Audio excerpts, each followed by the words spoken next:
Cutie, dressed up and I'm glistening. I'm the gift, don't wrap me like it's Christmas. Want some yours, you'll know what you've been missing. Feeling like we should get into mischief. Listen, you've been looking like you're down on your luck. Need a girl like me to come through, lift you up. Hold me in your hand, I like when you touch me. Keep me around or you might get lucky. I'ma keep you with the good mood. Keep you up all night. Never around you. Baby, this is so vibe. Got me dancing like a soul train. Laughing the whole time. Got me singing in the shower. Baby, are you all mine? Baby, I'm your four-leaf clover. Your rabbit's foot, your charm bracelet, horseshoe. Baby, I'm your good omen. You wanna keep me with you. Keep me with you. Yeah, it's not hard to see. There's a pattern forming when you got me. 777 all wins, big money. The tramp over here never see me coming.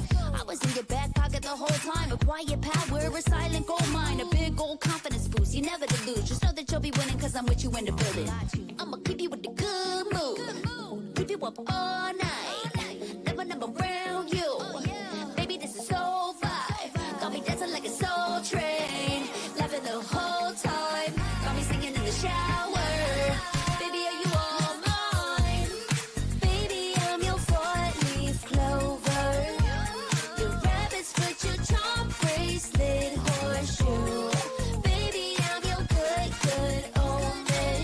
You wanna keep me with you. Keep me with you. You been looking like you're down on your luck. Need a girl like me to come through, lift you up. Hold me in your hand, I like when you touch me. Kick me around and you might get lucky. Baby, I'm your four-leaf clover. Your rabbit's foot, your charm bracelet, horseshoe. Baby, I'm your good omen. Yeah, you wanna keep me with you. Oh yeah, keep me with you.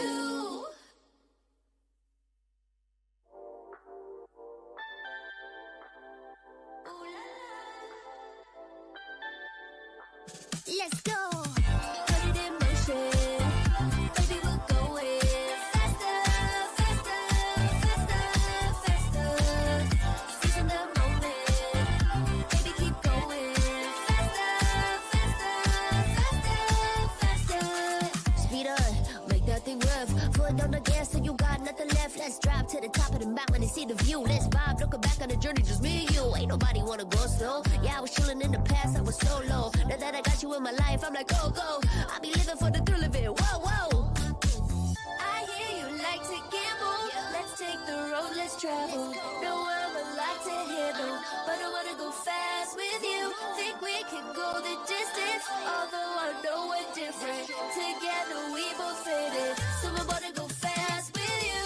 Put it in motion, baby, we're going faster, faster, faster, faster.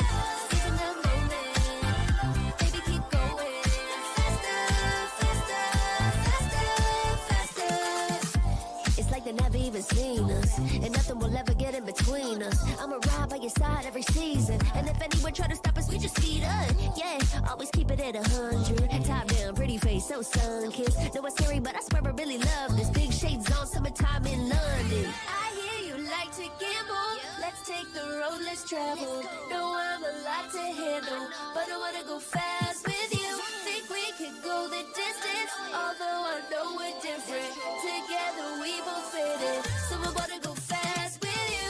Put it in motion, baby, we're going faster, faster, faster, faster. Seize the moment, baby, keep going faster, faster, faster, faster. Put it in motion, baby, we're going faster, faster, faster, faster. Seize the moment, baby, keep going faster, faster, faster, faster.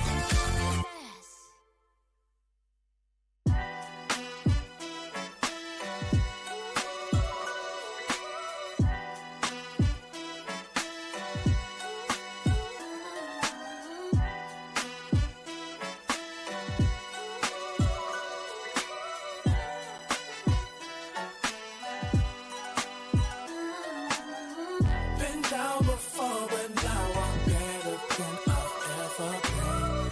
Through all adversity, I saw the light now at the whatever the problem, we'll solve them. Make it through together, it'll be all love, and it's all good. And it's all good. Feel like I'm the big dog, been killing it since tip off. Come with it or stay home, the people gon' feel ripped off. It's only major leaguers in the office. If you giving half of an effort around the rest of us, you'll make it awkward. I'm about that action, not the one you talk with. You better hope I'm not the one your coach gon' have you out here really guarding. It took a lot for me to get here, but I have arrived. I really made it, and the haters be looking surprised. Been down before, but now I'm better than I've ever been. Through all adversity, I saw the light now at the whatever the problem, we'll solve them. Make it through together, it'll be all love, and it's all good. Yeah. Okay. They say pressure makes diamonds. That's what I align with, cause the journey I've been climbing is riddled with perfect timing. I'm in a different mode when I be trying to get it. To even get a chance to compete is a form of winning. I mean, what's the point of playing if we ain't striving for greatness? I feel a sense of pride with every play that I'm making. To the top of the world when I came from the basement. Boy, I'm the one and not the two, so don't get it mistaken.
The Snapdragon Pro Series is brought to you by Snapdragon Elite Gaming, Monster Energy, and DHL.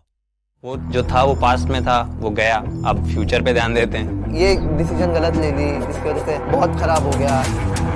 मेरे को भरोसा है कि इस team के साथ मैं ये ट्रॉफी जरूर निकालूंगा। हम लोगों को रियलाइजेशन हुआ कि हम लोग हारने नहीं आए, यहाँ पे हम लोग जीतने आए, जीत गए और कुछ लोगों के हाथ से ट्रॉफी छीन ली।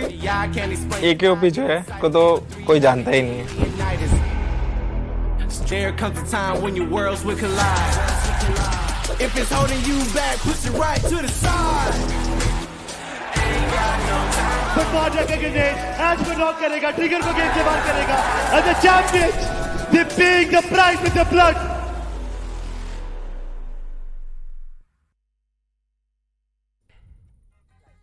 Welcome back to BGMI Snapdragon Pro Series. Today's going to be the last day of the week one in the challenge season. I'm going to be a host and caster for the day, and John alongside with me on the panel. It's going to be Fixes. And Fixes, the last day approaches already of the week one, and still a few known names are still lingering on the latter half of the board in the bottom. Yeah, that's kind of concerning, isn't it? Because considering the fact that Versatile, they are soaring high with that lead, and yeah, the competition is always about being in the top 16. But yes, a lot of these known names are losing their grips. You're talking about the likes of K9, Basista, Cincinnati. 8-bit, you know. Yeah, Cincinnati also, but 8-bit has to be one of the biggest surprises ever. Runners-up in the recently concluded official event, and now it's such a stage. I hope they come back today. We really do make that hope, right? Especially Oasis and Omega. We've had to talk about these two boards as well. You move on with Ash as well. One of the recent addition, and especially in the official tournament, they showcased a lot of good results. But then that results not being transforming over here, it's really a big sign of concern. Even you mentioned about this entire stuff, saying that, yeah, now you're a part of 8-bit, such a big banner, and still you're not able to perform. This has to be sort of like a reality check hit to the boys, and they need to perform as soon as possible because you do not really have a lot of time left anymore. It does feel like you've got a lot of games and a lot of days left, but trust me, the days can pass by pretty quick until the point in the end you might just realize that you're not there in the challenge finals. Moving the conversation on forward to Cincinnati Kids. Now, let's be honest, Cincinnati Kids at this point in time, if you try and compare their past performance, they would have still been doing much better. But now Cincinnati Kids is all the way at the bottom. I'm not exactly sure what's going on with them. Yeah, it's kind of concerning because Cincinnati Kids haven't really found their footing. We'll talk about that a while later because the format is in front of us. So we've got a lot of those new viewers tuning in every single day. So for them, we did have our open qualifiers, out of which 12 teams partook in the open finals, out of which 16 teams made their slot inside of the challenge season, along with 16 invited teams. So now we're in the challenge season. From here onwards, we've got 32 teams, out of which the top 16, after a grueling phase of 36 matches per team, will be going on into that coveted grand finals LAN event that we have later towards the end of January. So to find out who the champion is and what is this all about, it is a fight for the glory, along with that lion's share prize pool of 1 crore rupees, out of which the winner gets 50 lakhs. Exactly. The second placing team will get 20. The third placing team will get 8 lakhs. And of course, it's going to keep on descending downwards. There's also a few individual accolades given to these players as well. That's going to keep the boys motivated. But trust me when I say this, money is also something that can put a lot of the pressure on the boys. And so far, we've been seeing a lot of these new names sort of taking that pressure upon themselves. Yesterday, we had a talk with Myth Oxen, and Oxen clearly mentioned, yes, they were able to perform so well in the open finals, but for some reason, that transition hasn't exactly been there. They're trying their best to vary at the playstyle as well, but still it's not working out. It isn't, and I think for Myth Official, we can give them that little bit of a leeway, a little bit of that space to breathe, because it's still a long competition ahead. And the point systems, it's been pretty standard. It's been followed for more than a year, so I don't think a lot of people will have any trouble understanding that 10 points for a chicken dinner, 1 point per finish, keeps on descending, pretty much standard. But really getting back into the conversation, Necro, yes, Myth Official, all the newer teams, the underdogs, little bit of a breather, let them cook, let them adjust, let them condition themselves to lobby. Yesterday we saw Team Empire playing well, so who knows, Myth Official, all they need is that one good day. But concerns still there for the likes of, like you said, Cincinnati Kids. But want to also mention about Medal Esports. They aren't doing that well either. Metal Esports, for some reason, I don't know why, I just have that semblance of hope, the semblance that they can easily make a comeback no matter what. It's Metal Esports we're speaking of, right? Prince OG, they've got the firepower, they've got the tactical nature. Metal Esports is a good mix of everything. And for some reason, I really do want to point fingers as well, but still, I know that they are easily going to make it till the Challenge Finals. I don't think so this phase is going to be a problem for the players of Metal Esports. The real genuine issue I see over here is with the players of OG as well, because OG, look, doing okay, but it's not the same OG that we saw. I want to see the aggressive phase of OG. I want to see them go super dominant, but so far we're not exactly seeing that OG. OG's playing for the average. Come on, OG. You guys are one of the best. I think for Orangutan, the first day was pretty decent, considering the second day. Second day, that is where they kind of spiraled down. But even I'm more worried about Phoenix Esports, to be honest. We'll talk about them later. A quick gander at all those groups in front of us, groups A, B, C, and D. And, we've chosen our favorites. We know there were quite some unexpected contenders, especially Versatile. Making a sudden change just before an event, it has become a regular affair for Somraj. Comes in and is dominating right at the top of the standings. Hands down, they definitely are. But once again, going back towards Phoenix Esports' conversation, right? Phoenix Esports going for that drop clash against the players of Revenant X Spark. It's really not working out at this point. Maybe Phoenix Esports should try and readjust and do something else. Phoenix Esports are going for a lot of those early game fights, and they're getting shattered instantly.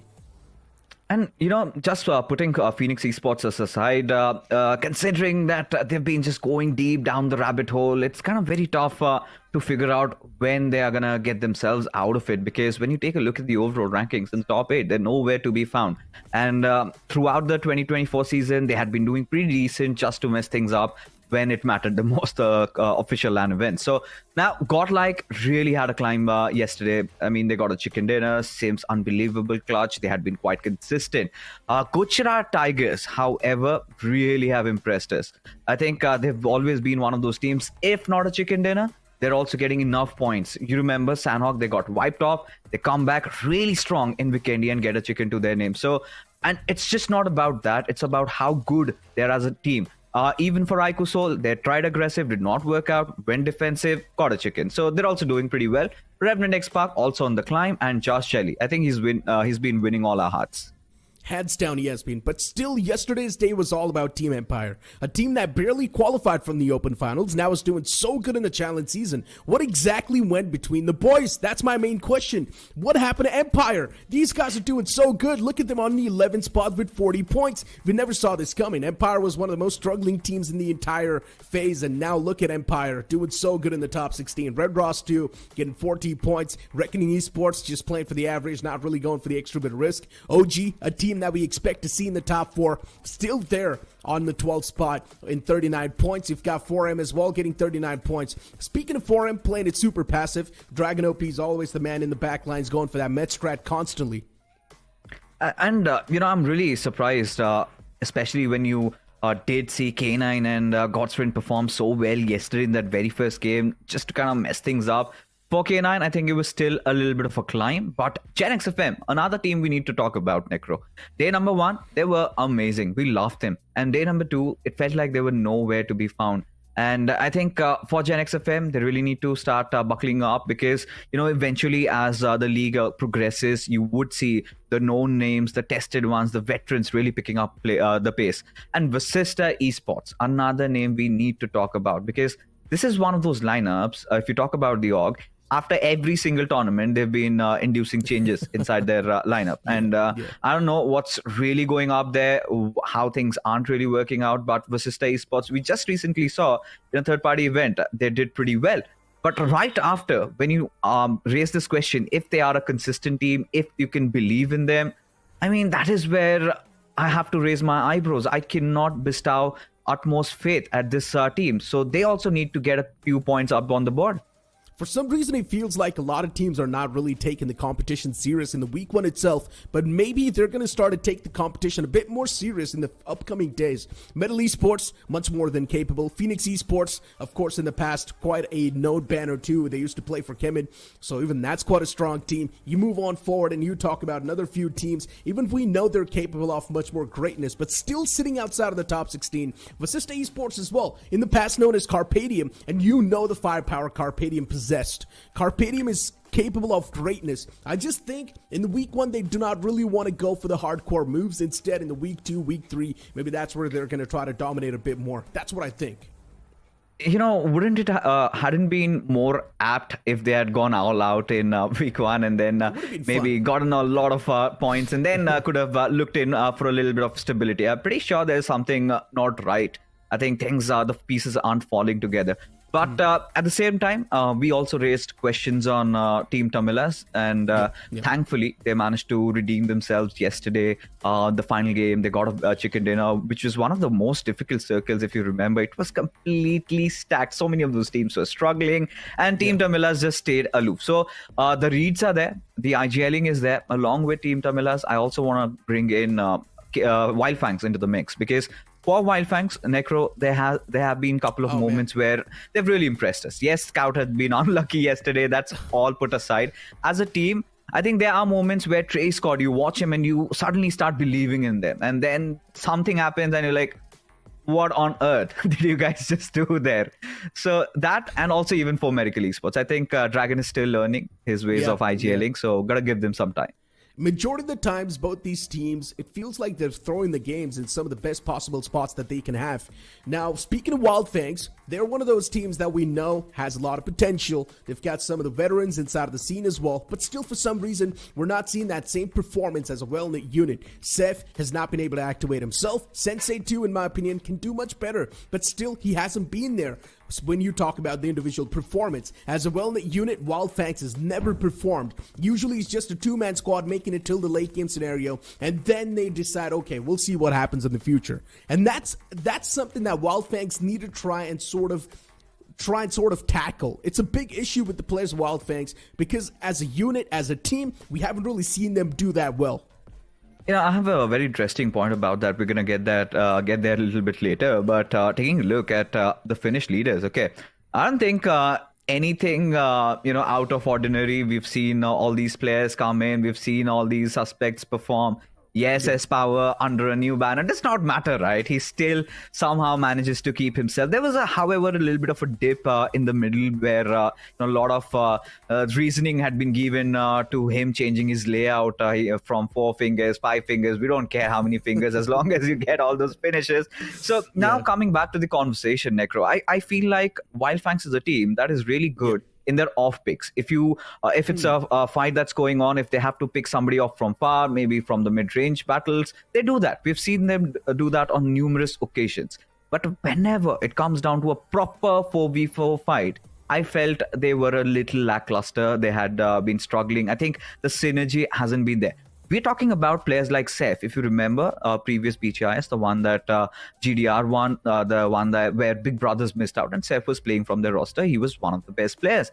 And just recently, we are seeing him struggle, get his confidence back. So it's, I think, high time that he gets back, he does get back to his own groove. And once he does, I think they're going to do really well. Definitely feels like it's been a long time since Seth hasn't really found that groove in the game, right? Even you talk about Revenue Esports in the past, Seth wasn't able to play at all. His performance wasn't exactly up to the mark that we expected the Revenue Esports to perform with. But now you move on towards Wildfangs, the same thing once again continues. It's not just Seth, let's be honest. Even Sensei, even Scout OP, not able to perform to the performance that we expect from them.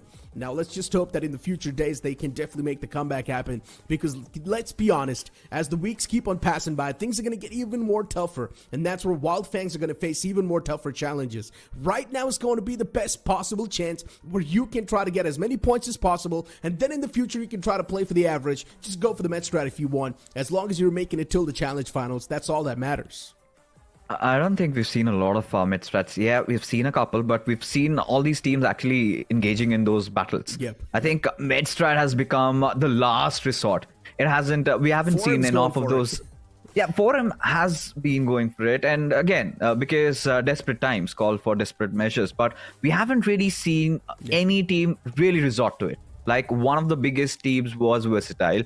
look at them, what they're doing in Sanhok. I mean, the moment they hit a 13-pointer finish with a second position, I'm starting to get sad because just the previous day they hit 23. So that is the kind of a ceiling, that is the kind of a bar that they have set up for us. We've been talking so much about S-Power. Again, I feel like Equinox had been so much ignored, but Carnival Gaming, they are certainly flying high.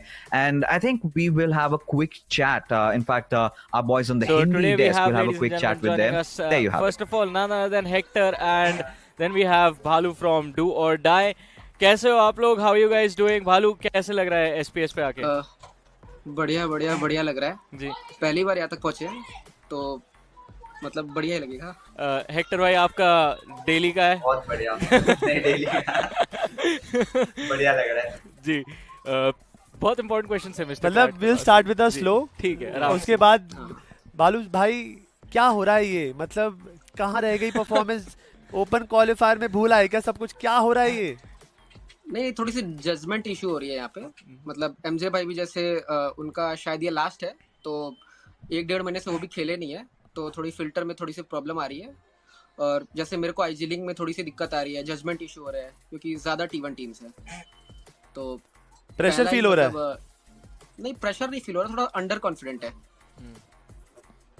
But वो hope so जल्दी से cope up कर ले। यार उम्मीदें बहुत ज़्यादा मेरी स्पेशली है, इनफैक्ट इन दोनों की भी है, बट जो ट्रिपल डिजिट में आपने वहाँ पे स्कोर किया था वो मैं चाहूँगा कि यहाँ भी आप करें। बट हेक्टर मैं आपकी तरफ आना चाहूँगा, आप इस तरीके की लॉबी में क्या एडवाइस देना चाहोगे बाकी प्लेयर्स को, क्योंकि आपकी टीम अभी बहुत अच्छे फॉर्म में चल रही है ओवरऑल।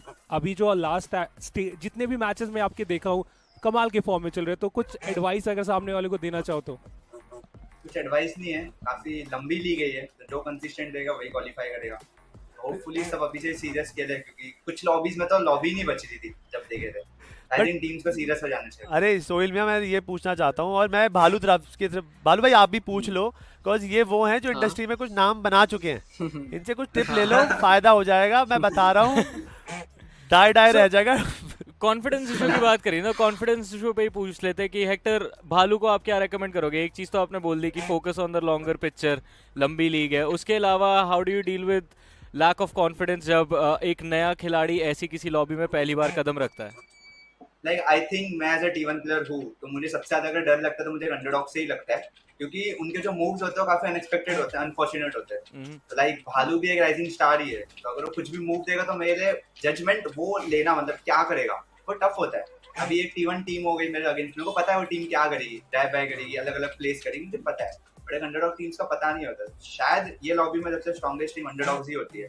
अगर वो कॉन्फिडेंटली खेले तो उनके ज्यादा चांसेस होते हैं क्वालिफाई करने के, बिकॉज उनपे वो हंगर होता है कि हमें इतने राउंड 1 से आए हुए हमें फाइनल्स तक पहुंचना है, तो वो हंगर शायद उनको बहुत जल्दी आसान कर देता है वो गेम्स को कन्वर्ट कराने में। एंड T1 टीम स्ट्रगल करती है बिकॉज लाइटली लेती है। भालू भाई समझ गए कि कुछ नहीं करना, बस जो करा है, जो प्रैक्टिस करा है उसी को फिर से दोहराना है, समझ रहे हो? Yes yes. कुछ और ऐड अप करना चाहेंगे? मैं एक लास्ट सवाल हेक्टर से पूछना चाहूंगा, यार आप अपने प्लेइंग फाइव को अभी कैसे डिसाइड कर रहे हो कि इस मैप में इस प्लेयर के साथ जाएंगे और अगले मैच में गॉब्लिन को लाएंगे, तो ये कैलकुलेशन अभी कैसे चल रहा है? मैंने जो 2 नए प्लेयर लिया वो दोनों इक्वल है, तो मैं किसी को भी खिलाऊं मुझे दोनों को सिखाना पड़ेगा अभी, तो मैं दोनों को टाइम बाय टाइम सिखा रहा हूँ कि दोनों बेटर बन जाए फाइनल्स तक के लिए। ओके, तो प्लेइंग पर का इशू नहीं है जी। मेरा आखिरी सवाल भालू से रहेगा डू और डाई के लिए, बिकॉज सीजी तो ऑलरेडी काफी ज्यादा आगे चल रही है। भालू आपकी टीम धीरे धीरे करके, आई मीन हमको इंप्रूवमेंट्स तो नजर आ रही है ओवर द डेज, आपका भी कॉन्फिडेंट आई बिलीव डेवलप हो रहा है, बट वीक 1 का एंड गोल, आज का दिन लास्ट डे है, what is your and goal for the end of the day? Top 16 के अंदर एक अच्छी पोजीशन गेन करनी है, या फिर आज भी वो वार्म अप की तरह आप ले गए कि चलिए ठीक है वीक 1 है, अंडरस्टैंडिंग डेवलप करते हैं, अगले 3 हफ्ते में क्वालिफिकेशन? नहीं, ट्राई तो हमारा यही है कि धीरे धीरे मतलब पॉइंट्स टेबल में ऊपर आना है। ओके, पर एक बार में तो नहीं होगा। अगर मतलब ऐसा सोचेंगे कि चिकन हो जाएगा तो चिकन तो मतलब हो भी सकता है, नहीं भी हो सकता है, बट धीरे धीरे मैं मतलब एम है कि धीरे धीरे ही ऊपर आ जाएगा। पॉजिटिव बातें करो, बस हो जाएगा, ये मत करो, धीरे धीरे करेंगे, करना पड़ेगा, और कोई मौका ही नहीं है। साथ like one of the best IGLs, इन्होंने बीच में अभी एक लाइनअप कोच भी करी है, वो भी साइड हसल हेक्टर की चालू है, उन्होंने भी बोला just be confident and I think you can pull it off. But guys thank you so much for joining us for this lovely interview, आपके इनसाइट्स हमें मिलते हैं, बहुत अच्छा लगता है। Hector and Bhalu, best of luck for your matches today.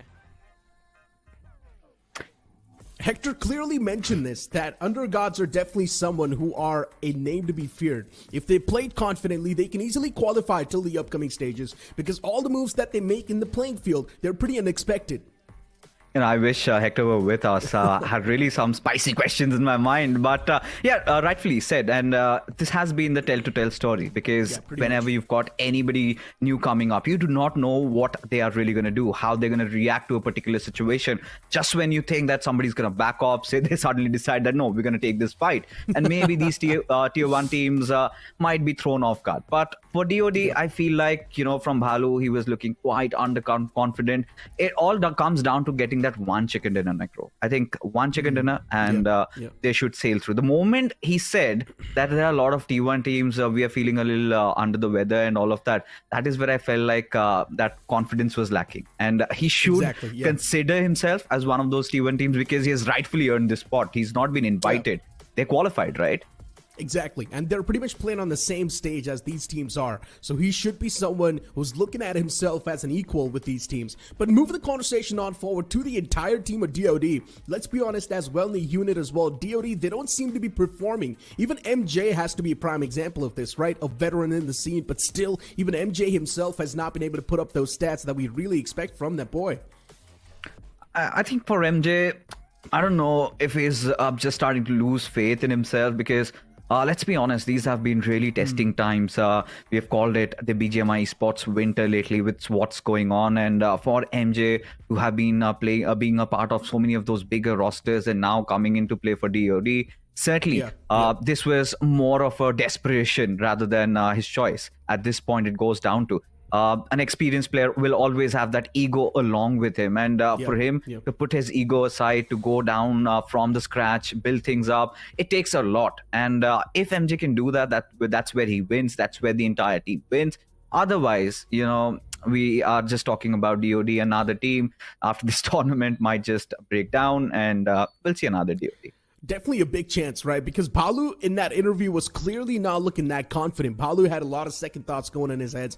He himself mentioned that MJ had took a month-and-a-half break, and that's one of the main reasons why we're struggling with the filter IGLing as well in the team, and that's why a lot of problems are currently going on in the roster. They're going to try to go for a slow and steady improvement, but let's be honest, if a slow and steady improvement's going to be there, the main problem is even the other teams are going to do the same. So that means the competition is just going to get even more tougher. We're still speaking of a few more T1 teams that haven't even started to perform in the league, and Hector himself mentioned this. Everyone should start taking the competition serious because in the final few moments of the zone, they don't even see anyone alive. I think a lot of these teams are actually taking it seriously. I don't know from where did that statement really come from, but we'll talk about that, the schedule in front of us. So we've got C and D and groups A and B. So back to day one, where now Group A and B, they'll be playing their Sanhok, Vikendi, and Erangel, and C and D get their fair share in Erangel, Miramar, Erangel. So right off the bat, we're going to see a lot of that Revenant X Spark, but sadly, I guess we might miss out on the rivalry that they had with Phoenix Esports. But I've loved to see that happen. But our eyes, Necro, on this game would be, of course, on Cincinnati Kids, Diesel, Borami Esports, and Godstrain. Okay, so we know for sure there is a drop clash happening around the Sosnovka military base. Last time, it was Borami Esports, yesterday, in fact, who prevailed supreme. Are they going to do it once again? That's a big question. It's not last time, it's last 2 times Bot Army Esports has taken down Godsreen in that same spot. So they've already got the lead when you talk about the scoreline. So is Godsreen really that stubborn to once again go for that drop clash in Sosnovka military base? In my opinion, they should be stubborn. They've got all the rights to do so. They've been dropping in that same area for the entire time. And now for the first time, they're facing such a big problem in the name of Bot Army Esports. In the past, no one has decided to take a fight against him. And this is why Hector's statements make a lot of sense. The undergods, they're so unpredictable. You just never know what's going to go through their heads. And right now, DOD, they're just looking forward to take a fight against the players of Godsreen off the rip. And let's be honest, Godsreen's defensive posture has really been hurting them. If Godsreen, they do decide to play aggressive themselves, they can be much better. There you have it, the answer right in front of us. How does Godsreen deal with Borami Esports? Just delay them. Because I feel like with the newer teams, with them not carrying that much experience, this is where the veterans can really thrive. Play on positionings rather than going for a head-on duel. Of course, we know you've got players who can do multiple clutches, but maybe just mellow it down. Just try to take as much coverage as you can. Try to bait out your opponents and take them down, because you've been trying to take a head-on fight for the past 2 days and you've been losing it. So might as well. I think Godstrain could go for a different approach, because this is what I've seen with many of these experienced teams, many of the smarter bunch. They love to delay. They love to, play that patience game. It comes down to somebody just getting impatient and pushing it through. That is where they strike. So I think the timing has to be of absolute essence. And considering, I really want the circle to go up north so that we get to see some early fights happening over there, because if it comes down south, I think that is going to go on forever. And let's be honest, a few teams that are already sitting at the top, they're definitely going to try to make things a bit more difficult, right? VXT, you've got GT as well in mix. You can also add RNTX. If they want, they can go super aggressive in the lobbies, try and spoil a few games for the struggling names. That is definitely a possibility, because let's be honest, the teams in the top 5, they're definitely going to take these games as like the adjusting games, as like the practice grounds. But without wasting any time, we straight up jump into game 1 of the day, as the plane fly path's going to begin all the way from Milta Power towards shooting range. All right, it's gonna be fun, it's gonna be exciting, and yes, the flight path trajectory might not favor a couple of teams going down south, but it's still okay. It's still no all those vehicle spawns, but what we love more about is the fight that ensues right off the get-go. Medley Esports, another team we have our eyes on, should not have any trouble, any difficulties dropping down around farm. But this is where they need to start converting those games. This is where they need to start getting those chicken dinners, because for Medley Esports, we have seen them win those early 4v4 fights, but the casualties have always been such a huge menace. If they can somehow avoid that, go back to their basics, play around the circle, defend it, I think today they're going to get a chicken. Maybe they will. OG's on the screen, and OG's one of those teams that does not really sweat about anything, at least for now. They know they're getting the constant point flow anyways, playing for the average per game, 7 to 8 points. And that's working out for OG perfectly. As long as that's working out, nothing to worry about. Veron on the screen, one of the men who packs a lot of punch. Looking for a few birds in the air, does not spot anyone. And speaking of the military base fixes, look at what's happening. Godsreen, they do not want to go towards the Sosnovka military base. Instead, they've dropped towards Nowhere Pnoy. One of the main reasons for this adjustment is also the plane fly path. Oh yeah, of course. And at this point, it wouldn't even be smart if they just decide to let Bot Army Esports have that military base. I mean, satisfy your egos for all we care. Because what matters at the end is you do not have Team Cherry, Revenant X Park haven't really dropped down on Novoripnoy. This is where Revenant X Park must be wondering, had we dropped down there, it could have been a different affair. And that kind of pushes me into thinking, why not? Considering the flight path trajectory was just going right beside Novoripnoy. And still they decided to drop down at Yasnaya. I think it's their safer ground. But now they're going to have so much trouble crossing over the bridge. And the zone once again forms down south. So many teams up north, and I would love to see that shelter battle once again. 8 teams just colliding against each other, going after it. Third party after third party, everyone wants to be part of the action, steal a few eliminations away, but then they fall prey. I would love to see that happen once again. Fun times. Would be lovely.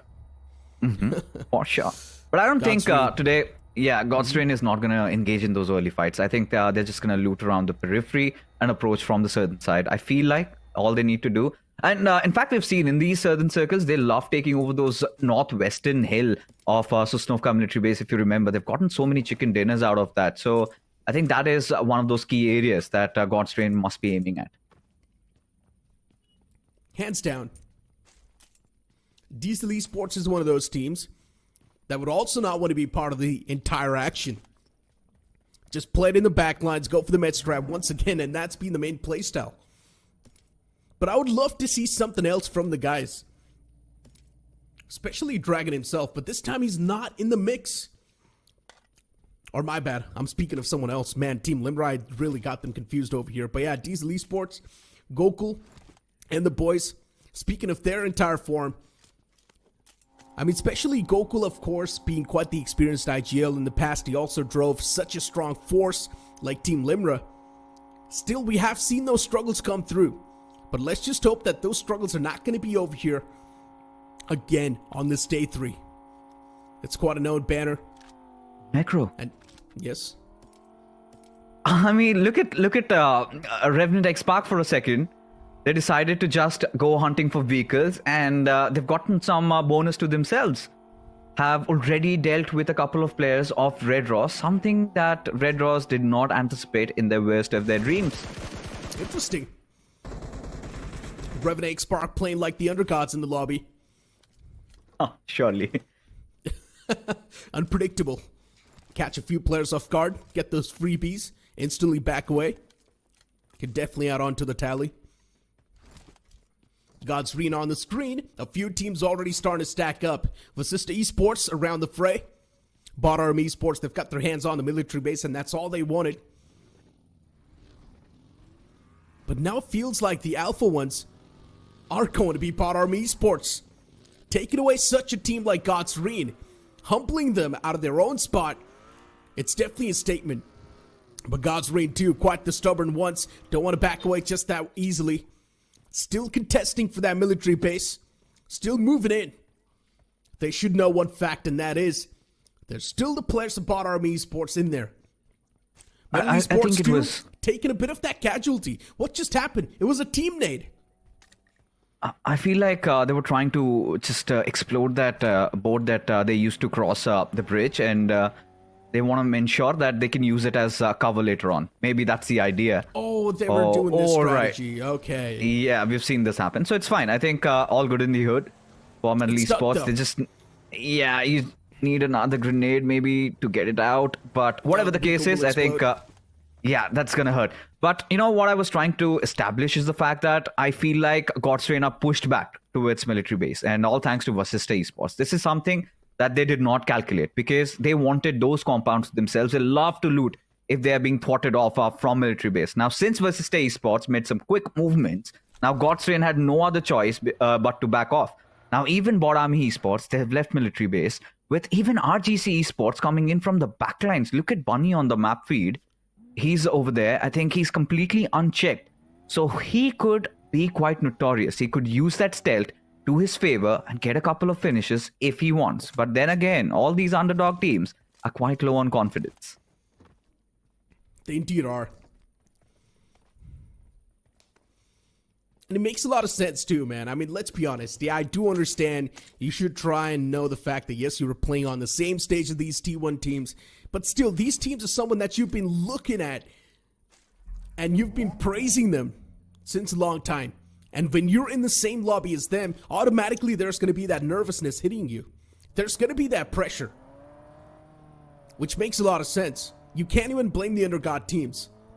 It's just the time taking over and healing things properly. Time is just going to be the only cure for the undergod teams.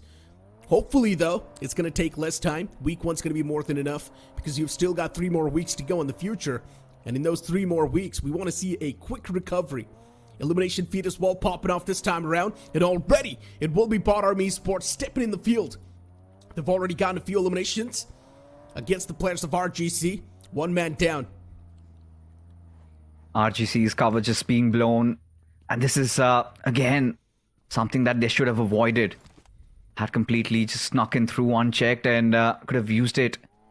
Their merits, but failing to do so. And Bot Army Esports has certainly been one of those teams that is quite unfazed. Never scared from taking that fight, and especially when you take down God's Reign right at their home turf twice and claim it to be yours, you would certainly be exuding all that confidence out there and clearly visible in the style of play.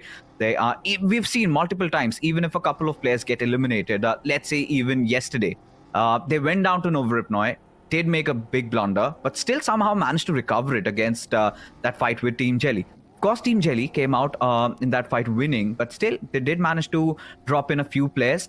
So I think that goes on to show that, Bot Army Esports, this is one of those teams that we really have to look out for in the foreseeable future and in this tournament. Hands down, they have to.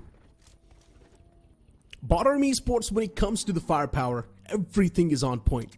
Devotee, one of the experienced players in the lobby. Still, Devotee hasn't been able to make it till the late phase of a tournament. We've never seen this person in a LAN finale. Maybe this is going to be the first time for Bot Army Esports as a unit. Last time when we saw this team in the official, the lineup was different. But still, Bot Army Esports' performance was pretty nice. And now the same thing is happening, replicating. We just want to see this team move on till the late phase of a tournament. The next zone's going to pop up soon, revealing its intentions. Exactly where is it going to shift? That's going to be a big question everyone's wondering. So many teams already starting to stack up towards that military base. But this time, the circle shifts up north a bit more. A big chance, Fixes. The circle can actually take another shift. I like the ring of it. I'm starting to get excited now. I want the circle to shift up north. We've got how many teams? At least 5 or 6 teams around the Sosnovka military base island. And now it's going to be interesting to see, rather very crucial, what the likes of Gujarat Tigers or even for the likes of Miracle Esports, Myth, how do they react to this? Do they wait it out? Because I feel like Orangutan have got a really nice positioning. They've got that entire area checked. They can rotate down south, but look at this. Devotee spawning out players right in front of them. 8-bit, this could be a huge disaster because that hovercraft is quite slow and now caught in the middle of nowhere. Devotee opens things up with a knock of his own. I'm not even sure what exactly was going through their heads. 8-bit out in the open like that. They should have expected the land to be filled with a lot of foes. And here you go. Already those two players blown to smithereens, done and dusted. 8-bit took too much damage, and they could not really withstand it. And within a flash, you see 8-bit down and dusted. Big mistakes, and Fixes these type of mistakes. You can pretty much call them the rookie ones. I don't know. I don't know what 8-bit were even thinking. Nothing less than a blunder. To be honest, around the mid-game, you are rotating out in the open when you know there will be teams just waiting on guard, take you down, and that is what happened. They had no response. Devotee just opens them up. They were laden down with bullets, and there was barely even any response. It was just Devotee getting taken down, but right after that happened, everything just trickled down for them. Huge fall, and again, the woes of 8-bit keep on continuing. They're still somehow going through their miseries with nothing really coming to help them out, nothing really going their way, as now for Miracle Esports spotting out the players of Myth Officials as Oxen gets that knock onto its Dragon. Quick trades coming in as Myth Officials, the cavalry not really there. Another unwanted fight, and suddenly Aiden might make a mistake that he might go back to regret, but instantly backs off, but still not out of harm's way, Necro. Still, they're facing off against a team that does not want to be part of the action. And both these teams, there's someone who does not want to be part of the action anyways. Myth Official, if you remember, early game fights, it's a big no-no for them. They would love to back away from this, and that's what they do. Spear as well backing away, knowing the fact that they do not really have the man advantage to go off against for him, which makes a lot of sense. And Myth, for them, this is going to work out as well. A 3-man squad is still more than enough to make that survival. And we still do not know if the zone's going to shift down south. There's a big chance it can take a curveball shift up north, and Myth can still be in the race. Now, all these teams are actually risking it all. It's a gamble, nonetheless. It all comes down to who's got better luck. Where does the zone go next? Really for Miracle Esports and for Dragon, one of the youngest IGLs we have witnessed in the community from a long time.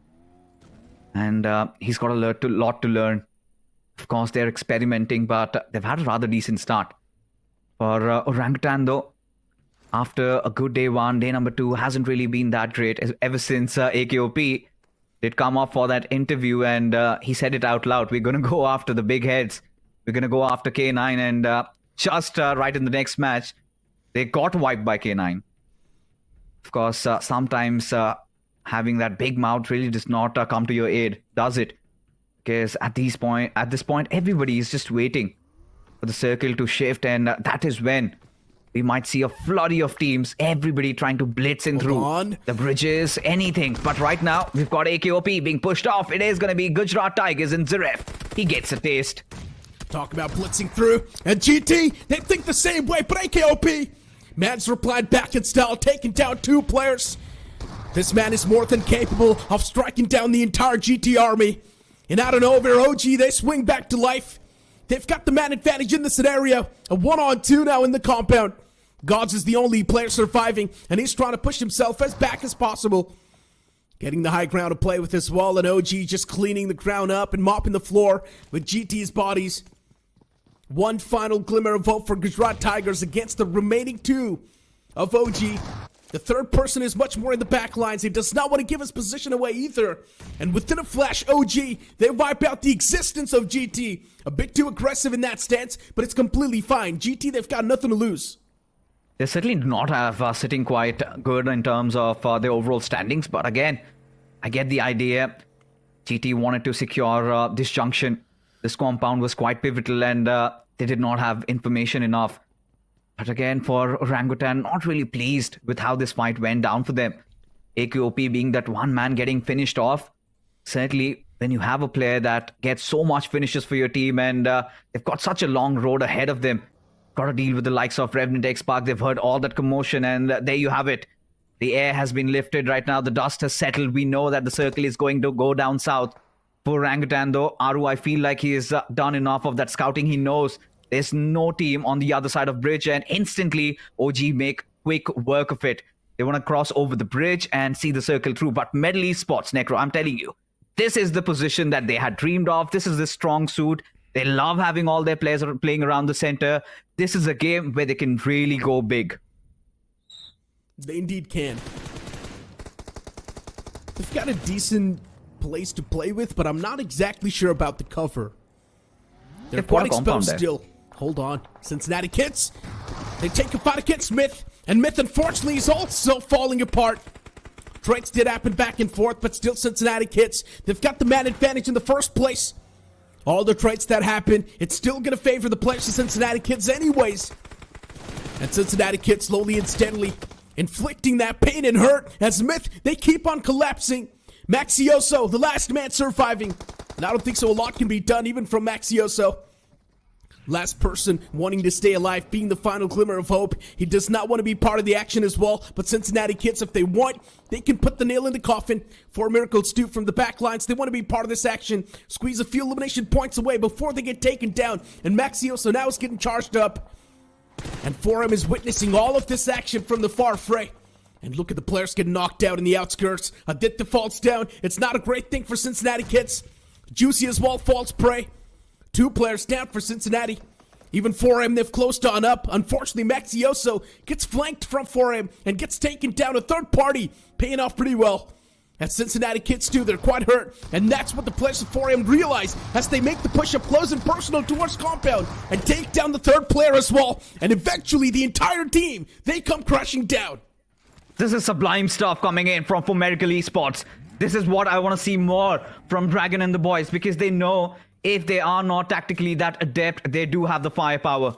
Really capitalizing on situations like that goes on to speak that yes, they are learning from their mistakes. Quite some early improvements. For Miracle Esports know that it's going to be such a tough task crossing over the bridge. We can get a lot of those cleanups, and they are doing exactly that. For Cincinnati Kids, yes, it was a good fight against Myth Official. They did not get enough time to reorient, get those bodies back up. Aditya was still down on his knees. One of those players already picked off. Mighty had no other option in that fight. Eventually, he had to give his body away. But for now, as things stand, God's Reign, they've also got a really good place to play around. Borami Esports, playing still around the Sosnovka base. They're anticipating that the zone shift might come down south. But for God's Reign, this is a sweet spot. This is exactly the hills that I was talking about. They love to take. 9 out of 10 times, they have converted this game into a chicken. All they need to do is just try and keep their men alive. For Orangutan, though, they've always been the wildcards, right? Do not know what to expect from their side. Borami Esports, they've got an abundance of loot. They've got everything they need. Let's see how they play it out. A lot of fights will now start to break out. We thought the zone's going to take a shift up north. But as it takes a southern shift, it catches a few teams off guard. And speaking of catching a few teams off guard, legit, they get caught off guard. Zeus gets taken down instantly by Bot Army Esports. They've got a field set up in military base, and it does not seem like they want to take a lead from this spot anytime soon. Just want to stay put. But soon the time will arrive when Bot Army Esports will need to leave this spot and move somewhere safely. Next circle shift's going to move in the outskirts even more. And it's going to favor the players of OG. It's right on top of them. GDR can be a big threat to the players of OG now. And this is where it's going to get a lot more critical for Orangutan, considering the fact that they do not have their star assaulter with them anymore. Same goes for the likes of Red Ross. Getting those early casualties just in the start of the game, losing out on one of those players, really not having the numbers up. Need to hold their ground, and they have to do it right. It kind of limits you out of options if you do not have all four with you. And now this is where the flood comes in. This is where so many of those teams will be contesting. And OG, they will be drawing a lot of those attention. Especially they've got such a good compound to play around with. OG have a good chance of converting this game into a chicken dinner.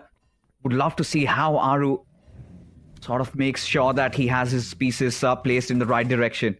One small mistake and OG could lose their footing there. Indeed they can. And you really got to give it to Red Ross. So quick on the adjustment. A while ago, they were towards Nova Noi. And now look at them in such a great spot. Revenant X Spark taking a fight against 4M. As once again, the collision's going to be quite deadly. Shadow knocked out. Troy zapping back and forth. Reaper, Beard Baba still up and alive. Right next to another one of their players. As Dragon OP was the casualty. Beard Baba hands out a death blow to one of the players of Revenant X Spark. And even the Wall of Death is doing that constant chip damage. Something quickly needs to be done. Beard Baba, the only hope surviving in the backlines. And even he's taking a lot of hurt upon himself. Revenant X Spark with the upper edge in the fight now. And Beard Baba, the man is pinned and trapped behind the wall as Spray God. He's got the off angle on the player. Reaper as well is there on the back lines, but I'm not sure how much can Reaper do to try and save the day. He can definitely get that one elimination, but I don't think so. It can provide a lot of intel anyways. Beard Baba falls down.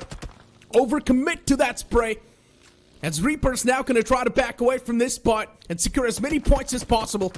That's what 4M likes to do. 4M usually opts out for that mid strat, and pretty much 4M is going to do the same thing once again.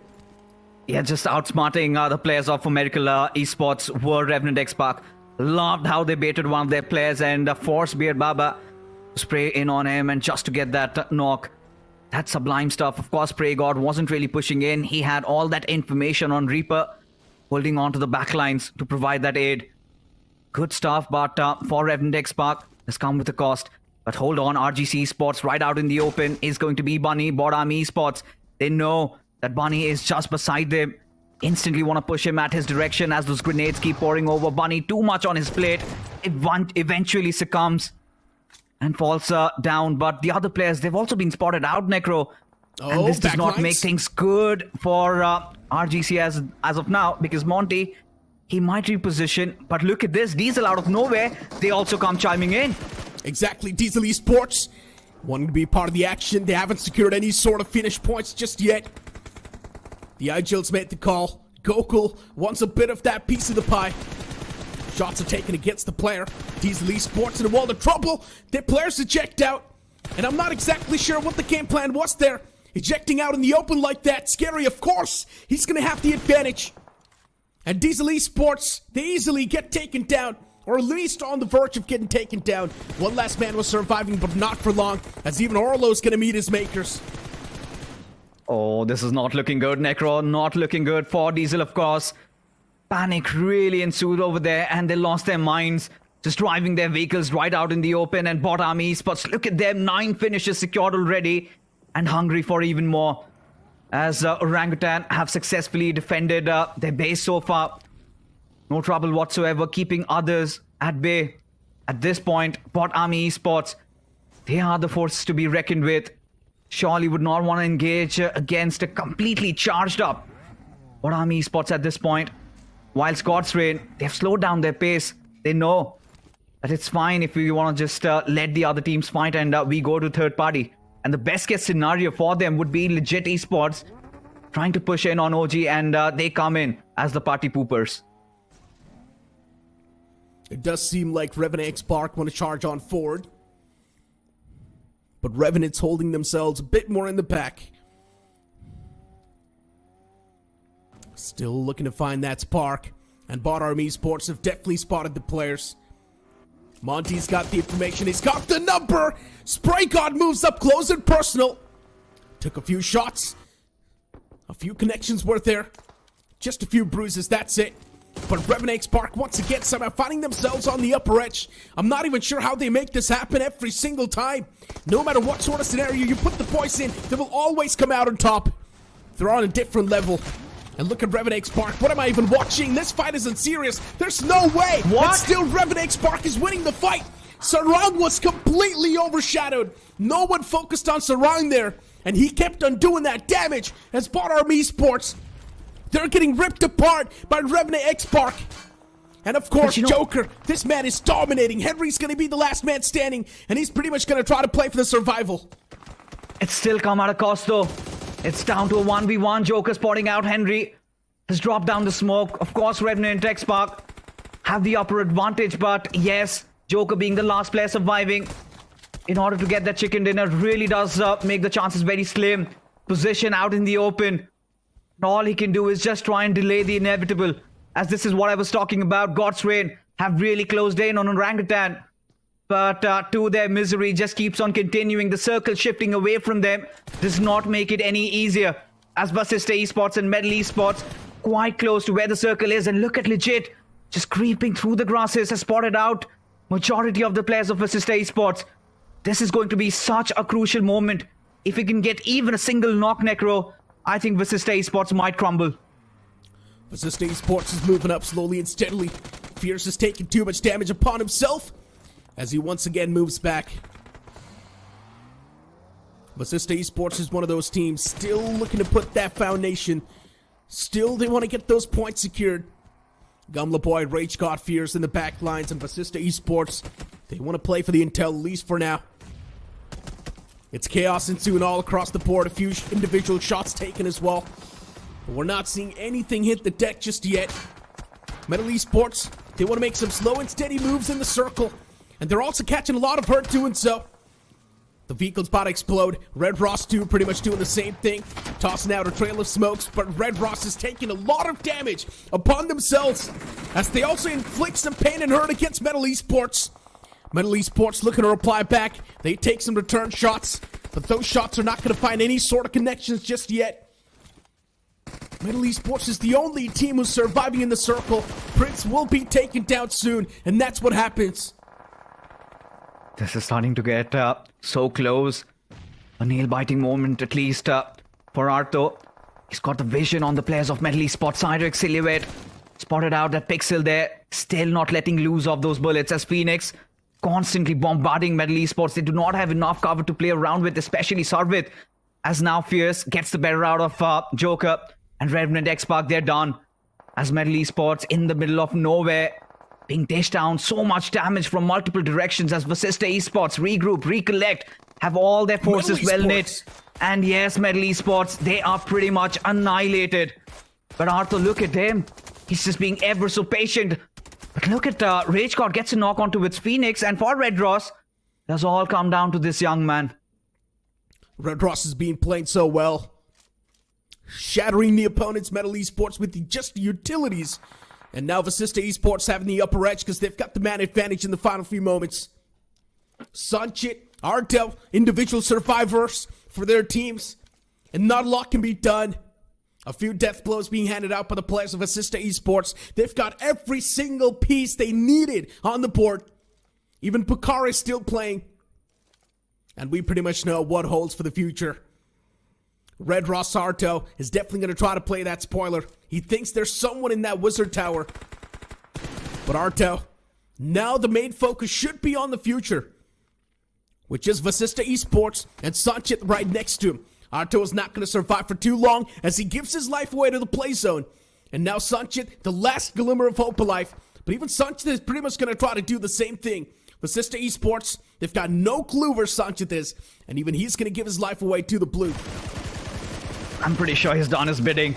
Oh, a little bit of a knock and a finish would have been better, but yes, Vasista Esports, they have bounced back and they will definitely be catapulting themselves up the order around the mid-table with this chicken dinner. A good early rotation, but nothing taken away from RGC Esports. Couple of moments ago, we saw them being battered, being bruised by the players of Bot Army Esports. Sanchit was the only player surviving inside those military base compounds and resorted to being sneaky. And look at all of it just paying off for him. As Vasista Esports, they managed to get that winner chicken dinner. Exercise utmost patience in that scenario. And this is where experience really came into play. When Medal Esports were out in the open with no cover to really play around, when they were completely dismantled, Vasista Esports did capitalize on that slight high ground advantage they had. Did not really indulge themselves into a lot of those fights, were taking away all those outliers outside of the blue. And then eventually, when they knew the clock was there, the time was right, they struck the hammer and got it right. When we saw the overall standings, we had a conversation about Vasista Esports' performance, and here you go, Fixes. Vasista Esports, they once again bounce back, and this is what's going to happen slowly and steadily about all the known names who are still there on the latter half of the board, but still, I'm not sure about 8-Bit. They're making a lot of rookie mistakes, and at this point, it does not feel like they're looking at these lobbies like the testing grounds. I mean, for 8-Bit, the concerns are definitely there. They need to buckle up. This is unacceptable. If you're looking at 8-Bit and their standards and the potential that they have, but really impressed with what For Medical Esports put out there.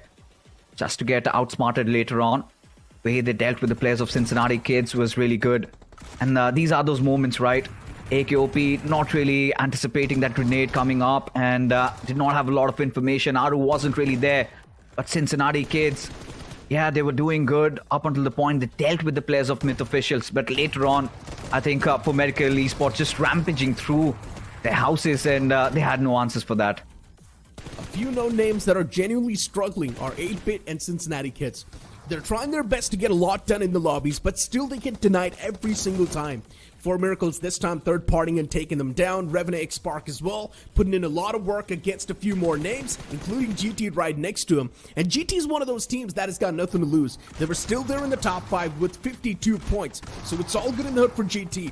You move on forward to Revenant X Spark, and you forward a few fights. Revenant X Spark still been able to win those fights is definitely a big question mark to me, because especially when we thought that Bot Army Esports is the dominating force, Revenant X Spark still somehow they come out on top. And, you know, for Revenant X Spark, yeah, this is something that you would expect out of them. And this is something not really special. I think we've seen them do that even in the past. But I'll tell you something special that Bot Army Esports are trying to create over here. They're on the right path. Because even if they did get taken down towards the end, they had a lot of finishes to work around with. And they have constantly been taking fights against the big players, the big sharks in the ocean, and they have been winning. We've seen them take down God's Reign. Even that fight against Revenant X Spark, it still did come down to a 1v1 situation. Of course, Sarang went unchecked. And in such chaotic situations, these things happen. Would not really categorize it as a mistake. But they also knew that even them having such a good control over those southern areas, they took down the players of Legit. They took down so many players. Even the players of Diesel did come under their radar. RGC Esports. And they were looking nigh unstoppable till the storm of Revenant X Spark hit on them. And it was not something that Revenant X Spark just walked over them. They did not trample. And for all the right reasons, Scary Jod deserves the MVP in this one. Of course he does. Bot Army Esports, the previous game was pretty much theirs. Getting 4 finishes, Scary. And also the finish contribution of 40% in the team. The map impact of 7%. Solid stuff from Bot Army Esports. You move on towards Diesel Esports and have a bit more of that conversation with me. I mean, especially Diesel Esports going for that third party. There was still that indecisive nature that kicked in Diesel Esports. They did not know if they want to go for the fight or if they did not want to go for the fight. They backed away later on, but then once again decided to re-engage and they fell off. And again, when you raise questions over there, it gets worse because you've got Gokul leading them. Now, Gokul is not one of those IGLs that is new inside the scenario. Even before the officials, he's been in the community for the past 3-4 years. Of course, he was underrated. Of course, he's got a lot to prove. And when you've got a lot of burden on your shoulders, you have to live up to it. And such mistakes aren't really something that we're going to be welcoming, especially the fans, because they expect a lot out of Diesel Esports.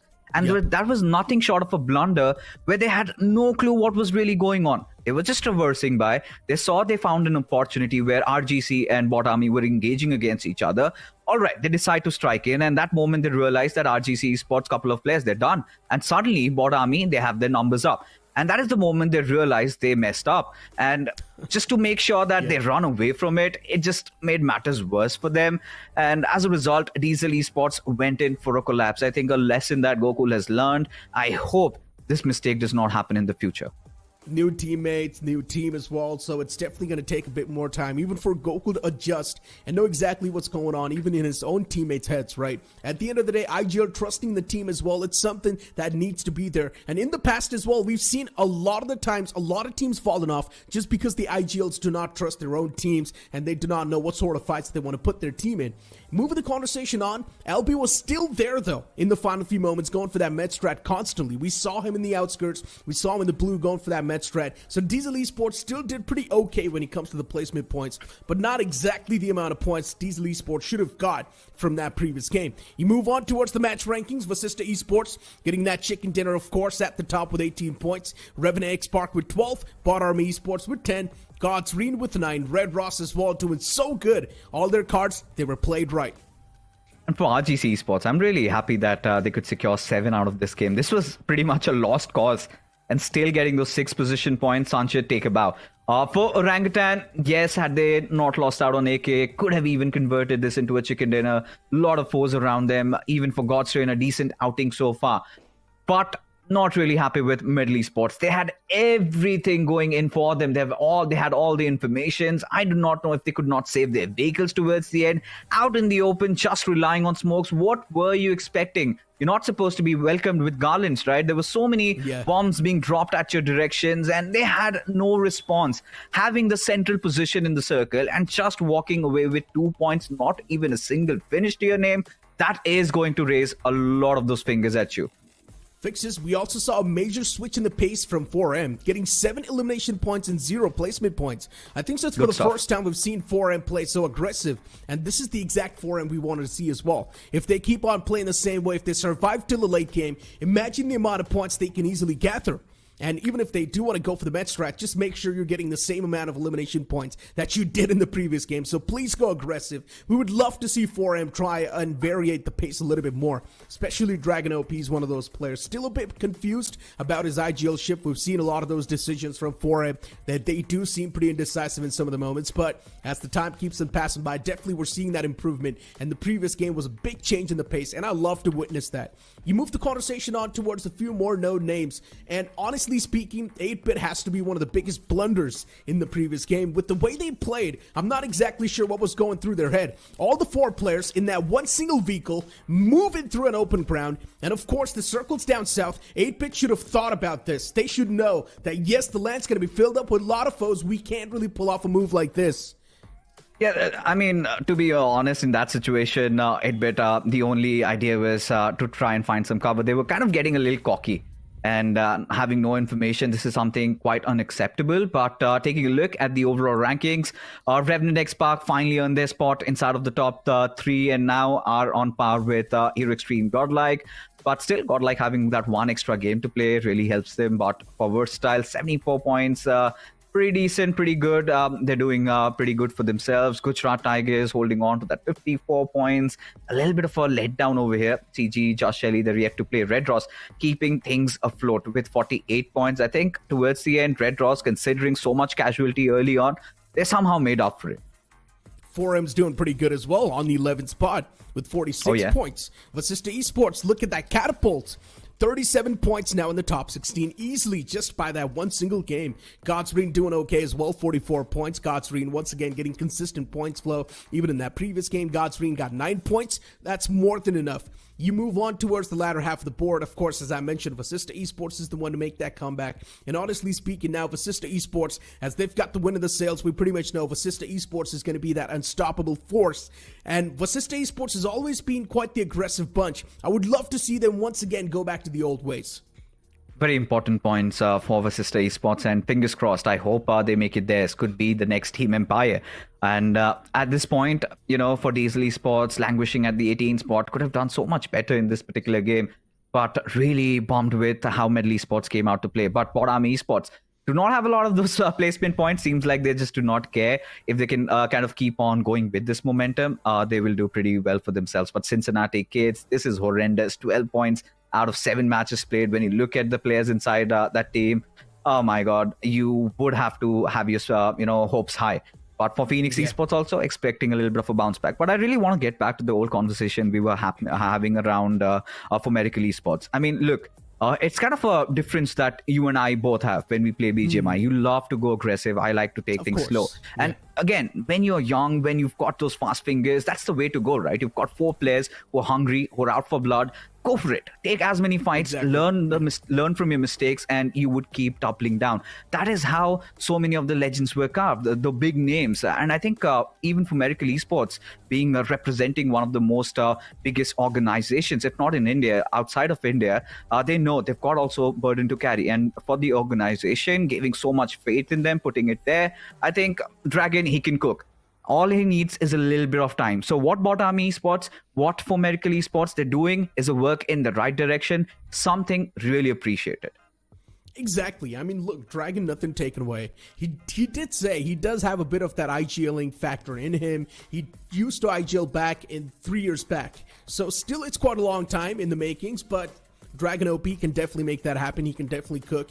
You move on the conversation towards the young bloods. Yes, for Miracle, they've got quite a lot of those young bloods as well in their roster, so they can easily cook as well in that aspect too. And the previous game was a prime example of that. They played it super aggressive. They tried to be a part of the third parties. They got those elimination points as well, wiping out Cincinnati Kids and even a few more teams around the fray. You move on forward the conversation towards the bridge, and even over there, they almost could have got the ball rolling their court, but still they're facing off against Revenant X-Park, and it's one of those teams, no matter what sort of scenario you put them in, they always come out on top. For some reason, they feel immortal in the lobby. It feels like they're such a complete team. You want them to outsmart you, they will do that. You want somebody who wants to brute force their way through, they can also do that. So they've got so much going on for them. And goes on to show, right? You are creating records. You've been back-to-back official champions. So I think for Revenant X-Park, I don't know where the ceiling really hits. Where do we see them going for a dip? Because they are really doing good for themselves. As the next game in front of us will be a game of Miramar. It is going to be Group C and D into the mix in this one. Love to see what happens next, because Miramar has been one of those games where it's so difficult to really gauge out who wins, because now a lot of these teams are starting to pick up pace. They've started to understand that we're getting to see a lot of the southern circles, and they're making those adjustments, they're making those adaptations. But next week we might have a different algorithm altogether. Next week we might get to see a different circle in Miramar. But for now, I am anticipating something happening down south. I would love to see that happen as well. But fixes, now the real conversation should revolve around 8-bit, even a few more teams all the way on the latter half of the board who are still not able to perform. And generally speaking, if they are not able to perform even in the upcoming game of Miramar, then I'm not exactly sure what's going to be the one to save the day, because you've still got a few more names like Legit Esports and Myth Official. And speaking of Legit, their main tactic has always been to stick together, but this time around it's not really working out. You know, Necro, one thing I really want to bring to the attention of our viewers, if you remember, 8-bit back in their Team Forever days, they had a drop collision against Orangutan at Chumasera. So if that happens, then that's going to be really exciting, because we saw that happen time and time again, where if you remember, OG backed off towards El Azhar. If OG are going to be dropping down at Chumasera, they've been doing good, they had a decent start, that would be really exciting to watch. I'm not exactly sure, though, if the players would want to go on forward towards that drop location, considering they were already struggling too much in the overall standings. It's better to just play a little bit on the back foot and play for the placement and play for as many points as you can gather. Fixes is going to take a bit of that backseat. Now with Shadow with me on the board for this game of Miramar as the plane flat pad begins all the way from the top right towards the bottom right side of the map. And you do see Impala in the mix as well. Chumasera is also there, so if the teams do want to go for Chumasera, it will be a tough stretch, dropping towards the pit stop, get your hands on the vehicle, and then moving towards Chumasera. Oh, that could be a possibility. Like you said, it's going to be a tough stretch, a difficult job for the players, but I think all these teams, Neeraj, are pretty much experienced, so I don't see any sort of a problem happening for that. We have the players of Gujarat Tigers already dropping in towards the side of Ruins. Gujarat Tigers, they're having a fantastic run. They're having a gala time, a little mistake also is something that is not going to affect them in the leaderboard at this point. Then also we have the players of Diesel Esports who are going for a split approach towards the side of Torre Emuda. Speaking of Diesel Esports, I think yesterday was a decent day for them, but I'm impressed with the performance of 4 Miracle, because Neeraj, yesterday I was having a conversation with the coach of the team and he was very confident that the team is going to perform really good in the upcoming days, and seems like that confidence is already there and the performance is coming through. Yeah, it definitely can. I mean, look, as long as the confidence is there, as long as you believe, as long as there's faith, there's always going to be some sort of reward. But hold on, IST Esports getting charged on, it's not a great thing. As Fierce is slowly and steadily backing away, he's the only player in the vicinity, and he can't hold on for too long. VXT, they rip him apart. IST Esports, after winning that previous game, they dropped the ball completely. And I'm not even exactly sure what just happened there, but it's a big blunder. Seems like both the teams wanted to go to the side of El Pozo. Team Versatile and Team Vasista, they both wanted a part of El Pozo, and during that fight, definitely Vasista lost one of the player. But seems like both these teams will still be going for a hunt. At least the players of Versatile will be going for the hunt onto the players of Team Vasista. But towards the other end of the map, we have the players of God's Reign. In the previous map, if you remember God's Reign, the fight which happened against the players of Orangutan, that was so precise, especially Destro's grenade, the utility usage that was coming from the side of God's Reign. Seems like God's Reign has also rectified the mistakes, because day number 2 was not entirely in the favor of God's Reign. It indeed wasn't. And the previous game, a decent start. Not a lot of points, but more than enough to touch the average. And speaking of God's Reign, they're quite the experienced bunch as well. They should know how to squeeze their way out of the tricky spots. In the overall standings, they're not doing too hot, but still they're not doing too bad. They can easily make a bounce back. OG's being wiped off the rip. What just happened there? Or maybe just the graphic was wrong. OG's still there in the game. A bit of a mistake from the production side, but IST Esports moving in towards that El Pozo area. Even VXT's right next to him. I'm not exactly sure how good of an option this is going to be, because VXT is now driving right on top of the players of IST. And it does feel like VXT would like to go for this battle as well. VXT is one of those teams which will never shy away from a fight, and they're already on a hunt. So maybe in some time we can see VXT locking horns with the players of Team Vasishta, because they already know that Vasishta is wounded. They don't have the numbers advantage. There's only 3 players remaining, and Power is just ready with that ooze in his hands and takes down Pukar on that rooftop. Instant confirmation also coming through, and Vasishta left with only 2 players remaining. VXT will be going for the hunt now, Neeraj. What is even going on? Why is IST Esports giving the individual duels to the players? And for some reason, VXT is easily able to isolate the players of IST Esports too. So many mistakes being made after that one single win, and instantly IST Esports, they're dropping the ball completely, giving the isolated duels to the players. And of course, they're going to take those duels as well. Why would you not? Big mistakes. And VXT, for them off the rip, getting those 2 points, that's a great way to kick things off. Exactly what they wanted. VXT is going to be their merry way, move on towards El Pozo, get their hands on the loot, feel pretty good about themselves. Revenant Spark is making their way towards El Pozo as well, considering they've heard all the shots and also read the elimination feed. And now they want to be part of the action as well. And I love to see this. Gujarat Tigers as well making the move against versus VXT. IST Esports so hurt, and so many teams want to rip apart the players of IST Esports. Where can they go? The answer is going to be nowhere. Rage God, he's still hiding as the players of Gujarat Tigers, the entirety of Gujarat Tigers is rushing towards him, and a DBS right on the face of Rage God will shut him down, and Vasishta left with only 1 player remaining in the lobby. And Vasishta never wanted to be a part of fight. All they wanted to do was just go for that vehicle and head over to the city of El Pozo. In the process of doing so, they lost on to Fierce, and after that, Team VXT went on a chase for the players of Vasishta.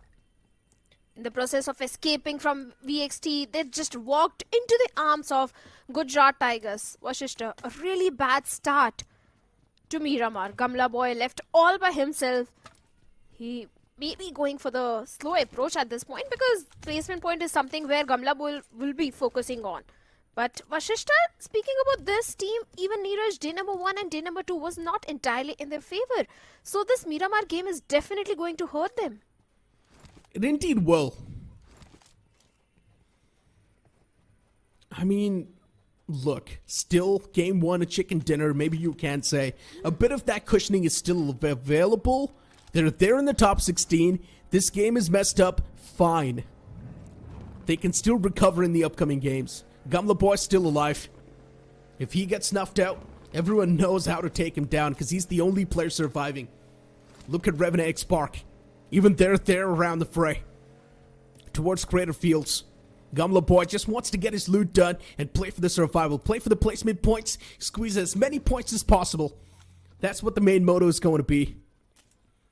Revenant Spark is setting the field up towards Crater Fields because they want to be a part of the action as well. Even they want to squeeze a few elimination points away. And look, it makes a lot of sense why Revenant Spark is playing so aggressive. They're already doing really good in the overall standings. They already know they can easily qualify and move on towards the challenge finals. It's not even a challenge for them. So that's why they're looking aggressive, testing out a few waters, and see if it works out or not. Of course, Revenant Xbox, they've got total of 50 points. They are looking fantastic in the overall leaderboard, but they need to be a bit cautious because I think they were aware about the position of the player of Vashishta, but I'm not sure if they're aware about Red Ross and Team VXT.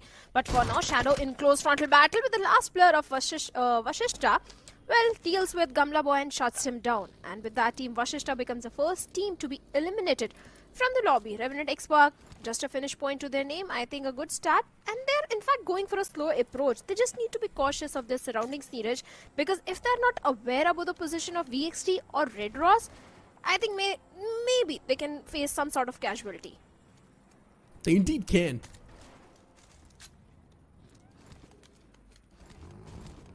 We've already seen a squad wipe. IST Esports outside of the game.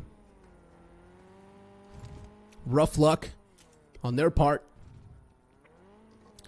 Legit Esports in the Smack Center looking pretty comfortable. Right next to Metal Esports too. I'm not exactly sure how good of an idea this is going to be. But Metal Esports as well. They've snuffed out the presence of Choco. And now Prince wants to take it up close. He wants to push up and go for the duel. Team Legit Esports, they're not going to let this happen. Cyrex's position's compromised. Shots are taken. Choco looking to back away from this fight, but this is a bad decision. He gives the upper edge to Prince, and now Prince is going to make his life hell, and his teammates as well. Shots are taken, and Prince, what a knock that was. Proton knocked out. The opener's already there. Metal Esports with a major advantage in the fight. They've got the upper hand. And Prince has now his teammates as well. They know exactly who they're going up against.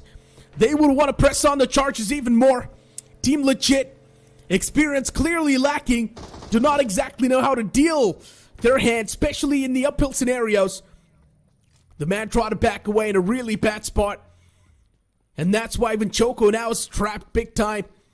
Zeus wants to go for the revival on Proton. It seems next to impossible. But Prince is making it up close and personal. He does not want to let this revival come through in the first place. As Prince takes down Zeus as well. Legit, they're getting systematically dismantled. They don't even stand a chance in this fight. They're looking so off in this fight. Legit Esports, Choco gets exposed and Cyrex having an off angle immediately deals with him, takes him down. And now Legit surviving with only one player remaining who is holding on to a far off angle. Cosgod still hiding. Will he back away from the situation? Metal Esports might go for the hunt, but it was such a disorganized fight which Legit Esports engaged in, Neeraj, because first it was Choco who went so close to one of the player of Team Metal Esports. After that, Prince having the height advantage immediately took down Proton. Then Zeus went for the rescue mission. Metal, they clearly had the position advantage. Cyrex had an off angle. Everything was just working for the players of Team Metal Esports. But Legit, I don't know, man. If this continues, maybe there is a possibility that Legit won't qualify for the challenge finals because already day number 1 and day number 2, they didn't have enough points in their hands. Definitely, there's a possibility. I mean, looking at the positioning too in that previous fight, legit. They could have had the advantage. They could have played their cards much better. But still, Choco decided to back away towards that monster truck, and Prince got the upper edge. And as soon as Prince got the high ground to play with, Prince made their lives living hell. That one single move costed them the entire game. Curse God, last man surviving towards Menas Generalis.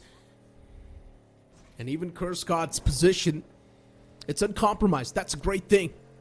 As long as he's inside of the circle, nothing to worry about. Versatile making their way in the safety lines too. You've got Revenant X Spark as well, pretty much looking to do the same thing soon enough in the future. Diesel Esports, slow and steady approach. Goku and the boys, nothing to worry about just yet. Another team that I'm going to be looking out for in this game specifically is also 4M. Let's see what they've got in the back, all the way towards the northern side, towards Tierra Bronca.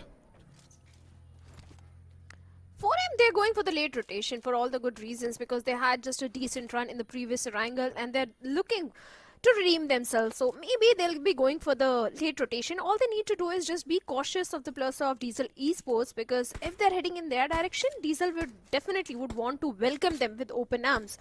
There is a team towards the southern end of the map also, that is Bot Army Esports. And if the circle goes a little south, I think Bot Army Esports can benefit heavily from it. But few teams still in the blue, like the players of Team Red Ross, coming all the way from the side of water treatment. And speaking about this team also, RGC on our screen, Neeraj, I think RGC was one of those teams which really popped off in the open finals.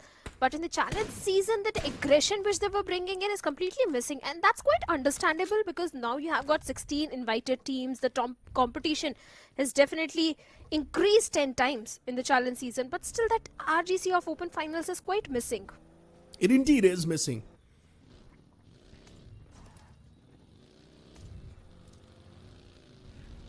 I mean, especially looking at Versatile. Right now, just on the move. Those 2 elimination points that they got by the elimination of Vasista Esports gave them a good head start. But it's still Versatile Esports we're speaking of. In the overall standings, this team's sitting at the top. I'm not even sure what Versatile Esports wants at this point. They're already doing too good in the overall standings. If they want, they can go for some weird shenanigans, but still Versatile, they're playing the game as serious as possible. And I'm not liking that. I want to see them go aggressive. Super aggressive. Cincinnati Kids on the screen, and Cincinnati Kids themselves struggling a bit too much. Recovery has to be there soon as possible. If the recovery is not going to be there, then I'm not sure what's going to be the one to save the day for Cincinnati Kids. GT is moving from the southern side inside of the circle. GT is going to have a smooth sailing as well. No issues on that part. Devotee and the boys, Bot Army Esports, playing inside of Los Leones. Even that's looking pretty okay. So far, quite a slow game of Miramar. Oh, it is. And you were talking about Cincinnati Kids. If you remember, day number 1, they got 8 points. We thought maybe they're just having early game jitters and day number 2 would go in their favor. But day number 2 was a major downfall. Only 4 total points to their name. So Cincinnati Kids is also one of those names which is struggling big time.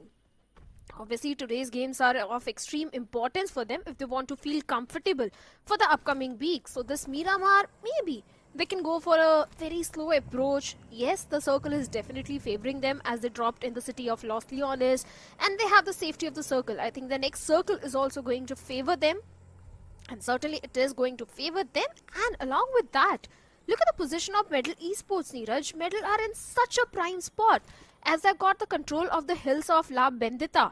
So that means they have got a lot of information to work around with. They indeed do.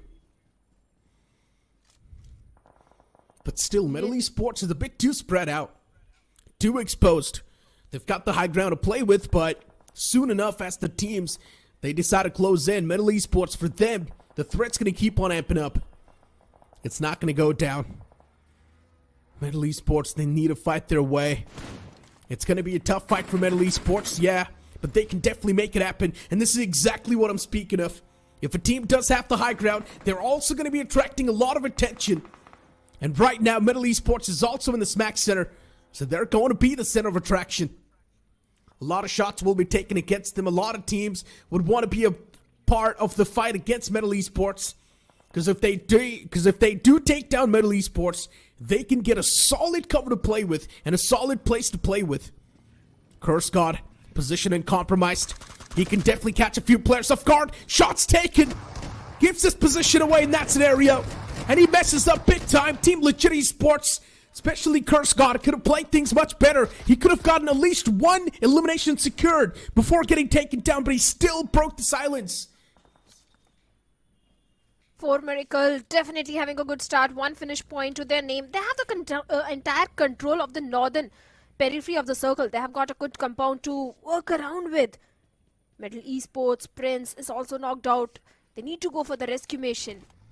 For Miracle, I think the way that cautious approach is coming from their side, that is going to help their case. Because if you see, for Miracle, they are not overextending or overcommitting in a fight. If they are able to find one knock, they go for that knock and the confirmation. Otherwise, they just back off from their fight and prioritize a rotation and prioritize a circle. That is completely working in their favor. For now, the approach of For Miracle, I'm liking it. As compared to yesterday's Erangel, if you remember, Neeraj, they were so segregated. There was such a huge split between all the 4 plus or 4 Miracle that they were not able to pull off that Erangel very well. But this time seems like 4 Miracle, they have definitely rectified all their mistakes. They indeed have. GT. The spot's compromised, and Xerath, he wanted to move up a bit more. Still around the fray. Footsteps are being heard.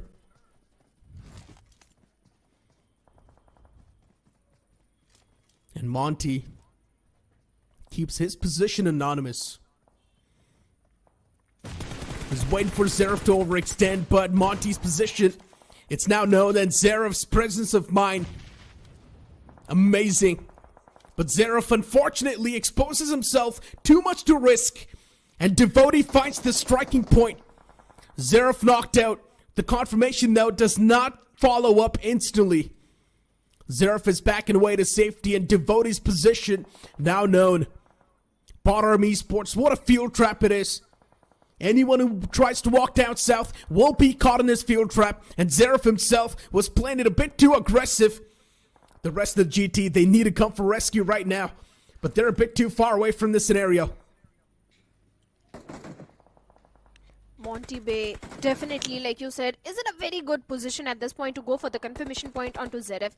And I totally agree, I don't see any sort of help coming in, but wait a second, Gods is right there to go for the rescue mission onto Xerath.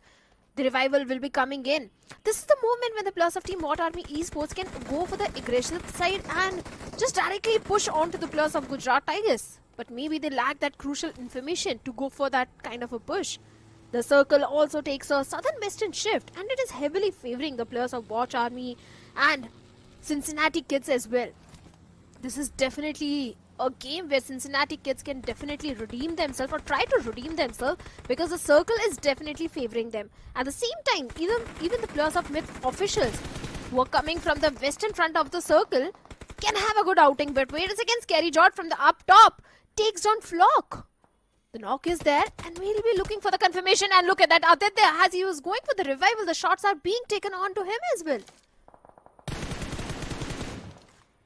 Man from the bottom finds a knock. Beautiful stuff from Scary. And the man up top gets knocked out. Cincinnati Kids getting humbled once again. Still the fallen player will be back up on his feet. It's not a concern. And Cincinnati Kids up top, they've got a lot to worry about. Bot Army Esports underneath them can definitely prove to be a big threat. Constant barrage of shots being taken as well. Cincinnati Kids, they've got such a strong point to hold. One single mistake though, and everything can come collapsing down. Bot Army Esports is a name to be feared, especially in a 4-on-4 fight. You would not want to challenge them. And if a fight does erupt over here in this scenario, there will be a lot of third parties. A lot of teams would want to be part of this entire kerfuffle. squeeze a few elimination points away for themselves to make themselves feel good about it. Bot Army Esports playing from edge to edge. They do not really want to be a part of a lot of the action. Diesel Esports, they cruise past him. And Diesel Esports not going to have any sort of problems. Maybe Sham will. The man was already chipped up a bit too much. And a few bullets, that's going to find the confirmation. Oh, Diesel Esports, they are in hot water, in so much trouble at this point. They have lost one of their players, Goku and Orlo. They're sticking together. But look at the position of Cincinnati Kids. They have the height advantage. The innocent compound is held by the plus of Team Bot Army Esports, and LB is coming under heavy fire from the side of Henry. Diesel not looking so good at this point. LB just wants to scuttle back to the safety. He also needs to deal with the brunt of the blue. Bot Army Esports. Just look at this entire playing for stance. Bot Army Esports has been looking pretty good. They're not really going for any sort of extra risk, instead just playing for the survival, and it's working out pretty well. Able to squeeze a few individual points away here and there. God's Reign clashed against Red Ross. One elimination point secured. Fine, it's not really going to be that big of a problem, even for Red Ross, considering they're already in the safety lines now. The next circle is going to move up north a bit. All the teams down south, including Bot Army Esports, are now going to be in tough waters. God's Reign, they want to take the fight up close and personal against Team 8-Bit. And 8-Bit are someone that's been struggling with the 4-on-4 fights from the start. Can they convert this fight against God's Reign? But still a lot of questionable decisions being made. What is 8-Bit doing? It feels like they're giving the points away to God's Reign. They knew exactly what was happening on the other side of the ridge, but they still went for such a tough approach. What is 8-Bit doing? 8-Bit is not even putting any thoughts before making any sort of moves on the map. That's what it feels like. So many questionable decisions being made by 8-Bit, and of course it's not going to work out. Of course, the way Oveis just directly slammed onto the players of God's Reign. What was he thinking? Not just Oveis, the entire team of 8-Bit. And they're just reaping what they were sowing. They have been eliminated from the lobby at the 14th spot. God's Reign definitely having 3 finish points. But 8-Bit, they need to rectify these mistakes. These are not even mistakes, Neeraj. These are the blunders which are not expected from such an experienced lineup of 8-Bit. But like you said, the circle has shifted all the way north, and it is favoring the players of Team Orangutan. Having a good compound to their name, so definitely OG can benefit heavily from this circle. But for now, we have the players of 4 Miracle on our screen. Sarvit out in the open has been spotted on by Beard Baba. Few shots being taken, but no connection, no damage whatsoever. Even the players of 4 Miracle also need to prioritize the rotation as they are few meters away from the circle.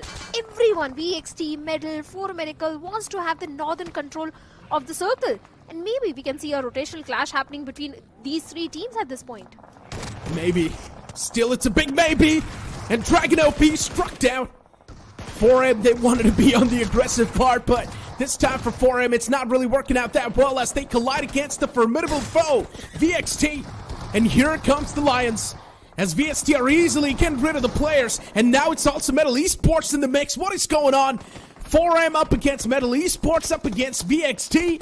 A trifecta of death that formed, and for some reason it feels like 4M and VXT, both of them fell prey, and it was Metal Esports who came out on top. Look at Prince, 4 elimination points secured.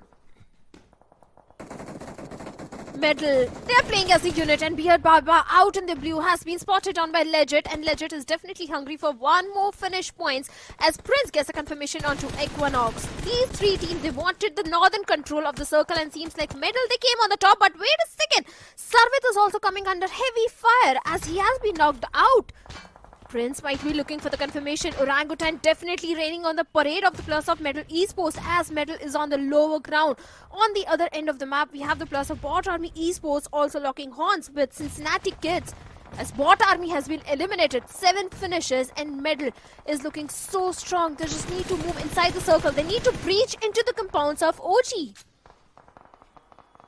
Metal Esports right now, the back line's filled with a lot of thorns. RGC, Bunny, Rishi, RGC is one of those cheeky teams that can be quite problematic. It's not a big problem, but still, a problem is a problem. And RGC right now, they can prove to be lethal if not taken care of right now. Bunny's a bit separated from the pack. The rest three playing in tandem. And now Bunny finally reunites. Metal Esports, they're taking shots against even the players of God's Read. And somehow still finding value doing so. It's all looking good in the hood. Metal Esports, they reposition themselves in a really good spot inside of the circle. But still that spot does not seem harm's away. A lot of shots have been taken against the Metal Esports on the receiving end of things. And once again, it is RGC who proved to be lethal. I mentioned this during the cast. They need to get rid of the players of RGC right now. A problem is a problem, and it can't prove to be lethal. And Metal Esports, they're getting picked off from all the different directions, all thanks to RGC. RGC needed those points, and a nade right on the face of the plus of Team Revenant. X-Park also marks their end. Orangutan is also playing so perfectly. They're playing all their cards right. They just want to prioritize the circle. But for now, Aru, that barrage of grenades into those concrete compounds where the plus of Gujarat Tigers are hiding. It's so important for OG to have the control of this concrete at this point. On the other side, Myth and Cincinnati Kids are also locking horns with each other. But one of the player of OG is on a sliver of HP. Seems like Gujarat Tigers, they're coming on the top. And OG, they also needs to be careful from the side of Metal Esports. Because yes, Metal, at this point, they're wounded. But as soon as the rescue mission comes in, I think Metal can also do a perfect third party in this situation. They indeed can do it. But Metal Esports have just recovered. They've been humbled over and over again. And Metal Esports right now would at least want to keep their heads tucked down. The zone forms out in the open in no man's land. Myth tossing out a few smokes, creating that trail. Maxioso and the boys, they've got a vehicle to play with. Two vehicles, actually, which can prove to be quite helpful. Aru, he's there pretty close to the boys of GT. Overextension. Aru gets caught as well with that nade. Beautiful stuff from Seraph. The only man they need to worry about is in the open field, and that's going to be Veron. And Veron's already caught too much hurt upon himself. There's a vehicle there right next to the crate, and he can get his hands on the vehicle as well. Seraph, close on in. If you take down Veron, you've got so much of that open field to play with, but still Seraph goes for the safer approach. He does not want to take any sort of extra risk. Eventually, Veron gets taken down, and it is GT's game to lose. The last man is all the way out in the blue, and it's going to be the man from Myth official, Maxioso. Finally, Myth as well, approaching with quite a good approach this time around. And looking okay in this game. This was the recovery that Myth needed. Oh yes, because if you remember, day number 1 was not in the favor of Myth officials. They got just a single point. Day number 2, they got 11 points. And after this game of Miramar, I think good placement points are also coming in. 8 finishes. The Myth officials, which we saw in the open final, seems like they're again back in the game. Yes, Maxi this time is going for that heal battle, that mid strat, because he was the lone survivor. And I like the approach. If you're a lone survivor, go for the placement points. You have already done enough job in accumulating those finish points. 8 finishes are nothing to complain about. But the chicken dinner is definitely coming for the players of Gujarat Tigers. The main question is, before going down, can Maxi do some sort of damage towards the side of Gujarat Tigers as Zeref comes out in the open? Maxi is trying to take him down, but unfortunately that won't happen as Gujarat Tigers coming victorious on the map of Miramar. Solid stuff. Gujarat Tigers getting that chicken dinner, just topping off the points table even more. They were already doing really good in the top 5. But you know what? Just a bit more of those points to be there at the top and steal that first spot away from VXT, because VXT is definitely struggling. They did get a few points, but those few points are not enough to keep themselves at the top. GT, solid chicken dinner achieved. But Myth, this is going to be the comeback we all were waiting for, and they finally do make it happen. You talk about the final few moments. There was also OG in the mix. And OG, a bit too trapped in a lot of teams. Agreed. I think OG, they were just trying to hold on to the periphery of the circle because And remember, they had a good compound to their name. They were holding on to that northern compound for a very long time. But after that, so many teams were surrounding OG. They were engaged in too many fights. So I think that became the reason that OG went down pretty early in the game. I won't say pretty early, but that was a chaotic situation where OG tried to make the most out of it. I think Gujarat Tigers, they held on to the concrete compound. They had a solid cover that worked in their favor, because when the players of OG were approaching them, OG was out in the open. The situation is already in the favor of Gujarat Tigers. Even the players of Middle could have done a third party in that situation. So OG was quite vulnerable in that area. Exactly. They indeed were. And in general, even Aru getting picked off like that, Veron out in the open, it did feel like OG was trying to take too many fights at the same time. And that was one of the main reasons why OG could not really come out on top, because Veron had his own opponents to deal with, and Aru as well was pretty much doing the same thing. Off the rip, we saw a few individual players getting taken down from Vasista Esports, and Vasista Esports was one of those teams that won the previous game as well. So the momentum instantly dropped away. Oh yes, Vashishta, quite unfortunate what happened in that situation. But Bot Army Esports, they were also coming from the southern side of the map. They had a good control in the city of Los Leones, but the moment Circle took a northern ship, Cincinnati Kids became a big problem for them. But this was a big blunder coming in from the side of 8-Bit. 8-Bit was aware about the position of God's Train, and despite that, the way Ovis just barged right on the face of God's Train with that buggy. That was quite a questionable move. 8-Bit are making too many rookie mistakes now, and you cannot let them slide by just like that. They knew exactly what was happening on the other side of that bridge. Still, they decided to take the approach, and Always got taken down head first. Right behind Always, there was another player. Even he got taken down. Instantly, 8-Bit's firepower was taken down to 50%, and they could not do anything against the entirety of Godsreen, and Godsreen was the one to come through victorious. It's not the first time we're seeing these rookie mistakes being made from the side of 8-Bit. Today itself, it's the second time. And that's one of the main reasons why 8-Bit got wiped out once again, even on the map of Miramar. We all thought that Miramar might just be something that might reignite the hopes and dreams for 8-Bit, but if they keep on playing the same way, it's not going to happen. If you look at the graph of 8-Bit, I think it's declining. Day number 1, they got 14 points. Day number 2, they got 3 points. And day 3, Miramar didn't go in their favor. I don't know how many points they're going to accumulate. Yeah, so I think the graph of 8-Bit is going super... It is declining at a... Can I say exponential way? Because it's not going up, it's going so badly. But looking at the MVP, we have got Oxen from the set of Myth with 6 finishes. Myth has definitely rectified their mistakes, and they are pulling off some really good moves. That 8 finishes out of 8, 6 finishes belongs to this individual. So Oxen was definitely doing majority of the heavy lifting. Oxen was popping off hands down. Even Gods from GT was doing pretty okay. But GT in general, with the way they pulled off that rotation, GT moved from down south. They dropped all the way towards Ruins, moved down south, moved inside of the circle. They took the longer route, and still somehow GT was the one to come through victorious. Because we never saw this coming. Imagine from Ruins, which is up north, you move all the way down south, you breach yourself from the southern side. That is such a long rotation already, taking such a long route, and still somehow it works out for GT. I think Clutch God is doing a fantastic job. No complaints in the open finals. I think Gujarat Tigers was looking fantastic, except for the day number 1. And in the challenge season also, they started with a banger by getting a chicken dinner. Day number 2 also, they got 1 chicken dinner. So every time Gujarat Tigers, every day they make sure that they get at least 1 winner chicken dinner. And after that, they just go for the, I'll say, average points or the aggressive approach. They just go for the finishes. They go all YOLO in the lobby. So I think Gujarat Tigers, whatever they are doing, it's perfectly working for them. All the teams in the top 5, they can easily afford to go YOLO because they've already got so many points that they've got this confirmation that, yes, we're going to move on to the challenge finals. So it's completely fine if those teams do decide to go YOLO and go for a lot of the firefights. Revenant Spark is one of those. VXT as well is another one of those teams that's really doing good for themselves. GT is also that team that's really doing good. Still a few teams on the latter half of the board. We were concerned about Myth, but after getting such a good game in their hand, now Myth is not going to be concerned at all. The real concerns, they're going to lie around Phoenix Esports, 8-Bit, Cincinnati Kids, and Legit.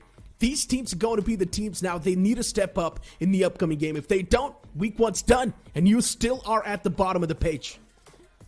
Oh, they don't want to be at the bottom of the page, but there's still one more game left, Neeraj, and everyone, like including Vasishta Esports and 8-Bit, would try to redeem themselves, but that game is after that short little break. If you think you'll stop us somehow, just let us do our thing.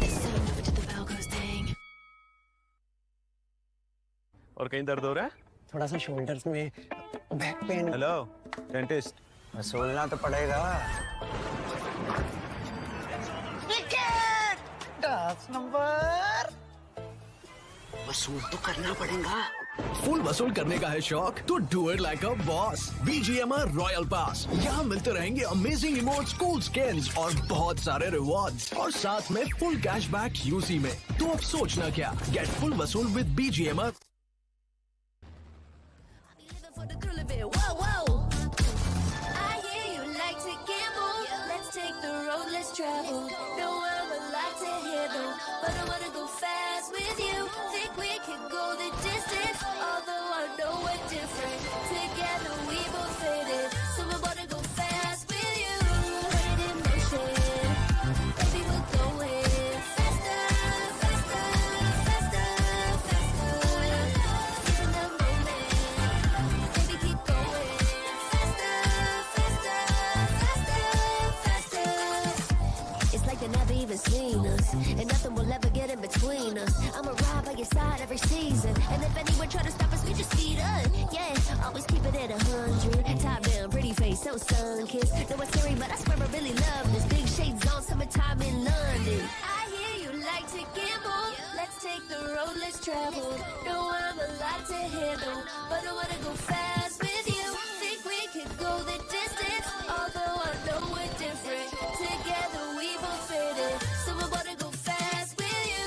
Put it in motion, baby, we're going faster, faster, faster, faster.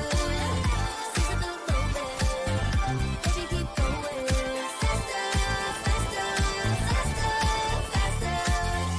Put it in motion, baby, we're going faster, faster, faster, faster. Seize the moment, baby, keep going faster, faster, faster, faster.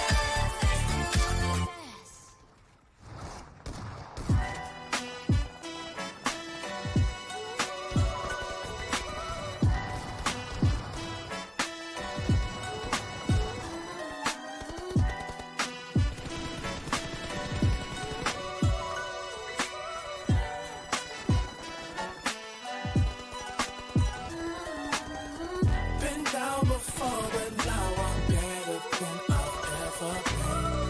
Through all adversity, I saw the light now at the end of the problem.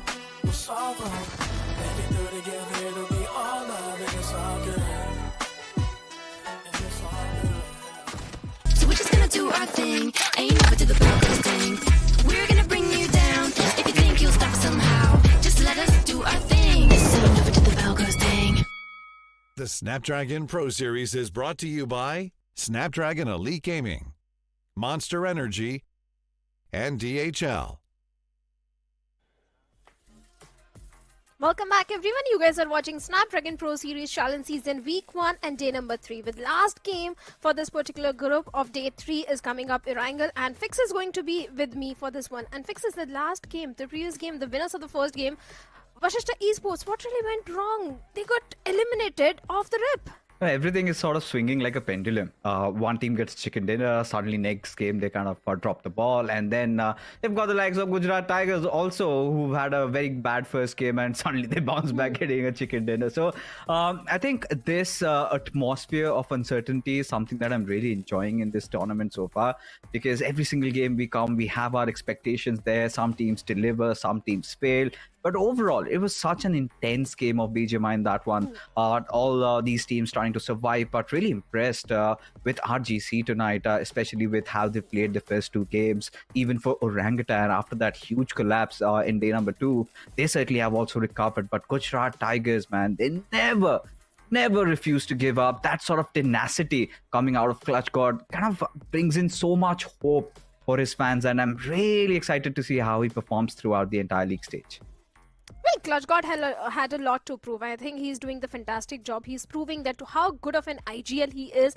The way every single day Gujarat Tigers do manage to get at least one chicken dinner. Every game they get those average points. I've never seen Gujarat Tigers engage in any sort of a bad fight. They always pick the good fights, and that's the reason that the rotations are also very good. And that's the reason that Gujarat Tigers every single day they're having a good outing. But along with Gujarat Tigers, I want to know from you what's really happening wrong with the players of Team 8-Bit, because 8-Bit was so aware about the position of Godstrain, and despite that, always made that push. I think it's maybe complacency or a mental block hitting them because they're making a lot of those rookie mistakes. They would not make any given day. Even for Mafia Omega, still need to get back into form, need to get back to good shape. Also for Ovesh, Ash, it's a wake-up call. And for 8-Bit, it's a good thing that's happening right now because they still have so much time to fix. But taking a look at the rankings of Miramar, Gujarat Tigers, courtesy to that chicken dinner, nice 8 eliminations points, 18 fair total points is what they have collected. Even for myth officials, considering they did say they were a little underconfident yesterday, and looks like they've done their works right. But here we have Bot Army Esports again. That lack of consistency is really hurting them. One game they go all bonkers, and suddenly the next game, they're nowhere to be found. Even for the likes of God's Reign, we saw them early on dismantling the players of 8-Bit, and the next moment they could not even survive inside the circle. So goes on to raise a lot of questions about the stability of all these tested teams, these veterans. So they really need to put in a lot of hard work right now, because from the next 2-3 weeks, we'll be suddenly down to a final couple of games, and that is where you would not want to miss out on the grand finals. I think Godstrain is still doing pretty okayish, I'll say. I'm not appreciating that they are doing wonderful, but still okayish as compared to a few other names like K9 Esports, Team Bot Army Esports, and 8-Bit. Because if you remember, day number 1, they got 9 points. Day number 2, they got a chicken dinner, total of 26 points. So with total of 35 points in the leaderboard, I think Godstrain is still looking much better than few other teams. But we know how much expectations are there from the side of Destro, so big things are definitely expected from his side. Without any doubt, I think not just from Destro, even from Ninja Jord, because he's had such a rough phase. I mean, he was doing so well at X Park, and suddenly decides to make a move to Aiku Soul. We all know that gamble did not pay off. It went nasty for him, for a point where there were even questions, speculations if he's even going to find a team. So many of those big tier 1 teams were already filled, and then suddenly S-Power departs from GDR. He joins in, and God's Reign haven't really gotten back to their oomph they used to once showcase before. So I think they really have everything together. It's all about them playing as a cohesive unit, and even for Destro as an IGL, I think he needs to start evolving. This is where I would love to see more insights coming out of Robin as to what's going wrong in their team, because there's something missing. Every single time you see God's Reign, they're doing the same old. And it feels like at a point, these teams have become so conditioned to them that they easily deal with it. And for God's Reign, they have to be a wrecking ball, something that Versatile are doing right now. And they've got the right players, and I hope they go all out for once, take those early fights. But yes, we would keep on ranting, but now we're back again, up the skies. It is going to be the final game of Erangel for at least these two groups coming into play, C and D, as the flight path trajectory shadow goes all the way from Nova Ripnoy towards somewhere around Severny and shooting range. So would be really excited to see where the circle forms, because ideally we've seen such flight path trajectories. Circle usually goes towards Gatka. If that happens, I think few of the teams are going to benefit heavily, because it's an open circle, and we know few teams like dropping towards the side of Primos and Joshapur area, even Medal, they love going towards the side of Pochinki, which has been their home ground since a very long time. So maybe even Medal can also benefit. And in the previous game, I think Medal also delivered a good performance, a decent performance. But for now, we have the players of OG going all the way towards the side of Milta Power. But God's Reign, they have been going to military base since a very long time. They are also sharing that military base with the plus of Bot Army Esports. And yesterday, if you remember, Bot Army, they completely annihilated God's Reign. So maybe this time Destro will be looking for that revenge. I hope they do, because as things are, of course you would be anticipating that turbulence around the Sosnovka base, but seems like a little bit of a different strategy being implemented over here. Okay, Scott's Train, they're still dropping down at a military base, but look at Bodami Esports. They're deciding to just back off. They know Novripnoi is up for grabs. No point taking those early fights because, again, God's Train, they can be unpredictable at some time. So, considering the fact that Bodami Esports did not have a good outing in the previous one, this time, maybe they want to take things mellow, get a couple of position points. Because for Bodami Esports, I think that is one of those key areas where they can really work on. And in fact, it was Cincinnati Kids who eliminated Bot Army Esports in the previous map of Miramar. And if we go by the book, Cincinnati have been struggling very badly. Day number 1, day number 2 didn't go in their favor. They were losing those 4v4 fights. And Bot Army, a team which completely dominated in open finals, losing that 4v4 fight raises a lot of question as well. Because Monty, Devotee, these are the two lads. In fact, the entire team which was able to pull off that clutch moments also. Because I remember in the first day of open finals, Morty Bay was the guy who did a 1v3. So definitely Bot Army Esports is one of those team. If they lose 4v4 fights, the questions are going to be raised. But Legit Esports is also one of my concern because they are right at the bottom of the leaderboard. Nothing really is working for this team at this point. I mean, really, to be honest, they are starting to look really appalling at this point. I mean, I would expect a little bit more from Legit as an entire roster. They can do so much more. They've shown signs of that. And there are those days. And seems like they haven't really found one of those. They need some sort of a hope to latch onto. Because for Legit, we've seen there were a couple of moments, right? Especially in games like the Kendi, from the backlines, they used to cover up. They have a little bit of solidity in their 4v4 fights, but this is one of those teams that never really likes to force fights on people.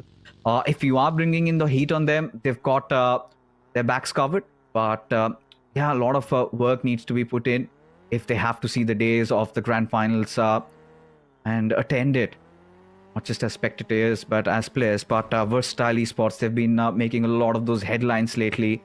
The previous game, not really going their way, but despite that, so much of explosion coming out of this roster. You know, always have that heat coming in. You've always got constant threats in the form of Aquinox, S-Power, and even with Raiden and Somraj doing their bidding, this team is definitely one of the most interesting prospects alongst with Carnival Gaming for the foreseeable future. Oh yes, definitely. I 100% agree to that, but 8-bit, a big concern for so many people at this point. Even I'm sure for Oasis and the boys also, they are also concerned that why the performance is not coming through. Because whatever the reason is, I think 8-bit is one of those teams which needs to rectify it as soon as possible with week number 1 already over. It's the last game for 8-bit. And if the performance doesn't come through in this Erangel as well, I think a lot of questions are also going to be raised that will they be able to handle the pressure of week number 2? Because yes, I do understand that it's a league format. You have got too many games to work around with, but you can't leave things for the 11th hour because we know how much pressure will be there towards the last week. So 8-bit, I think this should be a wake-up call, like you said. If the performance is not coming, maybe 8-bit won't make it to the challenge finals, and so will the players of Team Legit Esports. But I think there is one team which has done a good recovery at this point. And they are going to be the players of Team Empire because day number 1 with only 5 points, day 2 cut to 35 points they are getting. So Team Empire is looking so strong. Yeah, so all these newer teams need to take a page out of the book of Team Empire. What could have begun as just mere luck suddenly got converted into confidence, and they are soaring high. And especially when you take out such big giants like Aiku Soul, they've also had their fair share of games, did manage to get a chicken dinner yesterday. Yeah, I think today is one of those days where Team Empire is going to get truly tested. But, you know, bringing the conversation back to the likes of 8-bit, I'm going to give them some time because we've seen that slump in every team, right? Even Aiku Soul was going through it. Even Revenant X-Park, after winning the officials, they got a little carried away, enjoying their vacations. It was all chill. But now they're all good. Everything is fine. Everything is well-oiled. But for 8-bit, I think time enough, at least till that third week. Because let's be honest, out of 32 teams making into top 16 isn't that hard. But yes, by week 3, they need to really recover, work on whatever issues, because now this roster in 2024, a lot would say they were the dark horses, and now they're one of those favorites. And are they playing like dark horses? Not anymore. Are they favorites? Not even in my books. So somewhere down the line, they have to redeem themselves. How do they do that? Get Mafia, get Omega back to form, make some sensible callings, and they'll be as good as new. They have to do it. They have to do it. But there is one more team which has impressed me by the performance. That is going to be the plus of 4 Miracle. Because we were complaining that 4 Miracle, they're completely absent. But day number 1 didn't go that very well. Day number 2, they did a good recovery out of it. And day number 3, they're getting those fights. They're getting those finish points. So I think 4 Miracle, whatever they are doing is working in their favor. And if they continue doing so, I think they can easily qualify for the challenge finals. For now, they are in the city of Rozhok, but they need to be a bit careful from the players of Team Myth, because Myth is somewhere towards the school apartments, and also we have the players of VXT coming all the way from the northern side. Orangutan, speaking about this team, I think they have been doing pretty decent, because that weekendy game on day number 1 was also a good game for the players of Orangutan. The previous game, they came so close to getting a chicken dinner. This is the second time, Fixes, that OG came so close to getting a chicken dinner. I think OG and their positioning has been pretty much commend-worthy, but the sustainability in those 4v4 fights, sometimes I think there is a little bit of that miscom. Of course, they've subbed in Atanki, they've gotten in Veron, and Veron kind of brings in a lot of promise. I think I could correlate Veron with somebody like Sib. I feel like he's got so much potential in him. He's got so much hunger. The drive is definitely there. It's all about Haru also letting his players. In fact, all of them. You've got so much depth in OG's roster. And OG have always been one of those teams, I believe, in the middle of the pecking order. And all the curses have been lifted. Still that trophy curse remains, which I feel like Aru and the boys can bring it. Because even if you ask in the community, one of the hardest working IGLs, so technically sound, has got his mechanics right, even in those individual battles. So OG are always looking good. But sometimes I feel like it's always been their own demons that go on to haunt them. Sometimes they just take too much on their heads, especially Aru. He is an overthinker. He's been through such dark times. And for him to relinquish himself, for him to redeem himself, and I think OG giving that unwavering faith and giving him that entire command of things, I think has been driving them to the right direction.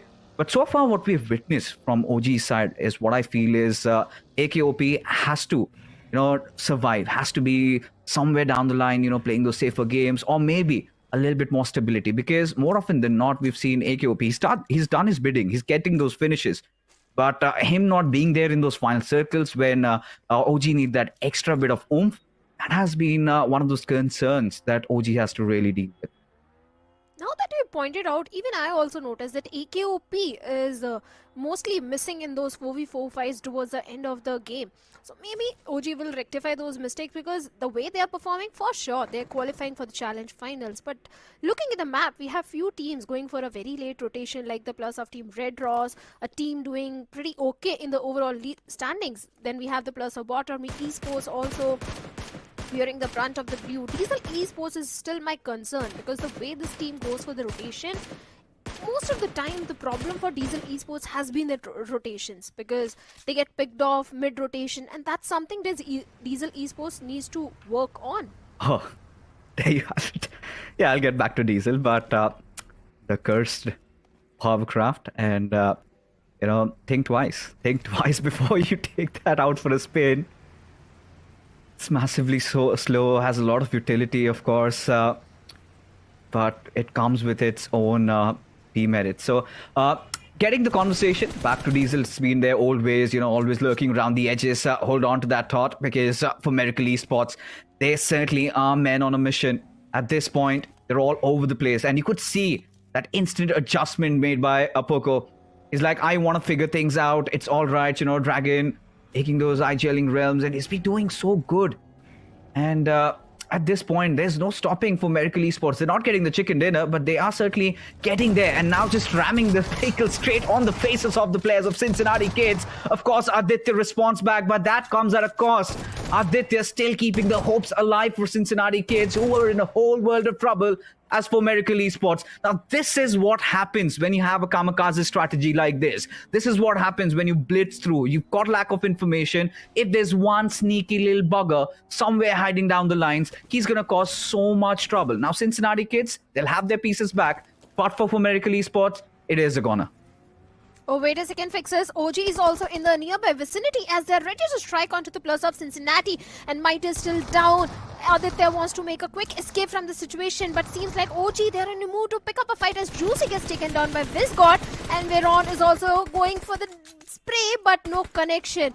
Cincinnati, they have to make the mature decision and leave the fallen comrade to death, and Juicy has been eliminated, and Cincinnati, they have made a quick escape from the situation, but OG, they also can come under heavy fire as even the plus of VXT are in the close fray.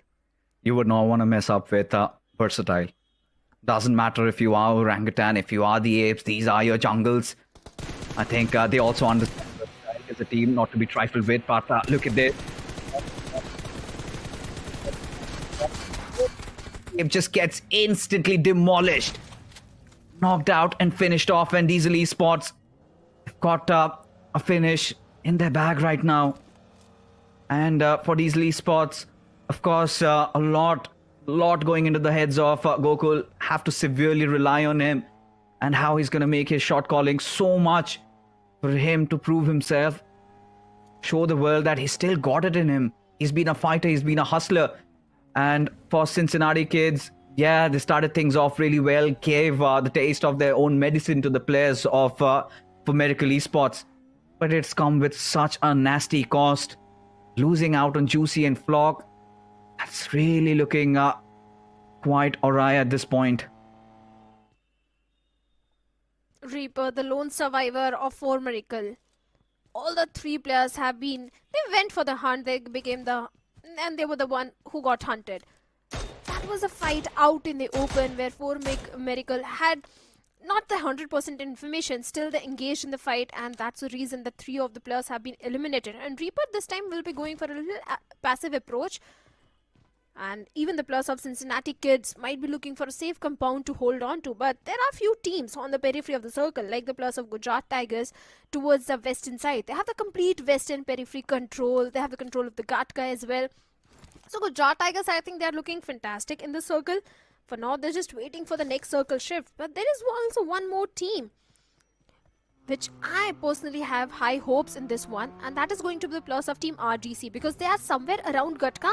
And if the circle goes there, I think they can do pretty well. And speaking of RGC, seems like Bunny has already taken things on an aggressive side as he takes down one player down from Vashishta. Now we know who's RGC's lucky charm. You just talk about them and suddenly they're going to knock. And it's going to be a big one, especially RGC kind of trying to replicate what Team Empire did yesterday. Because when you look at this circle, it's such a complex one to really have a good read on. A lot might argue it kind of goes down south of the Pachinki Hills. There are those 12 packs also to play around. And here we have the notorious crew just driving by, spotting the players of Diesel, Albi under heavy fire. Joker just spraying down with all those bullets. Where do Diesel stop? Because Aiko, Revenant, X-Park, they've got everything working out for them. As now, there you come. There you go. This is just as good as it can get. But for now, Sarang out in the open, it suddenly gets wiped off. What just happened? I cannot process Revenant, X-Park being so tunnel vision there. As Orlo, he had a little bit of an angle to play around with. And felt like they were completely controlling this fight. Till Orlo happened. 4 finishes for this young man. And Revenant, X-Park are on their knees outside the lobby. Not really a result that they would have hoped for in their worst of nightmares. You know, Fixes, I love making notes, and I was about to just write and almost wrote that Diesel Esports eliminated by Revenant X-Park. And suddenly I see that Revenant X-Park, they have been eliminated because the way they initiated this fight, 2 of the players of Diesel Esports were already knocked out, and suddenly tables turned, and Revenant having the taste of their own medicine. But now we have the players of Team Vashishta Esports also having their eyes onto the players of Bot Army. Bot Army not having the best of the time, I'll say. Even Vashishta in Miramar, they had to face an early exit. And out in the open, I think Vashishta is not in the best position at this point. And as I say it, Bot Army Devotee takes down Fierce. Rage God, the pressure is definitely onto him to deal with Devotee and go for the rescue mission onto Fierce. And close frontal battle, even Rage God also goes down through the hands of Monty. Oh, look at this. Bot Army Esports getting back to their old ways, getting back to hunting. They do not care who's in front of them. All they want is heads and bodies, all piled up, all wrapped up. Has now 3 finishes secured already, and they are set up once again. But for Sister Esports, come the boy. He's in the middle of nowhere, surrounded, pinched down, still alive, though I do not know how on earth is he still breathing. Would want to find some compound, some means of escape, but eventually falls prey to a KOP, and this is something that OG would not mind, right? A free finish coming at their own direction, put him 6 feet under over there. Quite solid stuff. But all these teams, look at the real estate prices go high around Pochinki. I think a cluster has already formed, and we're off to a little bit of a slower game. Kind of takes you back to the last game of the evening yesterday where Team Tamilas got that chicken dinner. So it really comes down to which team is kind of staying aloof from the city. If it becomes an urban circle, that's going to be a whole different story, Shadow. But as things are, everybody just wants to hunker down around the edges of Pochinki because, of course, if the rule of thumb is usually it goes away from the cities and you would want to have that means of escape.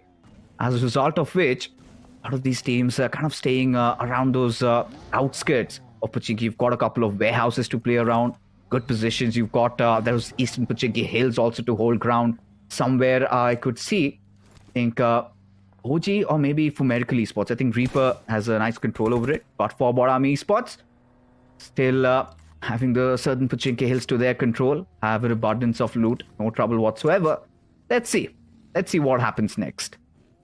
See, if the circle goes a little south, I think God's Train is also placed perfectly to go for that winner chicken dinner. If not chicken dinner, at least a very high fragging game, because considering the experience which Distro has, I think he can easily go for that aggressive side once the circle favors him. But if the circle goes north, I think Red Ross, Cincinnati, even Gujarat Tigers, they can benefit heavily.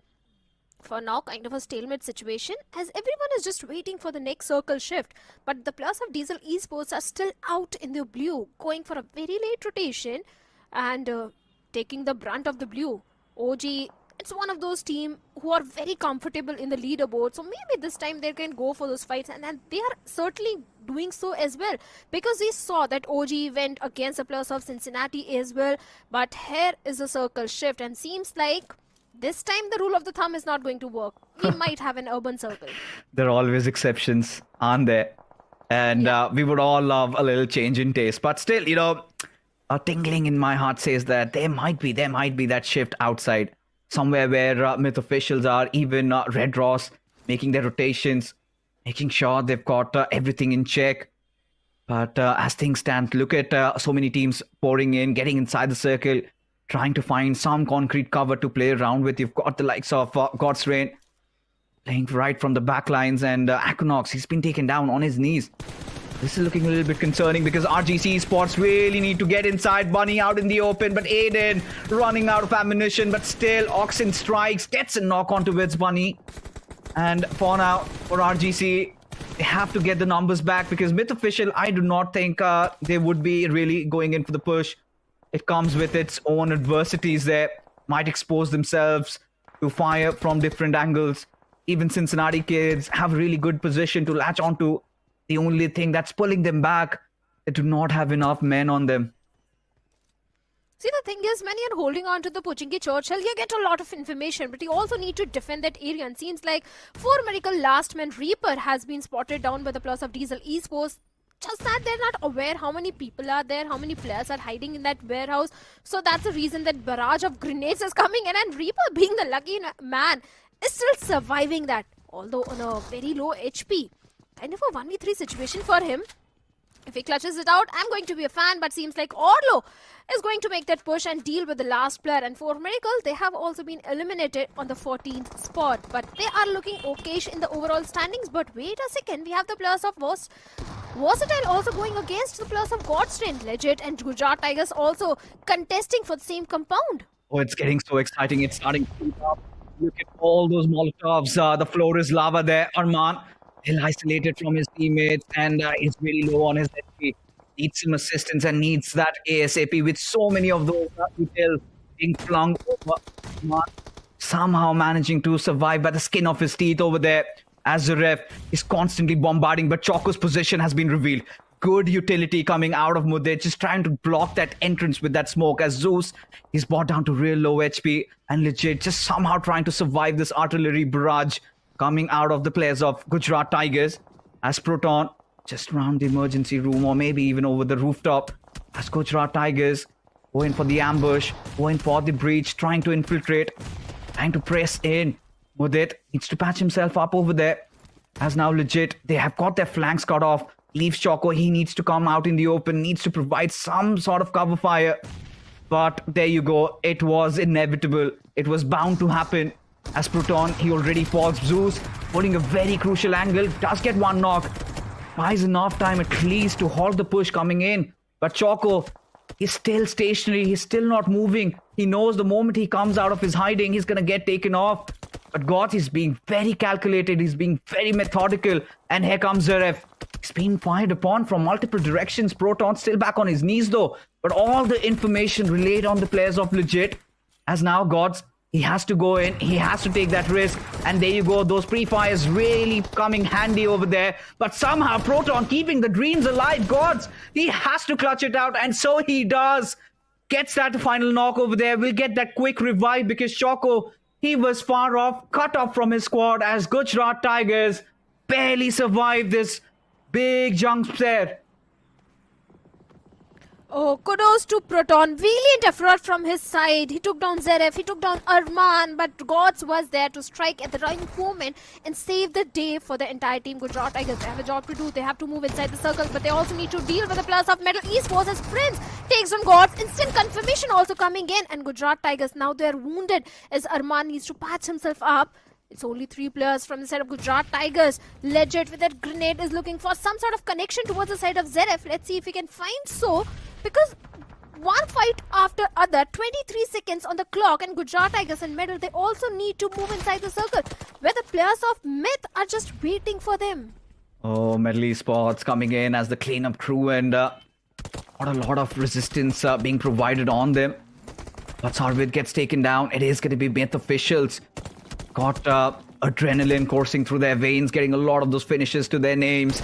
As of now, as Legit, oh my god, look at this. Just wipes out GT and yeah, Gujarat Tigers, they fall down. A valiant effort, kind of got a little unlucky towards the end. It was quite unfortunate as Medal Esports rack up 6. And look at Legit, has 5 finishes already. But like I said, the circle again shifting out. And now you've got 8-bit in a very promising position. And this is one of those games, Shadow, they have to convert. They have to find that chicken. 8-bit, even yesterday's Erangel, in a similar circle, 8-bit had a decent position. But still, the situation didn't entirely go in their favor. But this time they need to deal with the players of Orangutan as Viron is just ready to with a grenade. And even EKOP wants to find some sort of connection with the grenade. But the only problem is Orangutan, they are surviving with only 2 players remaining. Even the players of Diesel Esports can become a little problem for the players of 8-bit. But as the circle takes another shift, it is heavily favoring the players of Myth Esports and Red Ross Esports. Even Cincinnati Kids also have a good compound inside the circle to their name. VXT, OG, 8-bit, RGC, all these teams, they have to make a hasty rush inside the circle as Mafia with a grenade finds a beautiful lock onto Beron, leaving AKOP all by himself. And this revival fixes is not going to be easy at all because Veron is on a different compound. Look at this, versatile. The timing is so perfect from their side. They saw that OG is wounded. They were outside the circle. They have come closing in. And they also know that they're up against 8-bit, a team that they can take a fight against right now. But both these teams have to get inside the circle. And the circle is so much out in the open. It comes at a cost. There you have it. Rishi gets that knock. And suddenly 8-bit are on the back foot. once again. RGC, they've got a little bit of that cover to play around, a little bit of that circle also to work with. As AKOP makes quick work of Raiden, instant knock and a finish. S-Power, of course, gets that final death blow. But Versatile, one of the casualties, could come back to bite them a little later. As now 8-Bit still playing around the trenches over here, as Versatile still eyeing on, still finding some means of how to really get inside the zone over there. Cincinnati Kids, things are starting to align. Have they had enough players? Have they not lost a couple there? But RGC Esports, they're getting so many knocks left, right and center, but not even a single one being converted into a finish. The good thing is that they have the control of the circle. Not the entire control, but they are in the safety net of the circle. As Sanchit has been knocked out, an easy rescue mission should be on the way. But Somraj going a little aggressive towards the side of 8-Bit immediately gets punished. This is the moment where VXT has to strike as Ash is going for that first hit, but there is no time. The play zone comes in and the entire team of VXT has been eliminated on the 7th spot. But RGC, they still have a lot of information onto the plus of Team Myth, Red Ross, as Rishi with the grenade is looking for some sort of connection towards Myth. If they do so, 3 finishes, maybe they can get more. But amidst all this, there is one player Fixes who is hiding. And RGC is not even aware about him, and that is Aditya of Team Cincinnati Kids. Don't curse it. Let him cook. RGC Esports completely avoiding, completely ignorant about the existence of Aditya. Sanchit maybe has some lingering doubts. Maybe something tells him there's somebody hiding. Surely, in such chaotic situations, it's so difficult to speculate. Aditya, they take those shots, but eventually does miss. As Sanchit, now well aware, but does not have a lot of HP to work things around. Aditya, he is going to have a ball, does get that finish confirmed. Has 2 first hits to work around with. Will patch himself up though. But now the circle is far from where he's at as Bunny comes in for the cleanup. RGC Esports almost on the verge of a collapse there. But this did come at a cost. Dope already down and out. Leaves Rishi and Bunny 2 men alive. Going after the players of Myth Official who are having really good time so far. Rishi just hiding behind that murky smoke. The idea is to somehow try and get Dope back on his feet. Considering it's that 7th stage, it's going to be so difficult, almost nigh impossible. As Ash still alive from Team 8-Bit, Ash and Oasis, 2 of the experienced names. They have to piece this one out together. They will have to use all their defensive acumen to somehow get inside the circle. Whilst all of that is happening, Shadow, look at Red Ross. They are pretty much sitting and chilling, waiting for all these teams to fight it out, go all nasty, go all bloody, while they end up salvaging on the scraps. But seems like Oasis, he's got different ideas. Has taken down Artho, finished him right off over there. Sham going in for that healing battle. It has finally come down to a 3-on-2-on-2 situation. Myth Esports, Oxen needs to go for the rescue mission on the fallen comrade to get the numbers advantage back again in the game. But Lucifer takes down Oasis of 8-Bit and the confirmation is also there, leaving Ash all by himself. For a second, I thought it's going to be a good game for the plus of Team 8-Bit, but Bash needs to stay prone, be one with the nature. A single nade marks an end for the 2 plus of Team Myth Esports, and Myth has been eliminated. Now it's Ash versus Red Ross, a 1v2 situation as Lucifer has been knocked down. This is the moment for Ash to strike in, but unfortunately has got no util, no grenade, no molotov, just that M416 and few first aids. Always under the shadows, always underrated, always disregarded, always disproved. But this is his time to prove. This is his moment of glory. Ash has to do it. Phoenix has taken so much damage, but eventually Ash will fall as Red Ross secured this one in the bag. The numbers really overwhelming, but for 8-Bit, very close yet so far. Missing out on that golden window of opportunity, missing out on that chicken dinner, but a comeback nonetheless for 8-Bit as yeah, it is there. But Red Ross smiles in their department. A beautiful chicken dinner coming in. I think in situations like that, even the mightiest would crumble. But Red Ross, they held on and they were hopeful. They got it. They did not fumble. They did not drop the ball. Good one coming in once again. 100% Red Ross. They are having a fantastic time in the leaderboard as well. They are on a safe spot. Day 1, 28 points. Day number 2, they had a little bit of the downfall with total of 12 points, still getting those average points. And this chicken dinner is definitely going to solidify Red Raw's position inside the leaderboard. But 8-bit, this game fixes, let's be honest, was very important for 8-bit. This was much needed to boost the confidence for the upcoming week. Since it was the last game of this week, 8-bit had to deliver the performance, and they definitely did. I have no complaint from 8-bit. Yes, had the last player had few grenades or the molotovs, maybe he would have converted the chicken dinner.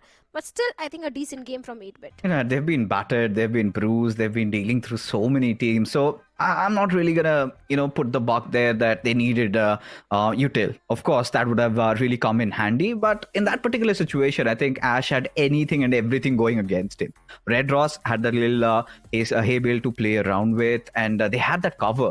But Ash did not have that luxury. And I think a lot might argue that he should have gone in whilst the revival was there. But of course, we are spectators. We know that maybe a revival is being triggered. What if Ash had been just pushing through and the other player just decided, chuck the revive, so let me just go in for that finish. So it could have been complete 50-50. It all came down, what I feel is, to that one shot from that S12K connecting. And Ash, unfortunately, was on the receiving side, because the moment he decided to push in, that is where he got that first connect. And he was brought down to 10% HP. And that is where you start losing your heads. And Ash hasn't really been one of those clutchy players. Had there been Omega or maybe even Mafia in that particular situation, things could have been completely different. But at least 8-bit, they have something to latch on to, right? They can go back to the drawing boards. They can fix majority of the issues. But so far, it was an electrifying game. And this is where, for Revenant X Park, can't really blame. In such chaotic situations, it's very easy to maybe ignore that one outlier who completely annihilates you. But nevertheless, I think Revenant X Park have been having such a ball. They look so good, so concrete. Everything has been going in their favor. This is a team, I do not have any doubts that they're not going to make it inside the grand finals, but would love to see lift them a trophy as well. Another trophy in their cabinet would be a delight for their fans. 100% Gujarat Tigers definitely had a good fight against the players of Legit Esports, but kudos to Proton also, because he was able to deal with 2 players of Gujarat Tigers. But Metal Esports, they also strike at the right moment when Gujarat Tigers was not prepared. Even Myth also wanted to part of this fight. I think things started falling down for the players of VXT at this point, where Samraj made that push against the players of 8-bit all by himself, and 8-bit immediately punished him. He kind of overcommitted, or maybe he just wanted to move inside the circle. That costed VXT an arm and a leg, but this grenade marked an end for the players of Team Myth Esports, because Myth was looking very strong. They had the numbers advantage. Just a single grenade literally took the chicken dinner away from the hands of Myth Esports. Yeah, I think it could have gone either ways. And in those moments, those utility do come really handy. And in such circles like that, when somebody is hiding behind a hay bale, might as well lob a grenade. Myth Official, they've been creating a lot of noise over there. RGC Esports also, I was quite surprised. They did get themselves very good points today. They've earned a lot. And for an underdog team, it is important. Confidence is the key. And now with them having a lot of time to, micromanage, maybe tweak things up a little bit, RGC Esports will definitely be one of those teams to watch out for, because I feel like they've got so much going. But Diesel, finally, the sun has come up for them. Orlo, that fight against Revenant X Park there, that was one of those reasons why he would have himself. Because that positioning out there, that off angle that he created, and Revenant X Park had no clue about it. And then Diesel goes on, Sham goes in for the healing battle, get decent points for themselves. So Diesel Esports, I think this was a decent game for them. And yeah, well deserved, all. I think Diesel Esports, every day they're having those average points. Day number 1, 19 points. Day 2, 16 points. It's just going for those average points. And that's working perfectly fine for Diesel Esports, at least for this week. And along with Orlo, we have best companion as Aditya of Cincinnati Kids. Even Cincinnati Kids also are engaging in a lot of fights, where Diesel was the one who were trying to hunt them down. Then also have Phoenix of Red Ross as the finisher, because he's the one who landed the final blow onto Ash of 8-bit. So I think the perfect stats are there from everyone. Cincinnati Kids, I think this week is not looking so good for them, because they are right at the bottom of leaderboard. For Cincinnati kids, it's always been about them being very underconfident at this point. I do not know. I mean, if they're even signed under an org, or it's just band of brothers forming a clan, deciding to team up. I don't know if they're salaried or whatever is happening. I think a lot goes off outside the game. Now, when you look at the players, we've seen they're tried and tested. There is no doubt that they'll make it to the grand final somehow. They've always done that. You always witness, does not matter if it's Cincinnati kids or if they were in the former organization 8-bit, every officials, they'll attend. But what happens later is a different story. Nothing seems to work out for them.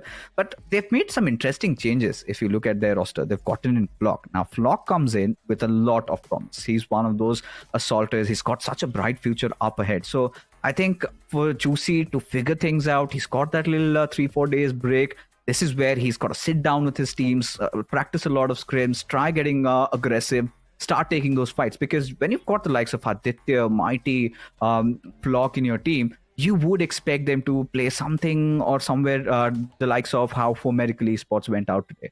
You want to be the ones forcing those fights. You want to be the aggressors rather than being the ones trying to defend, because that is their them in their natural element. So if they can understand that, I think week 2 would be pretty good for Cincinnati kids. I think they need to do that. Otherwise, week number 2 will also continue the same way as week number 1 went for them. And looking at the match ranking, we have the players of Red Ross right on the top with total of 18 points. Diesel Esports, they did pretty well in this one. Total 12 points to their name. Even 8-bit, finally a good performance coming from their side. Total 11 points. Definitely something to look forward to for week number 2. Myth Esports on the 4th spot with total of 9 points. Even Myth are able to find their footing inside the game on day 3. VXT, decent performance. They always go for those finish points. I think they have done majority of the heavy lifting in that one of the Senau games. So VXT have got nothing to worry about. And I think Gujarat Tigers are also on the same page. This time only 5 finishes. But I think nothing to worry about. At this point, you could see that they're putting their foot in the right direction. However, for Versatile, something that's on my mind, and I had to put it out there because yes, they had an explosive start. They did really well. Even now, they're winning fights, but they are flying high. Basically, they are a team having good confidence in their side. But in such long formats, there will be those times when you lose that consistency, you lose that composure. And a lot of teams are watching, and they will be there to go after their heads, given the opportunity. You've got Hero Extreme Godlike also coming into play. Revenant X Park, we also seen they were on the 3rd spot. And these are all those squads that we know are quite consistent. They have been proven, they've survived the test of time. So I think for Versatile, they have to keep their heads straight. Because one thing we know is that this is a team that has a bright future ahead. But to keep that bright future intact, you have to constantly rack in points, 7 to 8, and then find a couple of chicken dinners also, because that is going to give you that little sense of consistency. You're going to feel at home, you'll feel comfortable, because we've been talking so much about the points. Let's take a look at the overall scorecard right now. Versatile at 86, and this is what I was starting to get worried about now, because Hero Extreme Godlike, they're on 62. If they play their games properly, even Aiko Soul, even Carnival Gaming, so much threat could come in for Versatile. So this is where I think Versatile will have to hold their ground side. Well, certainly, because if you look, they lack those placement points. They've got enough finish points. So they need to work on that survival. They need to focus on those placement points. Then also we have the players of God's Train sitting in the 14th spot with a total of 47 points. The inconsistency is also coming from the side of God's Train. And I think it's the best time that Destro address it, because if week number 2 also goes the same way, there are so many teams who will give strong competition to God's Train. So I think God's Train needs to focus on the consistent performance. RGC definitely showing the signs of improvement, this time sitting on the 15th spot. But Bird Army Esports, Hidden Ones, K9, these are the names and everyone wanted to see on the bottom of the leaderboard, because let's be honest, Bot Army, they're getting the finish points, but only 3 placement points fixes. That is something that I really wanted to highlight over there. Everything is right. If you look at Vodami Esports, the difference is quite minuscule. One good game and they will instantly come back. But 8-bit, this was much needed. This particular game of Erangel, 30 points, now in some sort of a fighting contention. And then you've got DOD, of course, will come into play next. But Gen XFM, I'll also look out for them. Cincinnati Kids, 25 points, 2 points collected today, but they're still going to go down, considering so many of these teams haven't really come to play in. But legit, they have to prove themselves in the next week, because heading on forward, you've got Sandhawk coming up next. So C and D match already. Now, in groups A and B do come into the mix of things. So Sandhawk, one thing for sure, what we're going to anticipate is maybe a little bit of a K9 and Aiku Soul fight around that Western Shrine. Maybe somebody coming into third party over there. And so much action is there. And there could be a couple of other drop collisions that we might get to see. Lately, we've also witnessed, Shadow, a lot of those hybrid circles forming. So I'm kind of keen to see if that happens even today as well. I would love to see that if that happens, because I love those hybrid circles where you keep where the IGLs are on their toes, where exactly the circle will go. The rotations become so difficult. The decision making comes into the picture. So I love those hybrid circles. But now we have Group A and B coming into the picture, where we have God like Wildfangs. Let's be honest, they were also on the struggling side, and we have Team Empire who had for a very good day number 2. So maybe Team Empire can also try to go for the aggressive approach in this Senok. I hope so. They do. And I hope so they carry on this beacon of consistency they had. Maybe get a chicken dinner. You cannot expect every team to get chicken dinners every single day. But what you would expect them is to get at least one squad wipe, and then maybe a couple of players here and there, 5 to 6 finishes per game. And there you have it. You've got the bare minimum, the average. So that is the idea they have to come playing with. But Sanhok, we know every single time we head into that particular map, it gets really sweaty. Anything and everything can happen in Sanhok. Who knows, we might get to see that tiny island being the center of the circle, being the eye of the storm, attracting so many of the other teams. Yesterday, we saw Hero Extreme Godlike get a chicken dinner inside of Sanhok. Beautiful clutch coming out of Simp, and they're also coming back into play. And yesterday, Hero Extreme Godlike, they decided to drop in on Shrine. But this time they will be going off their other paths because they've got so many teams around them. So that's going to be definitely stacked up. Shadow is going to be taking a little bit of a breather, whilst I've got Necro with me on this desk for this one. And Necro, boy, oh boy, finally 8-bit getting a little bit of a comeback over there. But right now, are we going to see a drop collision at Shrine?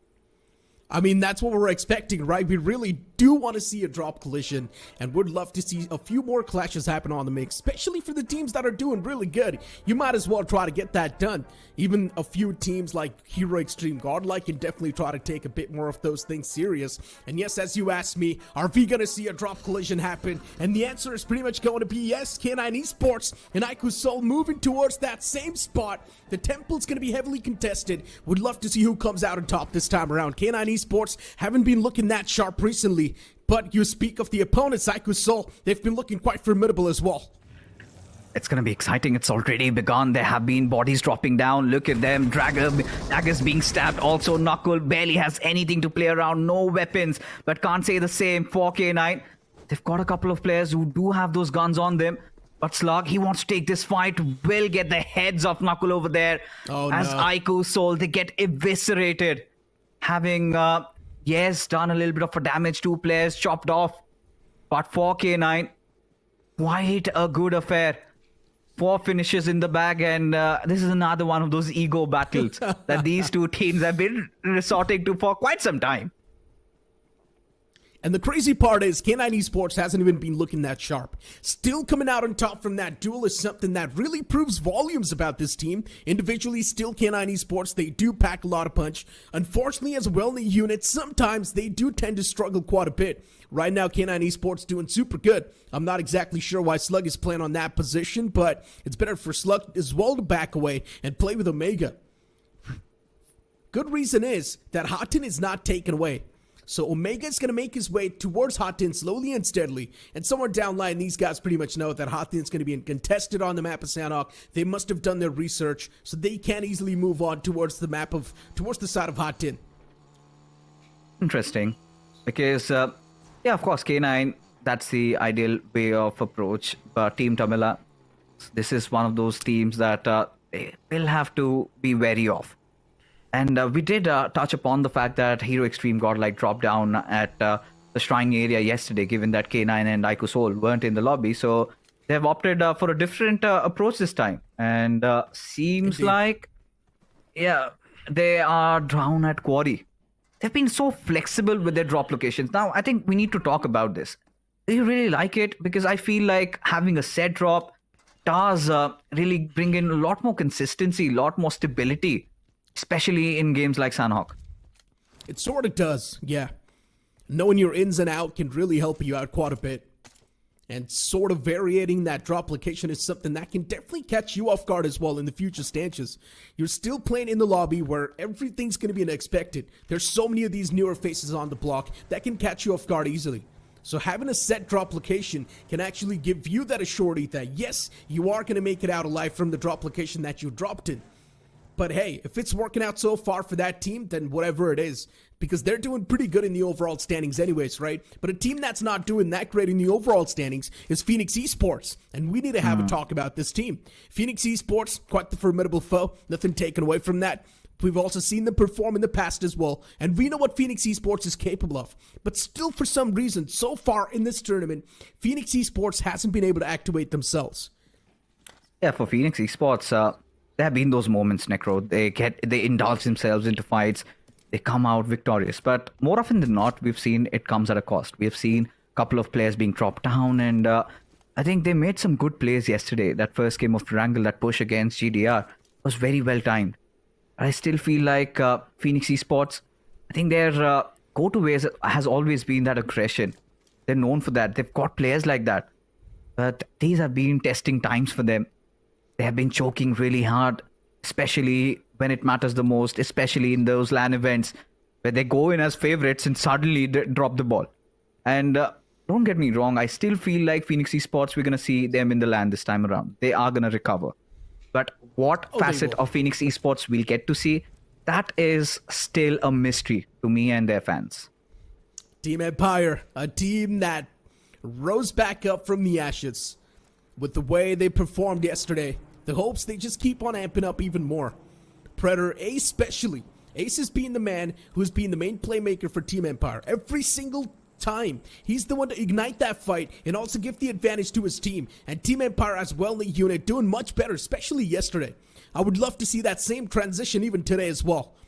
Group A and B, we've seen them duke it out in the past as well, but when these two groups duked it out, Team Empire wasn't able to perform that well. But let's just hope this time around it's going to be a complete different affair. I hope so. Because Team Empire looked a lot more solid. And it all began from that one squad wipe where they got the heads of Ikusol yesterday. I think that was the beacon of hope they needed. And now they're starting to deliver. And for now, they've got some good coverage around Painan. We've seen a lot of these hybrid circles, especially in Sanhok lately. You've got the likes of Gen XFM right beside you, but look at Genesis. This is also one of those teams that we need to talk about, Necro. They've been so aggressive in the open finals, and this time seems like there has been a halt on that. And even for Reckoning, they also need to recover quite some points. New roster, very interesting journey ahead. Reckoning's not doing too bad so far. They're on the second page of the overall standings, doing pretty okay for themselves, so Reckoning Esports is not even a big sign of concern at this point. Doing fine. They can easily make a bounce back from the spot they've gotten so far. You talk about the confidence, even that seems on point for Reckoning Esports, considering the IGL has not changed at all. It's still Gravity. And he's doing a fantastic job in making sure that he's going to be a good driving force for the team. Wildfangs, though, off the rip, different intentions, taking a fight against the players of DOD, and do or die on the struggling side of things. The man underneath that cave is definitely struggling quite a bit. He was taken down pretty low, chipped up, crawled back to safety, and Wildfangs with the upper advantage in that fight, realizing the fact that, yeah, now they're getting pushed by the players of DOD, it's better to just back away and look at Reckoning Esports. This is what I'm talking about. Confidence, it's every single time on point. Always. And they've also got so much structure. If they have been flexible, but they have it Viper a little bit overexposed from the backlines. And this is what happens when you prolong those fights. You have to be very quick-witted. You have to take that decision. cannot second guess yourselves. As Reckoning, they find an opener. And this is somewhere they will have to make a call. Do they push in on -40? Because if they do not, eventually they're going to get shot down from the backlines. So they have to keep their tails checked. This is looking so concerning. Reckoning, what are they going to do next? Tough decision. And Reckoning Esports, confused. Do not know what to do. They've lost out on one player without any reason. Unfortunately, Wiper, just standing behind that rock, getting shut down from the backlines like that seems unfair. But it is what it is sometimes. -40. Even they've got a decent compound to play with, but I'm not a big fan of this compound. It's on the edge, and this early in the map of Sanhok, you would love to be a part of the Centric side. Oh, Wildfangs. That is looking quite nasty. Carnival Gaming, make quick work of them. Players done and dusted, and in fact, it was Stray Squad. That is going to be such a nasty blow, Necro. Given the fact that he's been doing so much in terms of getting all those finishes for his team. And now, Wildfangs, they need to back off. Carnival Gaming, they're back on their feet. They're trying to surround them. But we know, Carnival Gaming, they know their way out. They've always got some tricks up their sleeves. Now, one more knock, one more player goes down on his knees. Carnival Gaming, they will initiate that push. They indeed will. Sketch knocked out. Genesis. Good start. But still, we're not seeing that confirmation come through. M40 does not want to press upon the wounds even more. Just let it open and let it bleed. Faceless 2 was the return casualty. And for M40, getting Faceless back on his feet seems like a tough task. He's out in the open, pinned down by Shiro.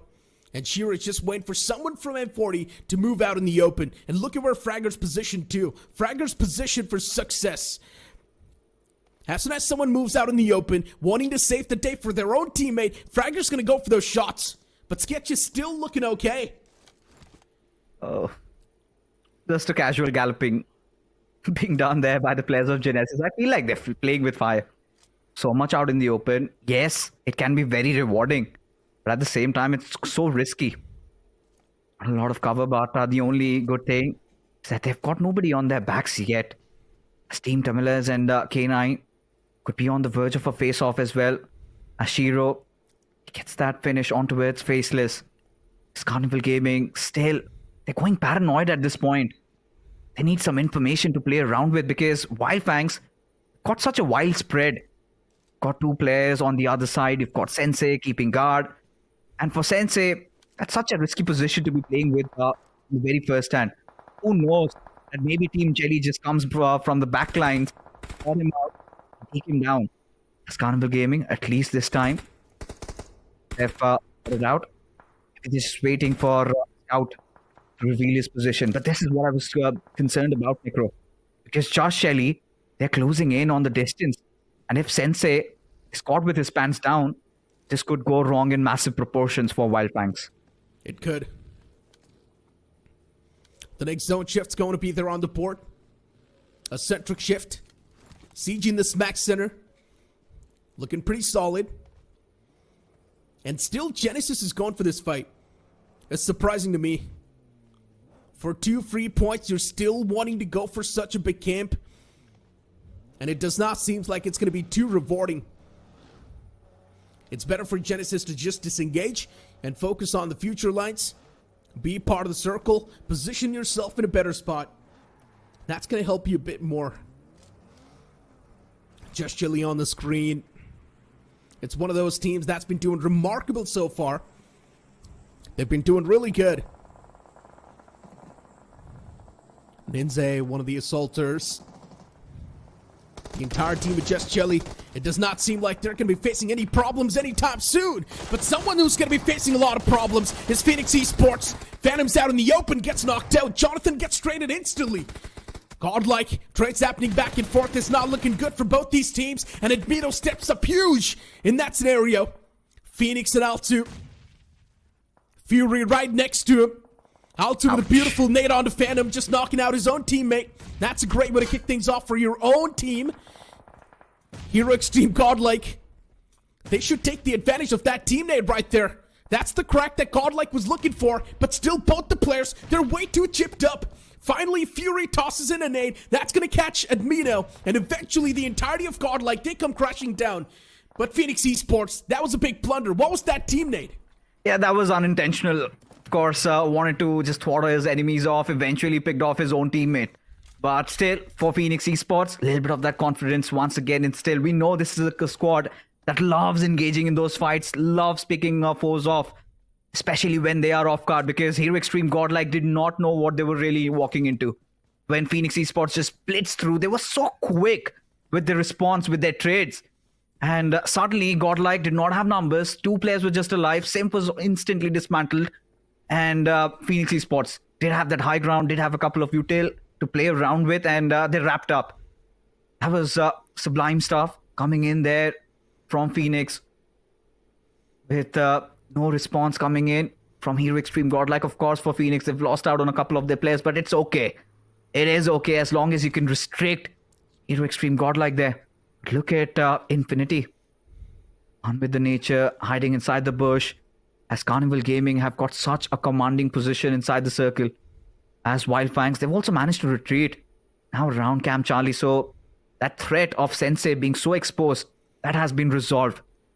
But for Wildfangs, we know this is a team that is quite unpredictable. It could come out as the victors. I'm starting to wonder, what is Infinity doing so much around the back? Is he the one providing cover fire? Is he the one trying to restrict teams from entering in? Is he the one holding the door? Seems like it. I mean, he is slowly and steadily moving into the circle. Just a late comer, I guess. The next zone's going to shift towards the right side. Wingard Esports as well. Silo P constantly taking the shots. No connection found. Infinity now seems like in a really good spot. It's just that separation of 3-1. If Wingard Esports, they get challenged by anyone, that man separated can definitely provide a lot of value. Team Tumulus as well, making that rotation. It's not working out that well. And what just happened? Team Tumulus, what a big blunder that was. No clue on what's going on in the circle. All the players in that one single vehicle. It's a surprise package. You know about it, Fix this. We've seen this time and time again. And when will they learn? I mean, it's just not Team Tumulus I'm talking about. It is a game of Sanhok. 1 vehicle, 4 players. We know how that unfolds. Yeah, that is gonna hurt them. Not really expecting, but that being said, we've got that circle shift towards the eastern side. DOD, they have been phenomenal. They've held on to their grounds, and this is a game where they can actually decide to go big. Clutcher did not even have to clutch. He just had to spray. As Gen XFM going after the players of Genesis. Genesis prolonging the fight so long. They were watching the players of -40, and this was ought to happen. Are we going to witness once again? Gen XFM, round 2. Let's go, if they can make it. I'm not even sure why this is even a thing. That dude, this late inside of the game, all the 4 players sitting in that one single vehicle. Yeah, I'm not a big fan of this. This is smart. Phoenix Esports in the front. Just 2 of the players standing. A lot of shots taken. Gen XFM, third party as well, comes into the mix. They need to watch out a bit more. And what is happening? Even from the back, it's the player Suggest Jelly who step in the action. Trades are happening back and forth. And Gen XFM, here you go. The approach is there from Just Jelly as Jelly's taken down pretty low. Jelly's playing with fire. He needs to get back on track right now. Evil, he does dish out a lot of damage, but Evil realizes the fact that he's got a lot of burden on his shoulders currently. Needs to get the fallen players back on his feet. Gen XFM, it's such a big sandwich. They wanted to be the one to get the elimination point, but now it feels like they're getting feasted. And to make matters worse, they do not have any smoke grenades to really work around with. But seems like Josh Shelley, they're not done yet. Spotting out the players of Reckoning just on the sidelines as Reckoning, they are hungry for all these finishes. as Dionysus, he's been chipped off, taken down. Evil still somehow fighting like a hero, still somehow keeping things tight. I do not know how Gen X FM are still alive, but here they are. Couple of smoke grenades now being deployed by the fallen comrades. But now Ninze, it is going to be so tough for them to really enter inside the circle. They had that golden window of opportunity. They missed out on that. So many teams starting to flood in. You've got Phoenix Esports. You've also got M40 from the backlines. It's still Jelly trying to provide that pressure. And now Phoenix Esports with just 2 players alive, 5 finishes to their names. How many more can they gather? That is the big ask, Necro. This game is served on a silver platter to Wild Fangs. Look at the next circle. Right on top of them. And that's the only compound that's available in the circle as well. Wild Fangs, all the stars are aligned. If they lose out in this chicken dinner, I'm done. Same. I'm never holding any sort of faith with Wild Fang anymore. But if they do win this chicken dinner, all faiths will be reignited once again. But Phoenix Esports, out in the open, just a 2-man squad. They're doing a lot of damage to the lobby. Hector's out in the open, but hold on to that thought. Team Empire, they get knocked out as well. CG, they step in the playing field. Empire's not looking too fluid now. Goblin's doing a lot of damage. Hunter needs to watch out for the backlines as well. And Gen X FM, they themselves have got some own issues. Man, even Reckoning Esports from the back now, looking to charge in, barraging forward. So many teams in that same compound looking to be a part of the action. Kyoya in the backlines. Vichu sitting inside of the vehicle, finally spots out Kyoya and surprises the player. Vishu has got so much trouble to deal with, but he still connects.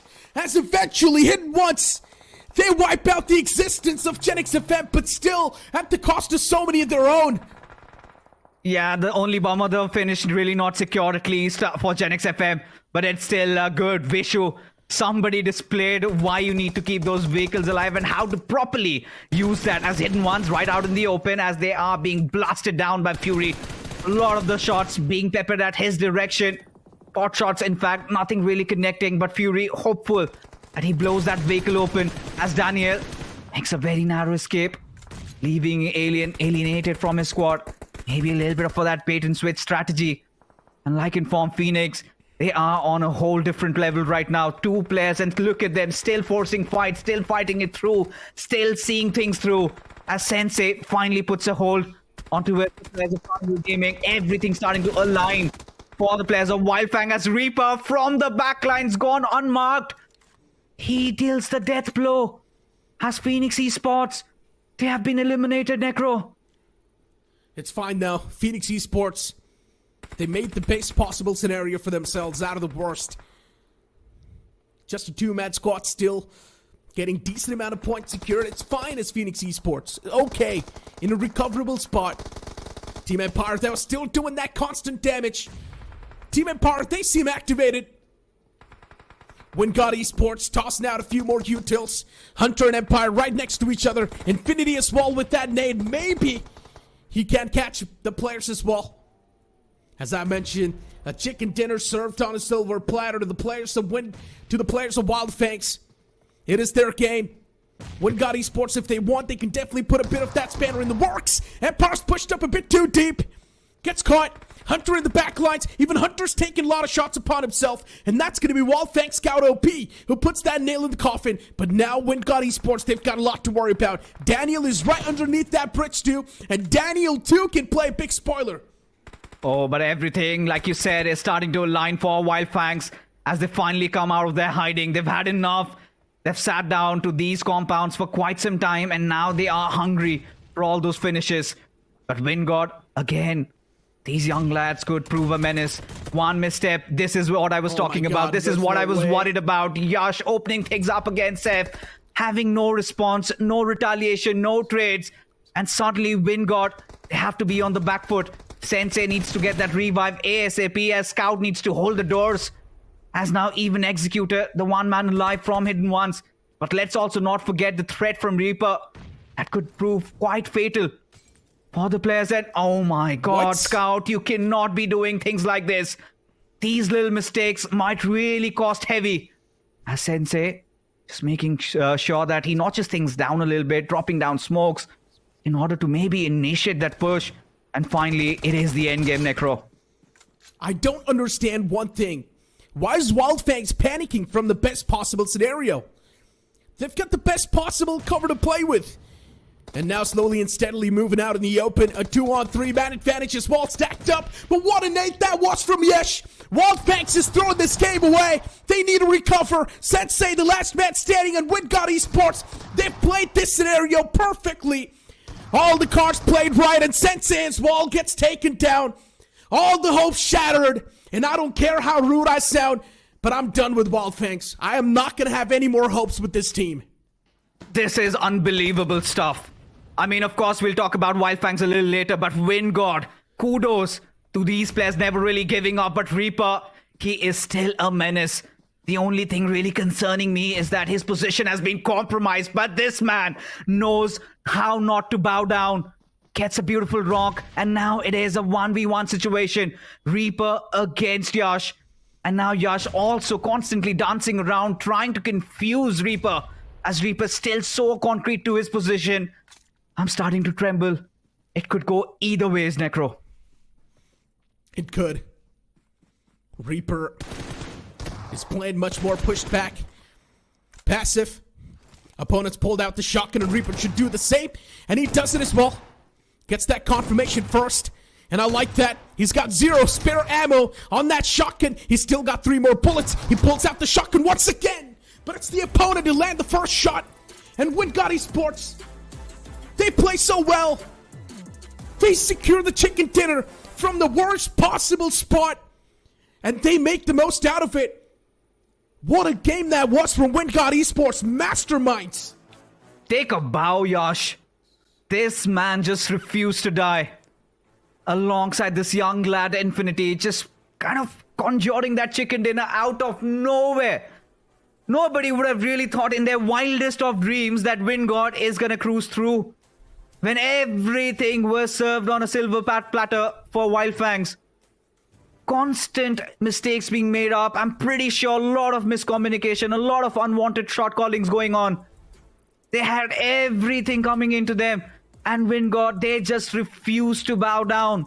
Towards the end, not a lot of things remaining. It was forced errors by every single player, to the point where Sensei, yeah, he was in a 1v2 situation, but kudos to even Reaper from DOD, especially being dead last.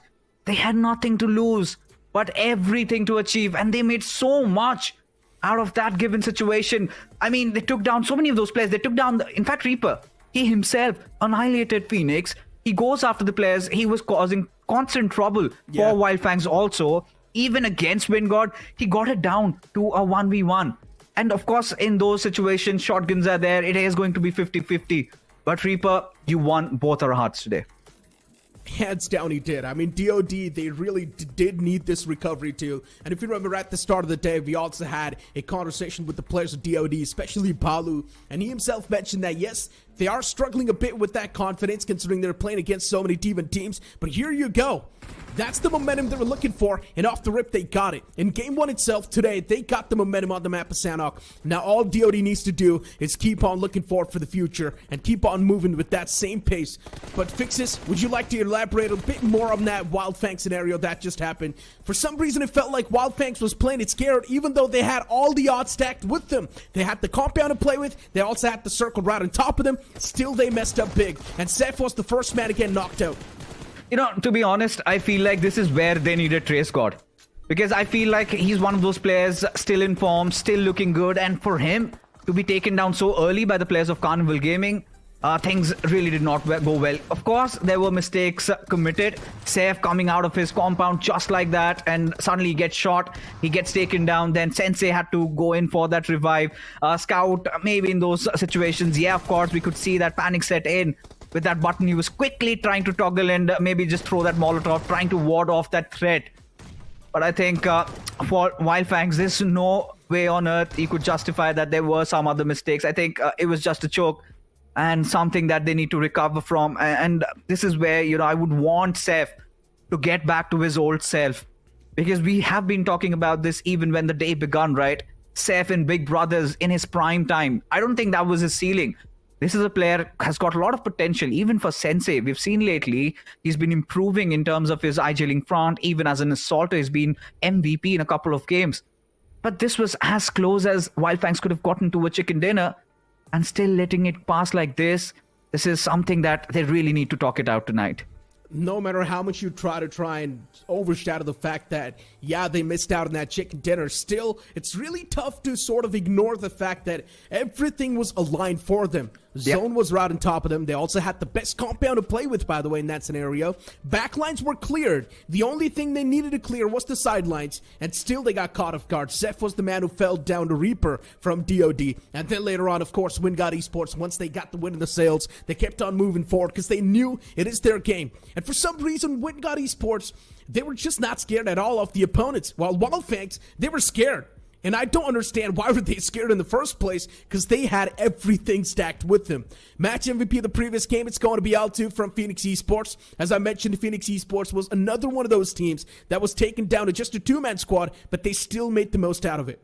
Kudos to Phoenix Esports, especially with the courage they displayed in this particular game. It's not easy going against foes like Hero Extreme, Godlike, and right smack at their faces, still coming out victors. We've seen they have been Titan Slayers and they've been doing this for a long time. But Reaper, I think he just sort of swing that sickle out and suddenly Spotty started falling. I think this is something that even, the players of Phoenix Esports weren't aware of. But I felt like in that moment, Wildfangs, they were pretty much sitting in that compound. They should have heard that commotion. They should have read that there could be that one player not playing on a lot of information, leading down to their fall there. But even for Carnival Gaming, they were pretty much stuck. It could have been a 50-50 situation. Had the circle shifted a bit down south, it could have been Carnival's game. This could have been their chicken dinner. And more often than not, we know Carnival Gaming loves to go on a hunt. They love to get those finishes. They could have easily converted this. But kudos to Wingard, especially the winners over here. Because at a point, we were all confused. Like, what are they up to? They've got players scattered around, and suddenly everything starts making sense. They drop down, they take down, I think, Team Empire around the bridge, go beneath, deal with Hidden Ones, and then they go take down the players of Wildfangs and also deal with Reaper. So much done. And this is the Wingard that we did get to witness in the Open Finals. And for them to have gotten back to their groove, I think this was much needed. Exactly. I mean, from Wingard Esports, these are the type of performances that you really do expect, right? It's quite a known banner in the community. We know what this entire banner has been doing since the past, holding quite a lot of the experiences while in the circuit. So you do expect greatness from these players too, and from this banner. And once again, they're delivering it slowly and steadily. But a team that is completely new on the block, Team Empire, even they were looking so dominant until they clashed against Wingard Esports. Unfortunately, Team Empire could not really do a lot. Empire got taken down the first. The second man as well could not really do a lot, considering he was the only player standing against the players of Wingard Esports too, and from the back it was also Wildfangs constantly taking shots against him. Still, Team Empire's doing really good. Consistency's there on the board, and would love to see if Team Empire do even better in the future. Hidden Ones as well, another new name on the block, still doing pretty good for themselves. I think for Hidden Ones, still a little bit more. I think they need to explore themselves, where they stand, where their strengths are, because honestly, whenever this discussion about Hidden Ones pops up, I think we have the same old answer. We really do not know what to expect from their side. Sometimes they are all out. Sometimes they just stay hidden, stay put. And this is what I think Hector was also talking about. Sometimes when you cannot in fact read your opponents, you do not know what to expect from them. And I think this little anonymity in their style of play, this multitude, this variation that they're putting in, I think is sort of adding on to their strength. But what they need is a little bit of more cohesiveness. They need to start taking those 4v4 fights. They need to get a couple of chicken dinners for us to really start believing in this squad. Exactly. And even K9 Esports, I mean, taking a fight against Taiku Soul off the rip on Temple. We saw K9 Esports take rotation all the way down south. But still, things did not really work out, considering there was Team Empire, Wingard Esports, Carnival Gaming right next to him. But yeah, let's move on to short break for now. Still, we've got a lot to talk about.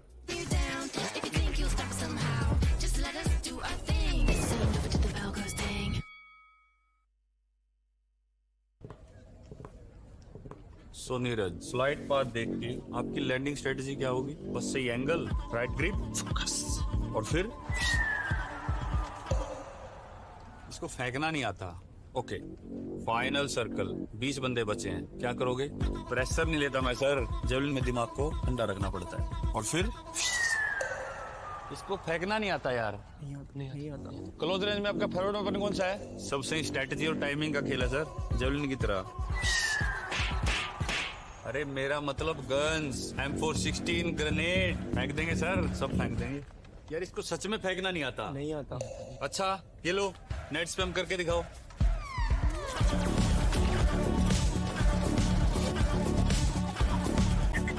Wow, इसको फेंकना नहीं आता, मगर इसको net फेंकना आता है यार। आता है। नीरज तो फेंकने में पास हो गया। आप भी BGMI खेलो और रश करो और चिकन डिनर। यार तुम तो फेंकने में चैंपियन निकले। चैंपियन नहीं sir, conqueror. O yes.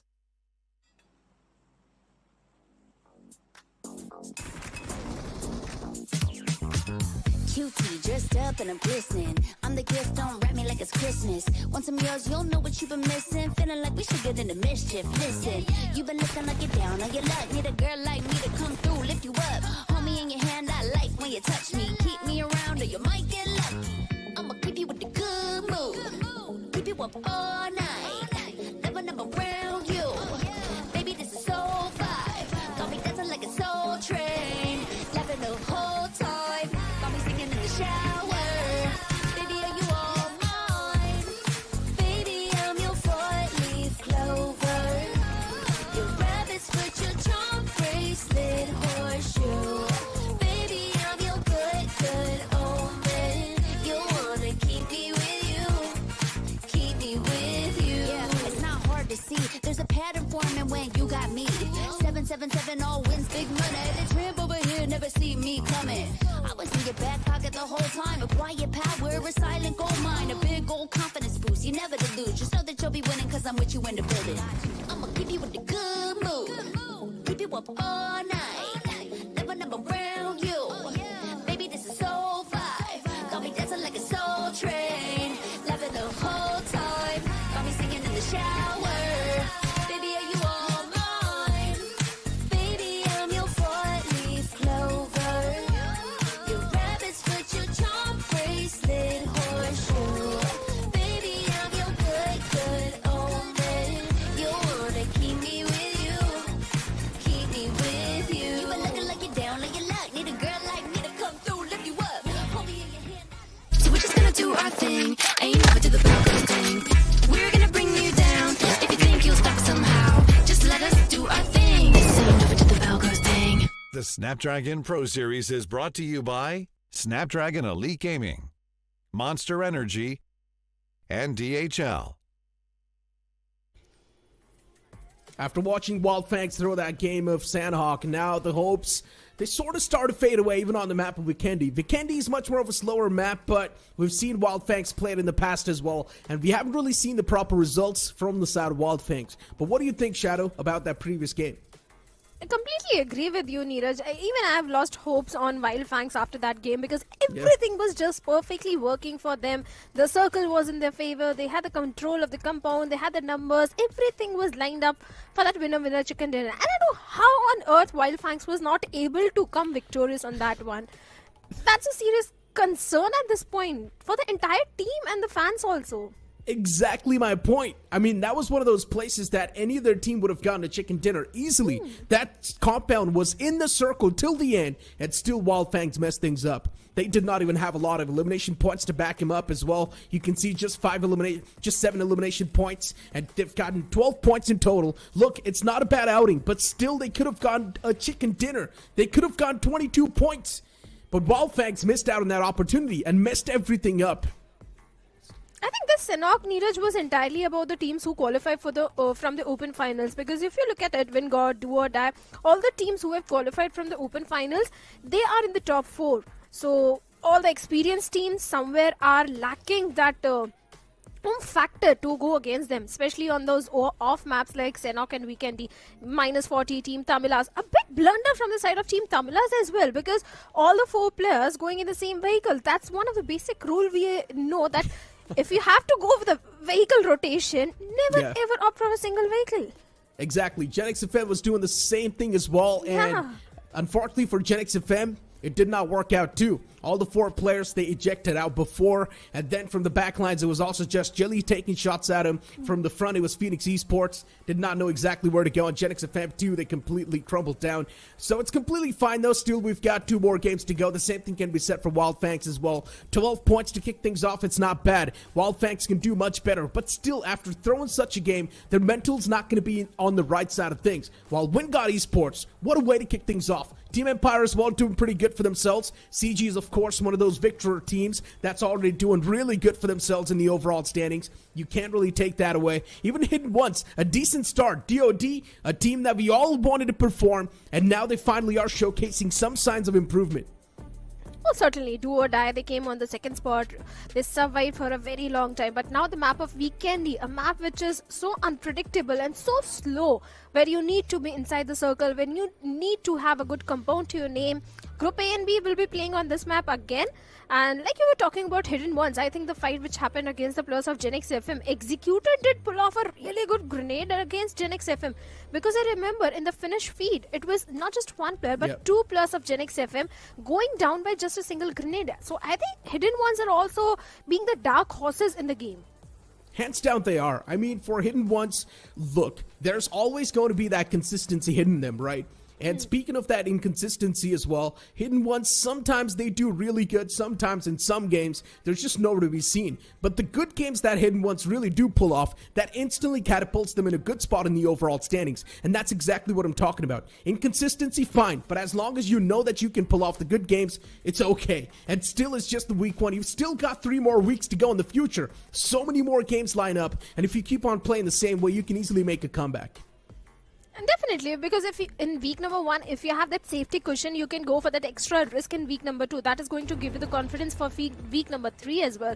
So this week was important for all the teams who are in the top of the leaderboard. They can go all YOLO and aggressive for the upcoming week. But for now, we have the map of Weekendy on our screens as a flight path takes all the way from the side of Minar towards the side of Trevno. Well, the flight paths won't be a major problem for these teams, except for the teams who like going towards the side of Dobro or who likes going towards the side of Port. I mean, looking at the plane flight path, look, it's quite a good plane flight path. Once again, one of the most classic plane flight paths you can ask for. Teams are not going to have any sort of issue. Even if they do want to move towards Dobro Mesto, maybe a bit of a stretch, but they can still go for that pit stop location, get their hands on the vehicle, and then move in towards Dobro Mesto. But my real eyes are going to be pinned on down south.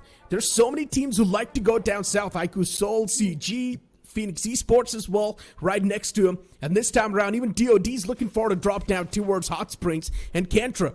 So there's a big chance we might just see these teams take a clash against each other.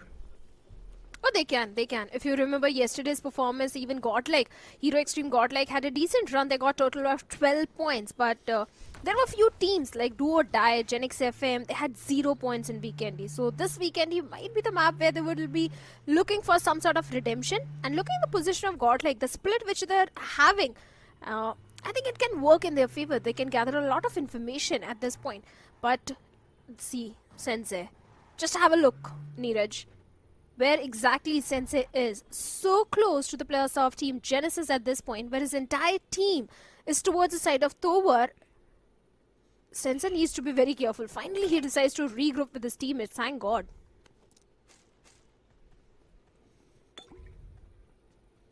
Godlike on the screen, and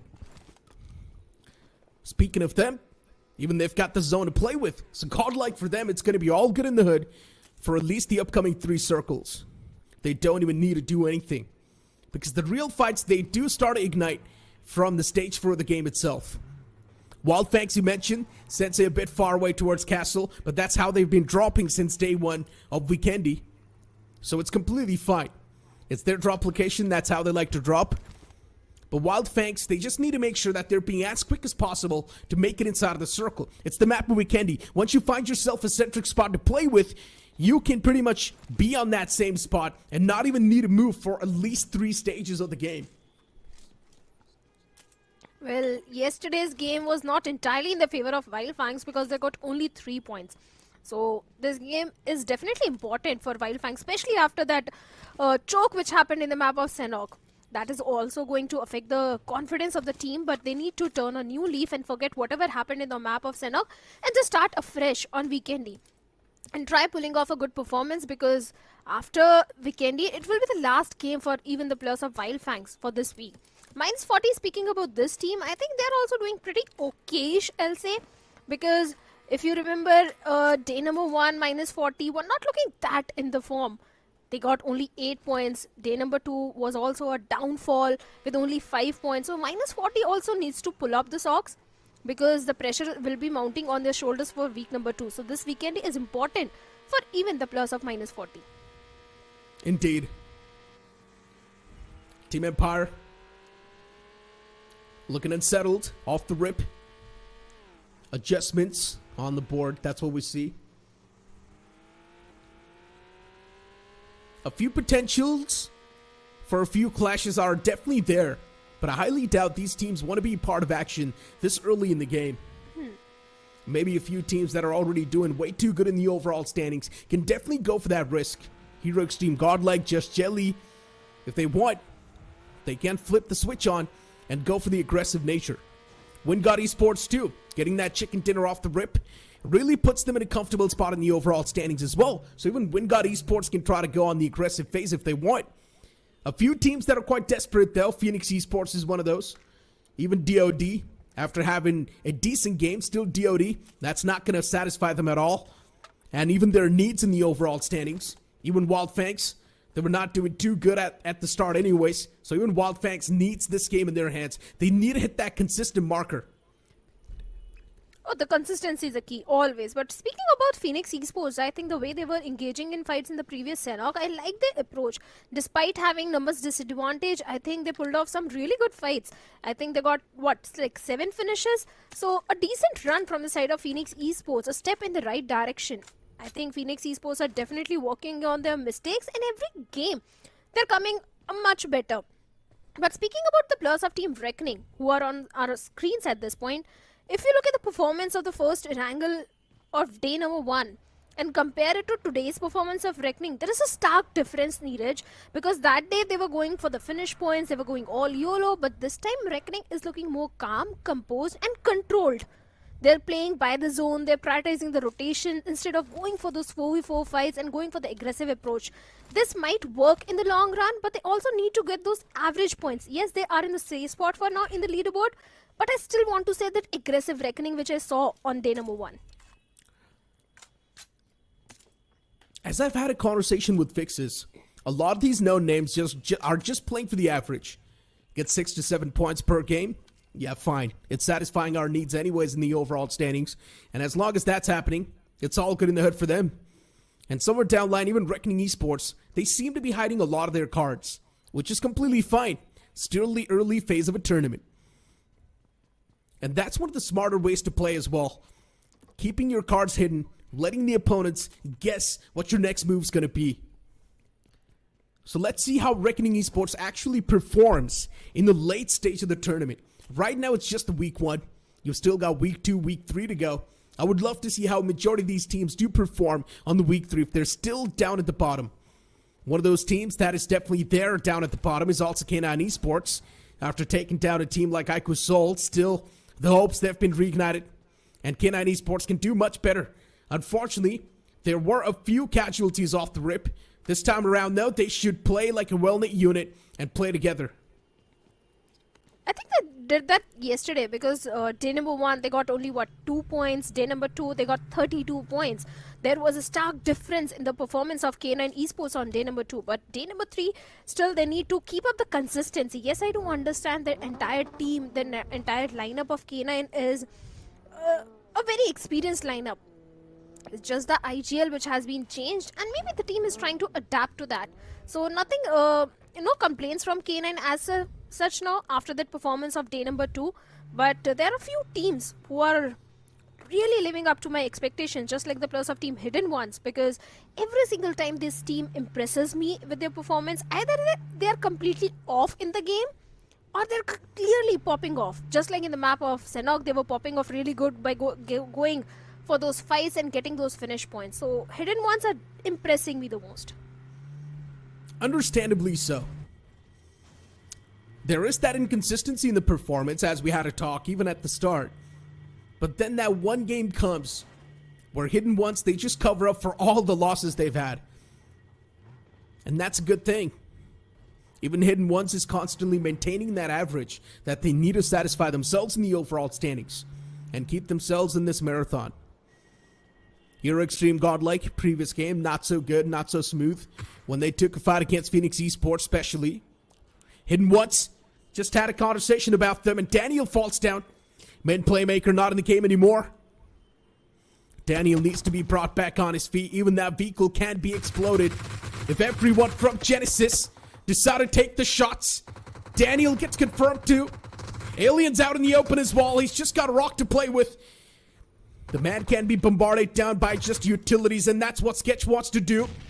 A few more nades tossed out. Hidden Ones, they back away to the compound. It's looking good in the hood for now.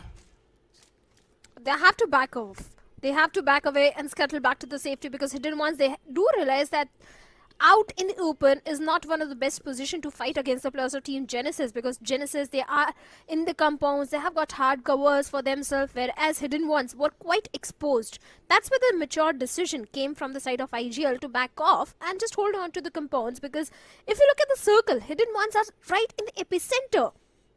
Definitely a few next circles are also going to favor the players of Team Hidden Ones. And speaking of the circle, there are few teams going for a extreme late rotation, just like the players of Team Empire, who are still towards a complete western side, taking the brunt of the blue.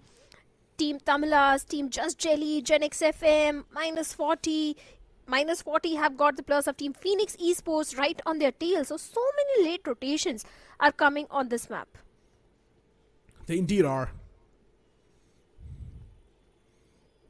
A lot of teams all the way back in the blue, taking their sweet little time, as you mentioned. CG's one of them. And for CG, Castle's going to be the route. No one's playing around that vicinity, so it's all good. IQ Soul's moving from the southern side too. They found quite a smooth breaching point. And as I mentioned, till stage 4, we're not going to see any sort of battles happen. 3 stages easily will pass away. Wingard Esports in close vicinity of Godlike. That's going to be a constant threat looming on top of your heads. Genesis next to Hidden Ones. We did see that battle break out a while ago, and Daniel was the casualty, which blows. K9 Esports, Omega and the boys sticking together. Now it feels like K9 Esports are struggling a bit with that confidence. They've got the firepower, but for some reason it feels like the brains they're missing. If you notice the position of IQ Soul, Neeraj, I think they have got a pretty decent spot, because if that hard shift comes all the way towards south, IQ Soul towards the southern side of Cement Factory are going to be rewarded heavily, because if you notice, their backlines are completely clear, where all the teams are just focusing on the center of the circle. IQ Soul have placed themselves and predicting that circle will go south and will favor them. So maybe that can be a good position to hold on to. CG, like you said, taking the out of the castle just on the edge of the circle. Even Team Tamilas are sticking to the edge of the circle. On the northern side, we have the players of Team K9. And K9 is so very close to the players of Team Just Jelly. If the circle goes away from them, I think we can see a rotational clash between the players of K9 and Just Jelly. Vikendi is one of those maps where I want teams to play from the centric part. Things get 50% easier. If you're going to play from edge to edge, it really gets tough. The centric parts are already going to be stacked up. The next circle shift, if it does take a centric shift, which majority of the times it does, it really does catches the teams on the off guards a little bit off guard. Hidden Ones, punishing the players of Just Jelly for approaching in such a raw manner. Facing the brunt, Just Jelly. One man knocked out. Utilities tossed in that same direction, and none of them seem to find any sort of connection. Second one tossed as well by Mortis. And at this point, it seems like a blind toss. Kilomao still there up close, patching himself up slowly and steadily, and he will be out of harm's way. Just Jelly, they do decide to back away for now. They've still got the circle to play with, but now the next circle, it's going to be a curveball shift. Not exactly so, considering it once again centers on up. And this is exactly what I was talking about of Vikendi. The circle, they keep on centering on up. Until that one hard shift comes in. But like I said, I go Seoul. I still like the position, Neeraj, because if you notice, they can hold on to that complete eastern shoreline and have that eastern control of the circle. So I think Ico Seoul can definitely benefit heavily in this circle.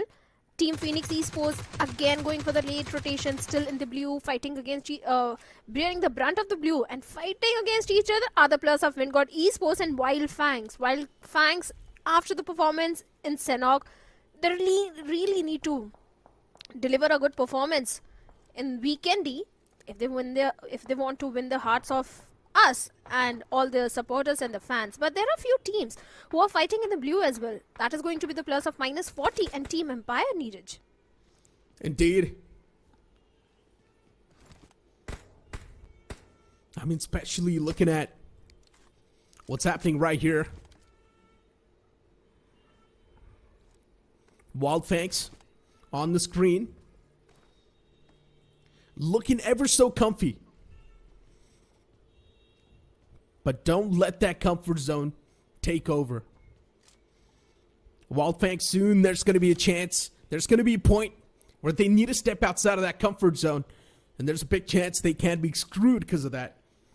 A lot of the times we've seen that happen as well. Wild Fangs, not so sharp when it comes to taking those firefights. But what's happening with F40? Team Empire's taking the fight against them all the way back in the blue. And for some reason, F40 is falling prey. Empire's already picked off 2 players. With a big advantage, Empire is constantly pinning down the players of F40. A few more utilities tossed. But are they really going to find any more? That's my question. Any more connections? Answer's going to be no. Just look at Ace. He has got 0 first aids and he's close to 3,000 meters away from the circle. Team Empire, what are they doing? Yes, Predator is having few extra first aids which he can lend to his teammate, but still Team Empire, they need to prioritize the circle also at this point. -40 left with only 2 players, and Team Empire, they are in a mood to take a fight, pick this battle against -40. Few extra finish points is what they are looking for, and Team Empire looking so comfortable in the leaderboard might be wanting to take that extra risk as Predator with the grenade is looking for some sort of connection onto Spider. Oh, what a nade that was. Vodka in the back lines. The wall of death is constantly chipping away that damage. And Vodka, he can't even be proactive in this scenario. It's just waiting for the death to approach him. And eventually it does. Team Empire, 4 free points to kick things off with M40. It feels like they were AFK in that compound. Finally, Team Empire have got those crucial first aids which they need at this point. -40, unfortunate start for the map of Weekendy. 0 points to the name. But on the other side of the map, we have the plus of Team Godlike also locking horns with each other, where Simp has managed to get few finish points for the team. So Godlike right in the center is looking pretty decent. The way they are going for that controlled aggression is something which I am liking, because Godlike is one of those teams which is known for their aggression, and sometimes that aggression gets converted into overcommitment. But thankfully that is not happening now. I think under the IGLing of Punk, Godlike is looking so controlled with that aggression.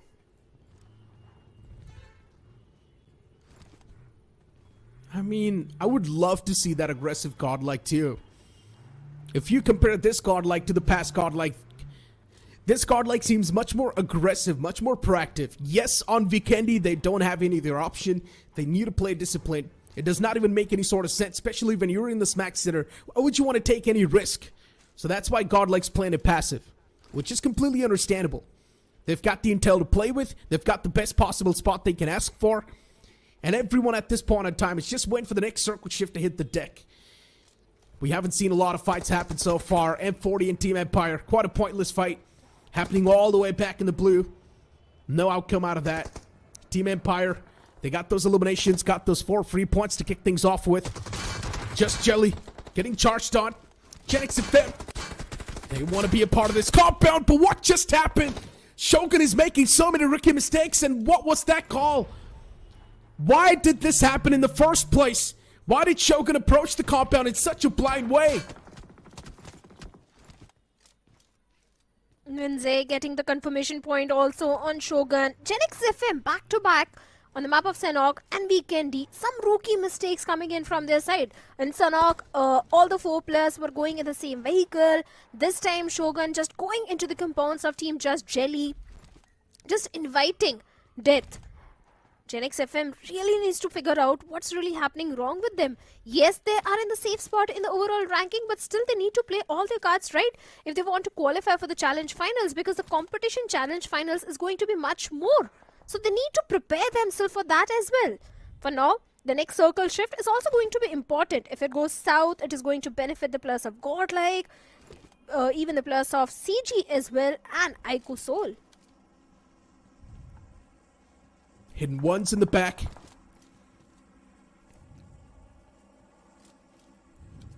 Just Jelly's looking okay. Not doing too good. Okay. Just at the right spot where they want to be. Next circle centers on up once again. A little bit tilted down south and a bit on the right side. Godlike is still there in the circle in an okay spot. But the best possible spot right now is in the hands of Reckoning Esports. Wildfangs is doing pretty okay on the southern side.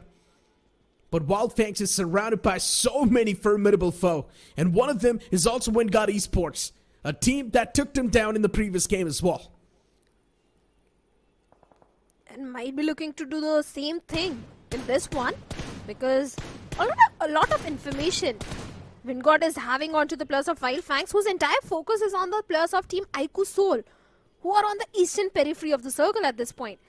They might be wanting to move inside the circle, and Wildfangs want to take that fight. But in the process of doing so, they need to make sure their backlines are clear, because WinGod will be ready to strike. Hit once Executor finds a perfect knock onto Just Jelly. Will be going for the confirmation as well.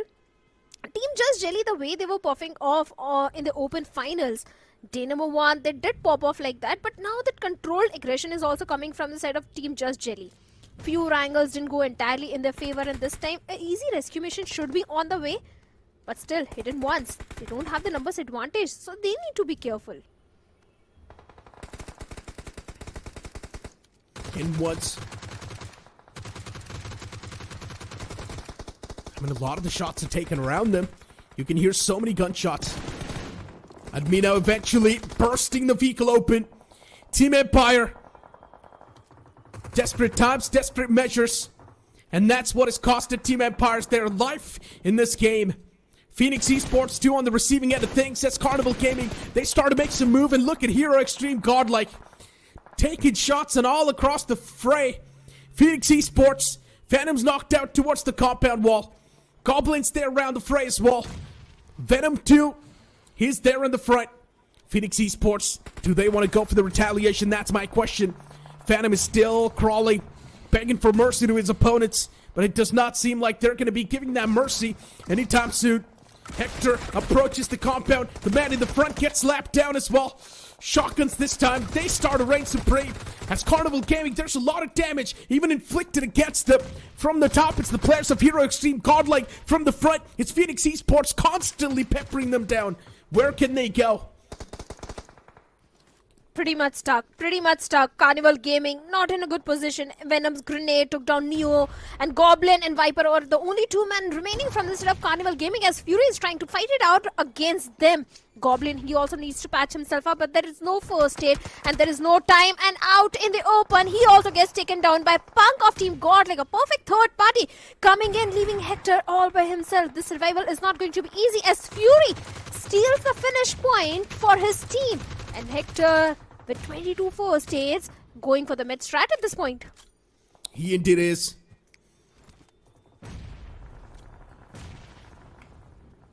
Phoenix Esports is out too as well. Not in that good of a position, but at least they've got 2 players to work with. And once again, Phoenix Esports, they can make the most out of this worst case scenario.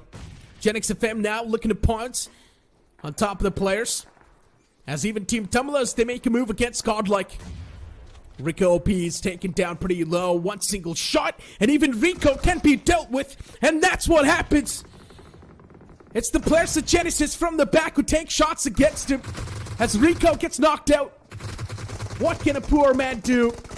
Not a lot of ways where the player can make the great escape. And unfortunately, Rico gets knocked out. Team Tamala is now just down to a 2-man squad. They look like quite a formidable foe. But they took so much damage approaching the players of Hero Extreme Godlike that now they just don't really have enough man number. The manpower lacks. But look at that. Max OP with a DBS in his hands takes down Edmino with a grenade, might be looking for the confirmation, but a third party comes in and Godlike, a blessing in disguise for them. Genesis is also doing a third party in this scenario, but Phoenix Esports is also one of the threat which is lurking nearby to the plus of Team Godlike as Punk is going for the rescue mission onto Edmino. Such a scrappy fight where Phoenix Esports can be rewarded with 2 more finish points. A perfect grenade is all they need at this point. As Alto is trying to make that connection, but no connection with the grenade at all. As the blue is also closing in, the wall of death is dishing out a lot of damage to Alto of Phoenix Esports. As Godlike is also trying to prioritize the rotation and move inside the circle, where the players of Team Genesis are just waiting for them. Alto moving from wall to wall, but unfortunately forgets that there's another house right behind him, and he gets struck from the back. Backstabbed. Wildfang's still in the race. They want to pick a fight against WinGod Esports. Do or die too. They're getting slandered at this point. Taken down slowly and steadily, getting absolutely slammed. And they can't do anything. Even Palu falls down. Do or die. They have been taken down. But still one man is alive. And that is going to be Clutcher. Just keeping the hopes and dreams alive for that team. Aiku's soul has been eliminated too in all of that chaos. So many third parties, fourth parties happening, and now Wildfangs are coming under heavy fire from the side of WinGod Esports as Yash is trying to go up personal to the players of Wildfangs as Seth is the last man standing as Infinity gets all the finish points for the team. WinGod Esports accumulating such crucial finish points. Wildfangs, again a bad game for them, leaving only one player, Seth, alive all by himself. WinGod, they have the numbers advantage, 3 players there. But if you look at the finish feed, Genesis and K9 are also locking horns with each other. Even K9 is having a fight with the players of Team Just Jelly, and Zinze has been eliminated. And looking at the circle, look at the position of Team Reckoning. This is their game to lose. They have the entire control of the circle, Neeraj. Indeed, they do have the control. Genesis has fallen apart as well. Shira and Grind both go down. Oh no, Fragger. Last man, but this time he does not need a frag instead. He needs to be the medic for his team. Reckoning Esports, they want to be a part of so many fights. At this point, they're pretty much greedy. Saliva's dripping out of their mouth as they see so many eliminations just stacking up in the front. But Reckoning Esports, they also get humbled as 2 of their own fall down. Punk surviving all by himself, 7 finishes already, and a grenade right on his face takes him down. No, actually it was Infinity of WinGod who took him down, and Godlike, they have been eliminated on the 7th spot after getting good elimination points. But WinGod also needs to play their cards right. Genesis just having a hard cover for themselves, but this is a battle of grenades as Omega goes down through the hands of Grind of Genesis. A perfect nade tossed in that situation, and Fragger will be looking for the confirmation, but no, it was Gravity of Reckoning who will get the confirmation point, the finish point.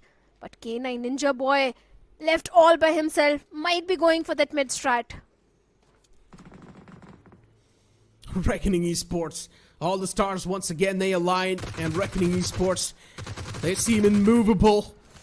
Another elimination scooped under the rug. The undefeatable Reckoning Esports in this game, they strike in such a great manner. You had a conversation about Reckoning Esports with me, right? You said you want to say the same. Reckoning Esports. Here you go. Reckoning is pretty much dominating the entire final grounds as this net is going to find the connection. K9 Esports' Ninja Boy taken down.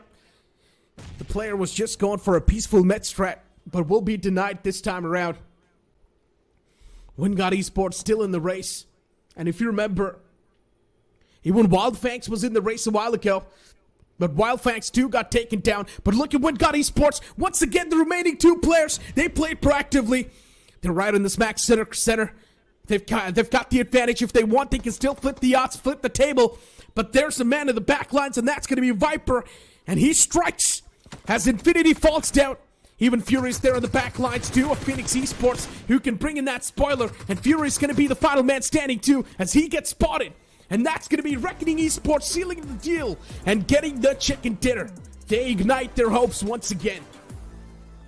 Reckoning, they had the numbers advantage, they had the advantage in their favor, and they turned it out and came victorious on the map of Weekendy. They held on to their grounds, they were just holding on to their position, and once they had the circle advantage, they went on a rampage. Yes, Wingod, in the end, they had the circle control, but Reckoning immediately snatched that control from the hands of Wingod Esports. Sahil was playing to the perfection, but Reckoning finally dealt with him and dealt with the last player of Team Phoenix Esports. But along with the Reckoning Esports, I think, Neeraj, there was one team who was going all aggressive in this one, and that was Wingod Esports.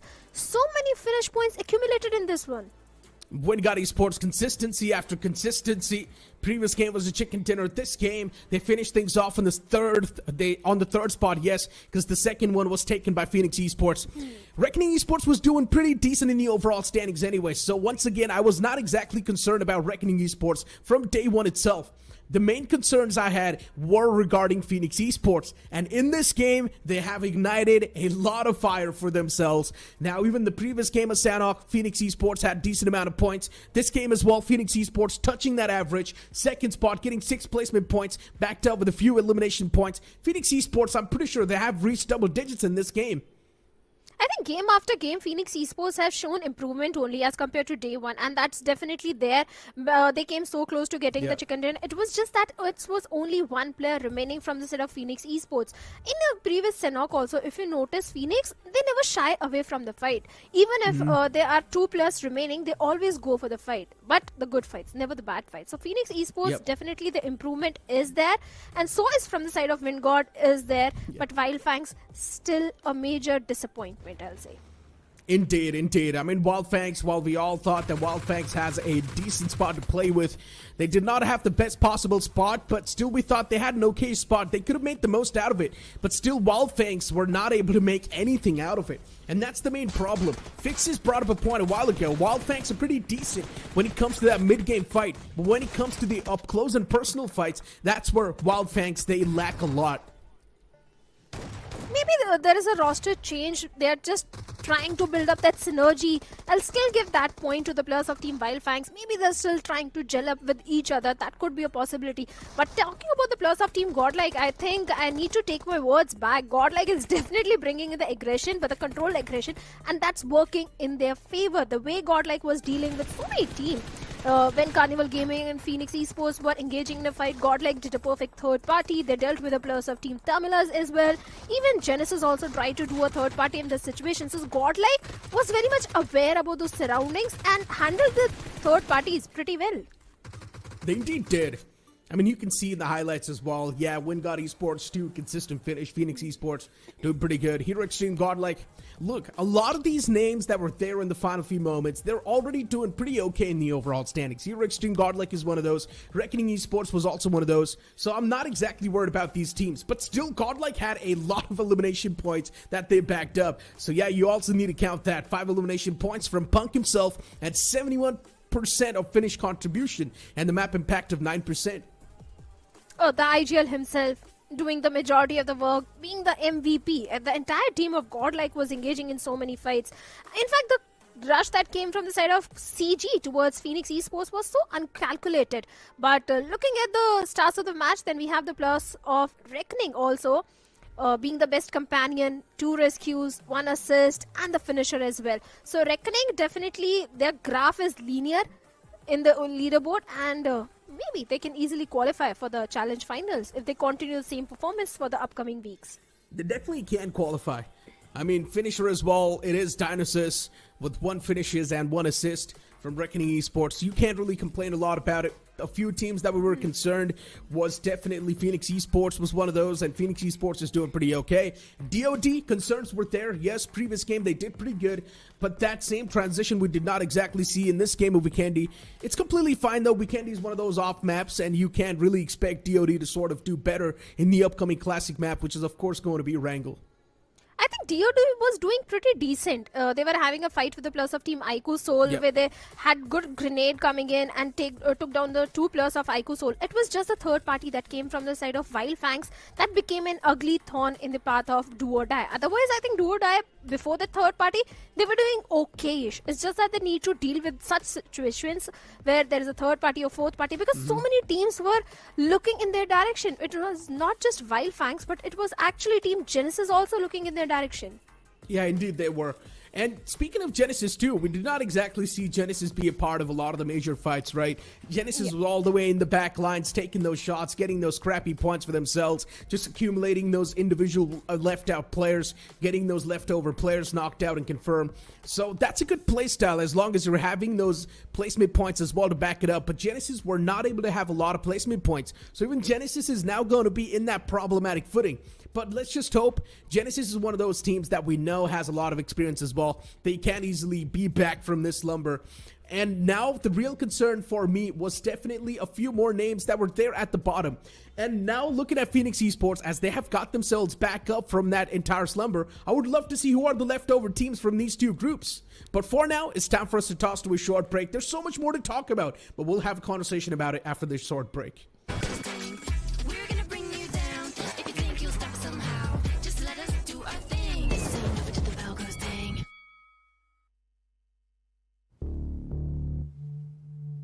हाँ तो गाने के बोले तेरे वास्ते में कर लूं अपने स्क्वाड से फाइट। कब तक हम ऐसे डिफेंसिव खेलते रहेंगे?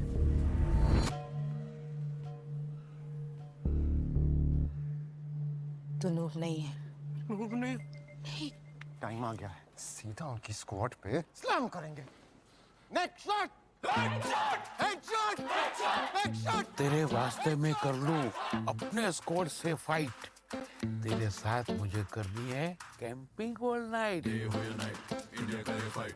डे हो या नाइट, इंडिया करे फाइट।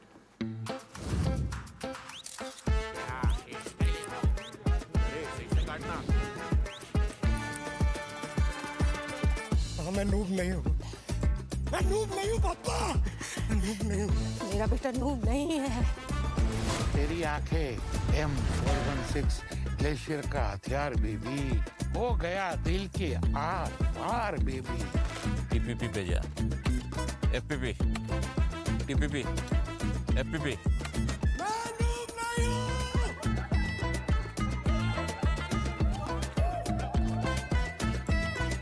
एक काम कर। टीपीपी पे जा। कौन? लूंड्री नाजर। Winner winner chicken dinner. कौन कहता है इंडिया फन को सीरियसली नहीं लेता है?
I'm the type of girl that turns logic into ugliness. Think you know it all.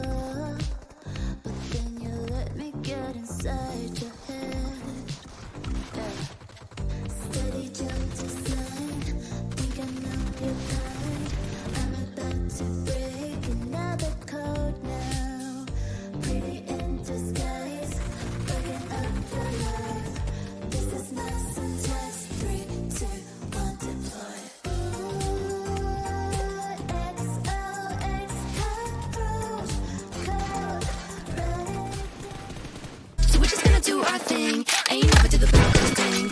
We're gonna bring you down. If you think you'll stop us somehow, just let us do our thing. This ain't never to the Broncos thing. The Snapdragon Pro Series is brought to you by Snapdragon Elite Gaming, Monster Energy, and DHL.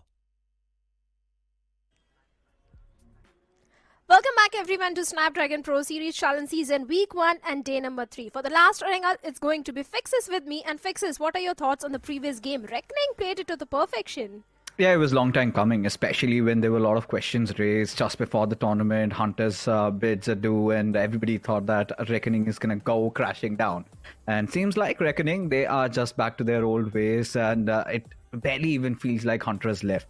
And even for Hunters to miss out on such a tournament, like a massive proportion of this, a lot of questions are going to be raised. So Reckoning, to be honest, they took a little bit of time to understand, gauge the lobby, and feels like they're looking much more solid the way they've approached the circle. Were pretty calm, pretty composed towards those initial few phases, and when they knew that the circle was upon them, I think it was just them giving hell to all the opposition in their lobby. But Vingod Esports, we also need to talk about them because they are a force to reckon with.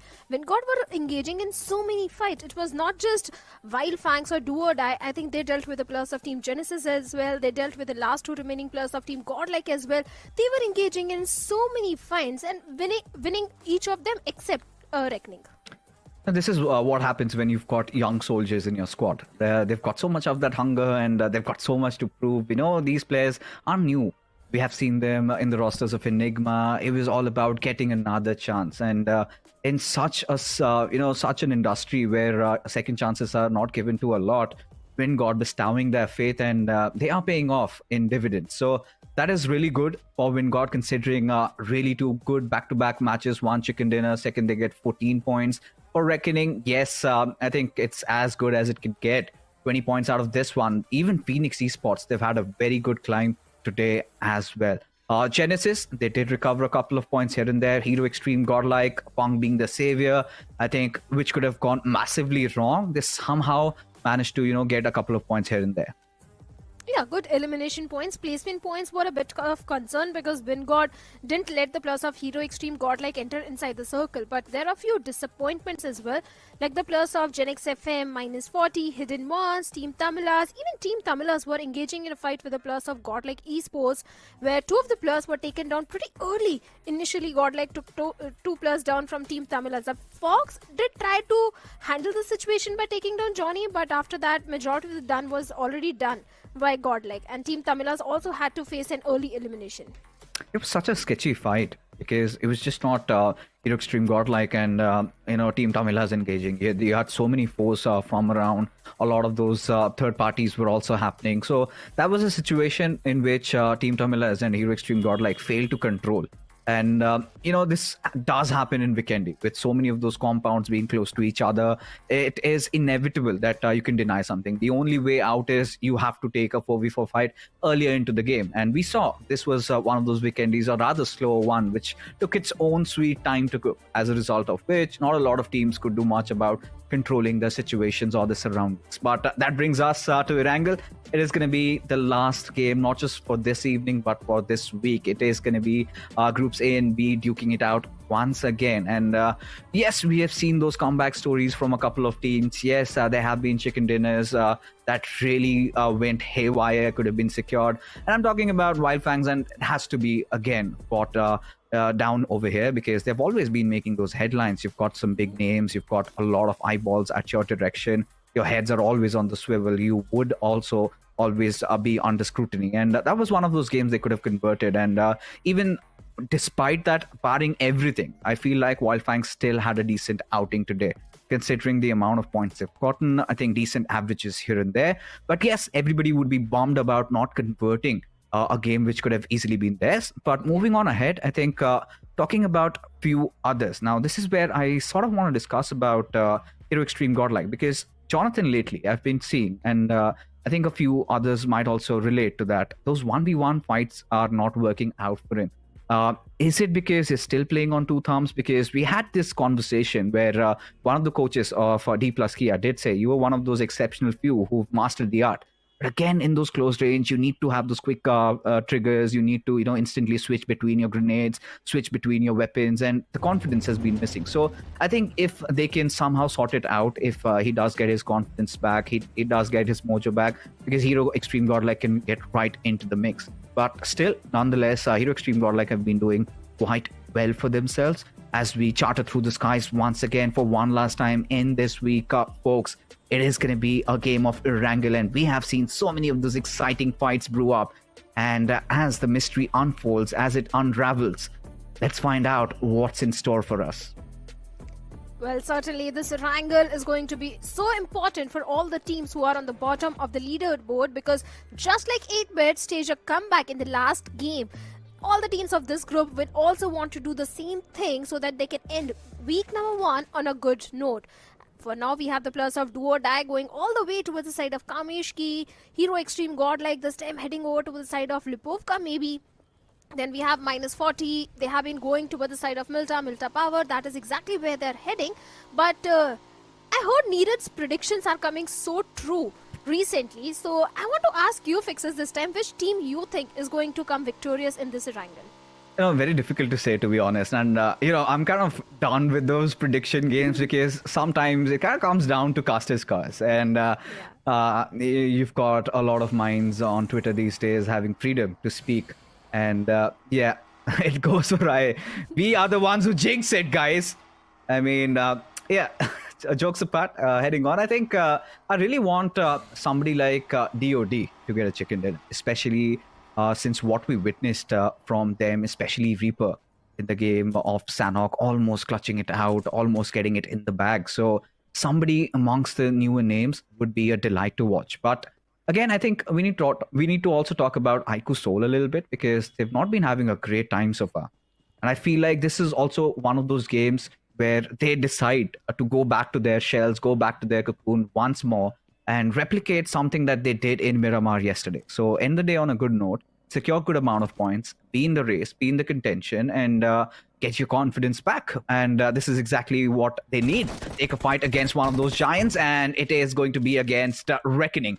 IQ Soul, Reckoning, they have a very bitter past, a very bitter rivalry, and we've seen both these teams going head-to-head against each other, where we still cannot fathom or understand who comes out as the winners. And this is one of those fights I feel like, Shadow, is maybe happening around while all these teams decided to rotate early. Yeah, I think IQ Soul, they were also heading towards the side of school apartments, and Reckoning was also present in the close vicinity. Seems like IQ Soul this time they are on the receiving end, as Some is the only man standing, as Mane has been knocked out, and Reckoning decides to rush onto the compounds of Some and deals with him as well. Reckoning, 4 early finishes and a chicken dinner in the previous game. I think Reckoning is already having a very good gala time on the last day of week number 1.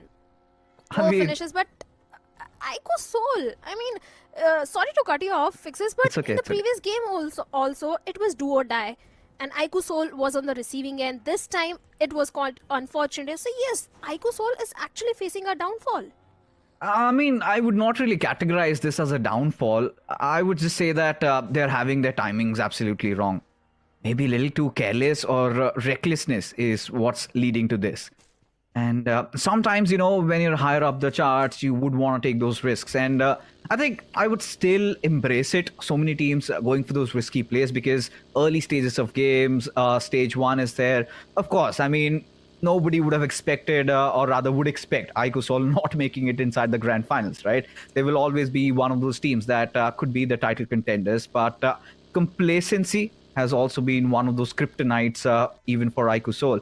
And I think the biggest example would be that previous official event. So even after that, a lot of work has been put into the roster. They have gradually been on the rise, but seems like this is one of those days where they have just woken up on the wrong side of the bed.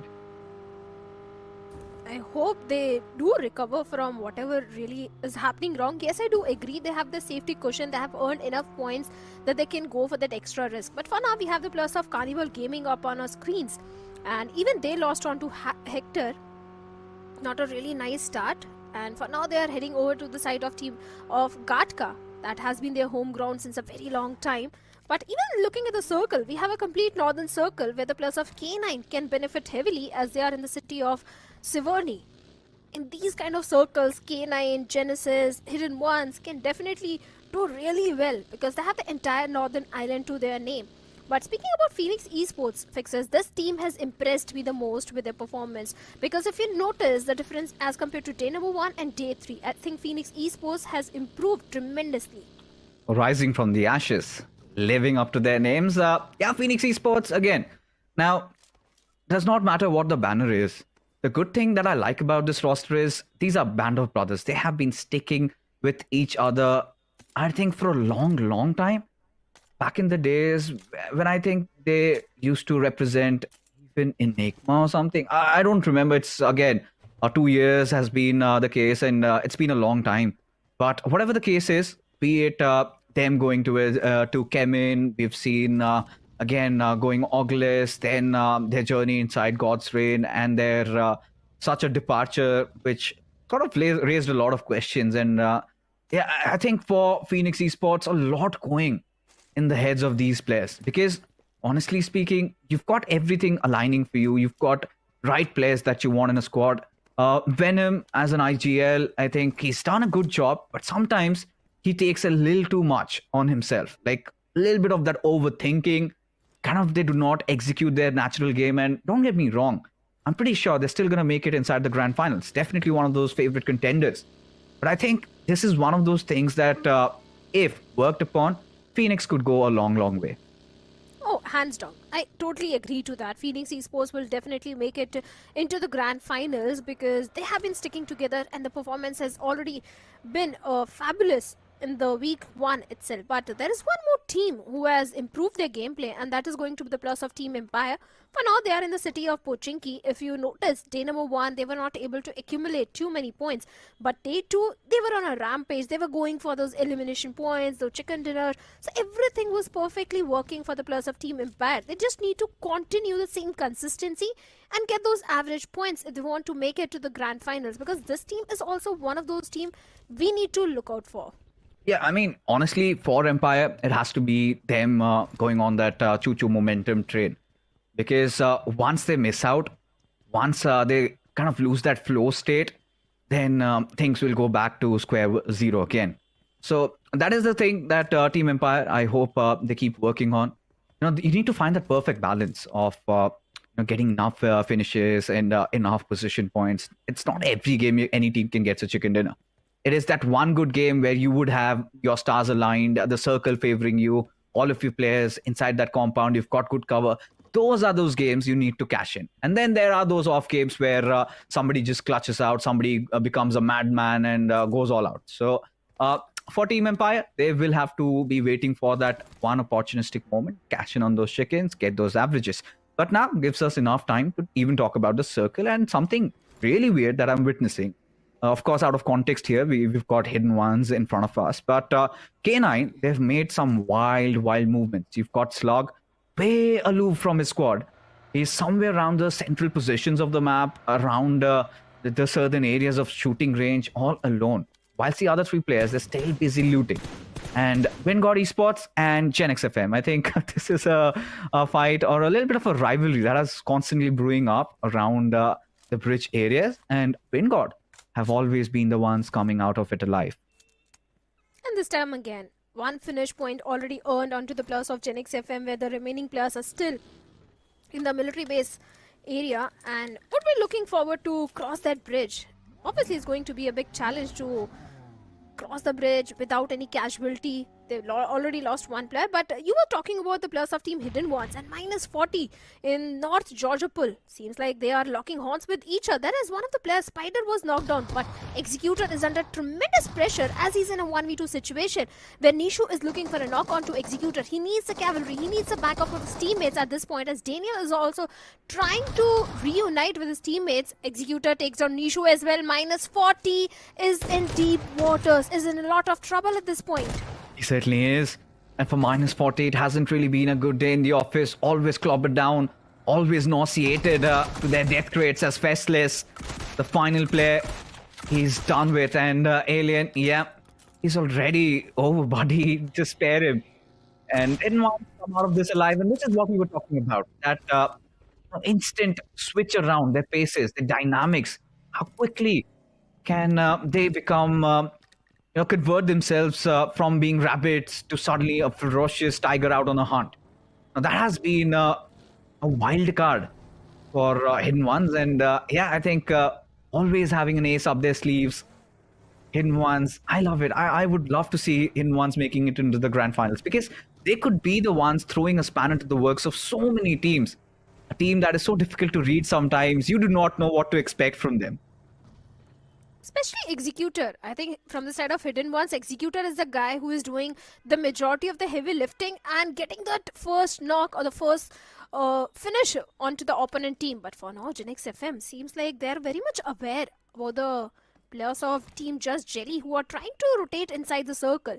But Genex FM, they also have an uphill task, because if you look at it, they are close to 2,800 meters away from the circle. This journey is not going to be easy. Yes, I do agree that it's just a stage 2 circle.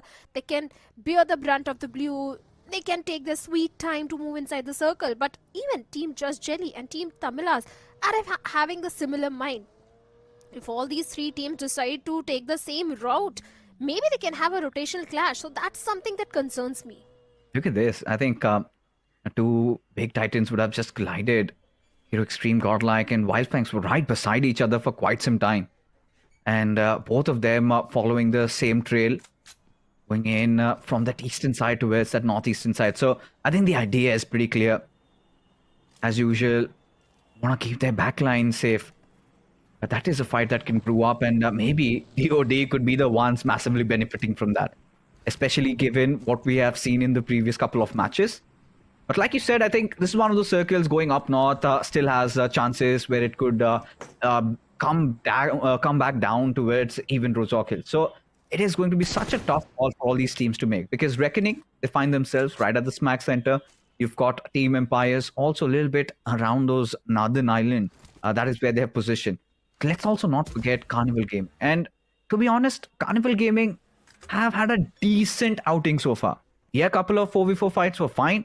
But when you look at the bigger picture, if they have been converting those big games, or even if you compare it with how they performed in day number 1, I think we can witness that stark difference quite visible.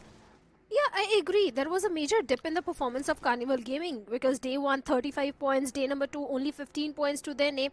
Yes, they are in the safe spot in the overall ranking, but if that continues for the upcoming weeks, the downfall of the dip, I think Carnival Gaming might not feel that comfortable in the leaderboard. So they need to start accumulating those points.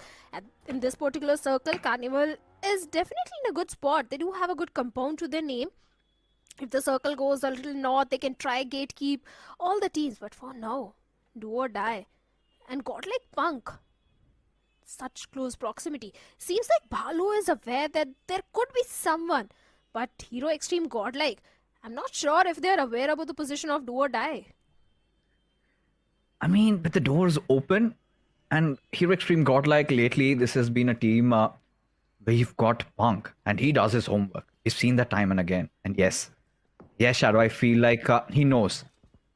Godlike, yes, they are aware. I'm pretty sure they must have spotted a couple of vehicles, stores wide open, just giving their position away. But Punk over here, he's playing with fire.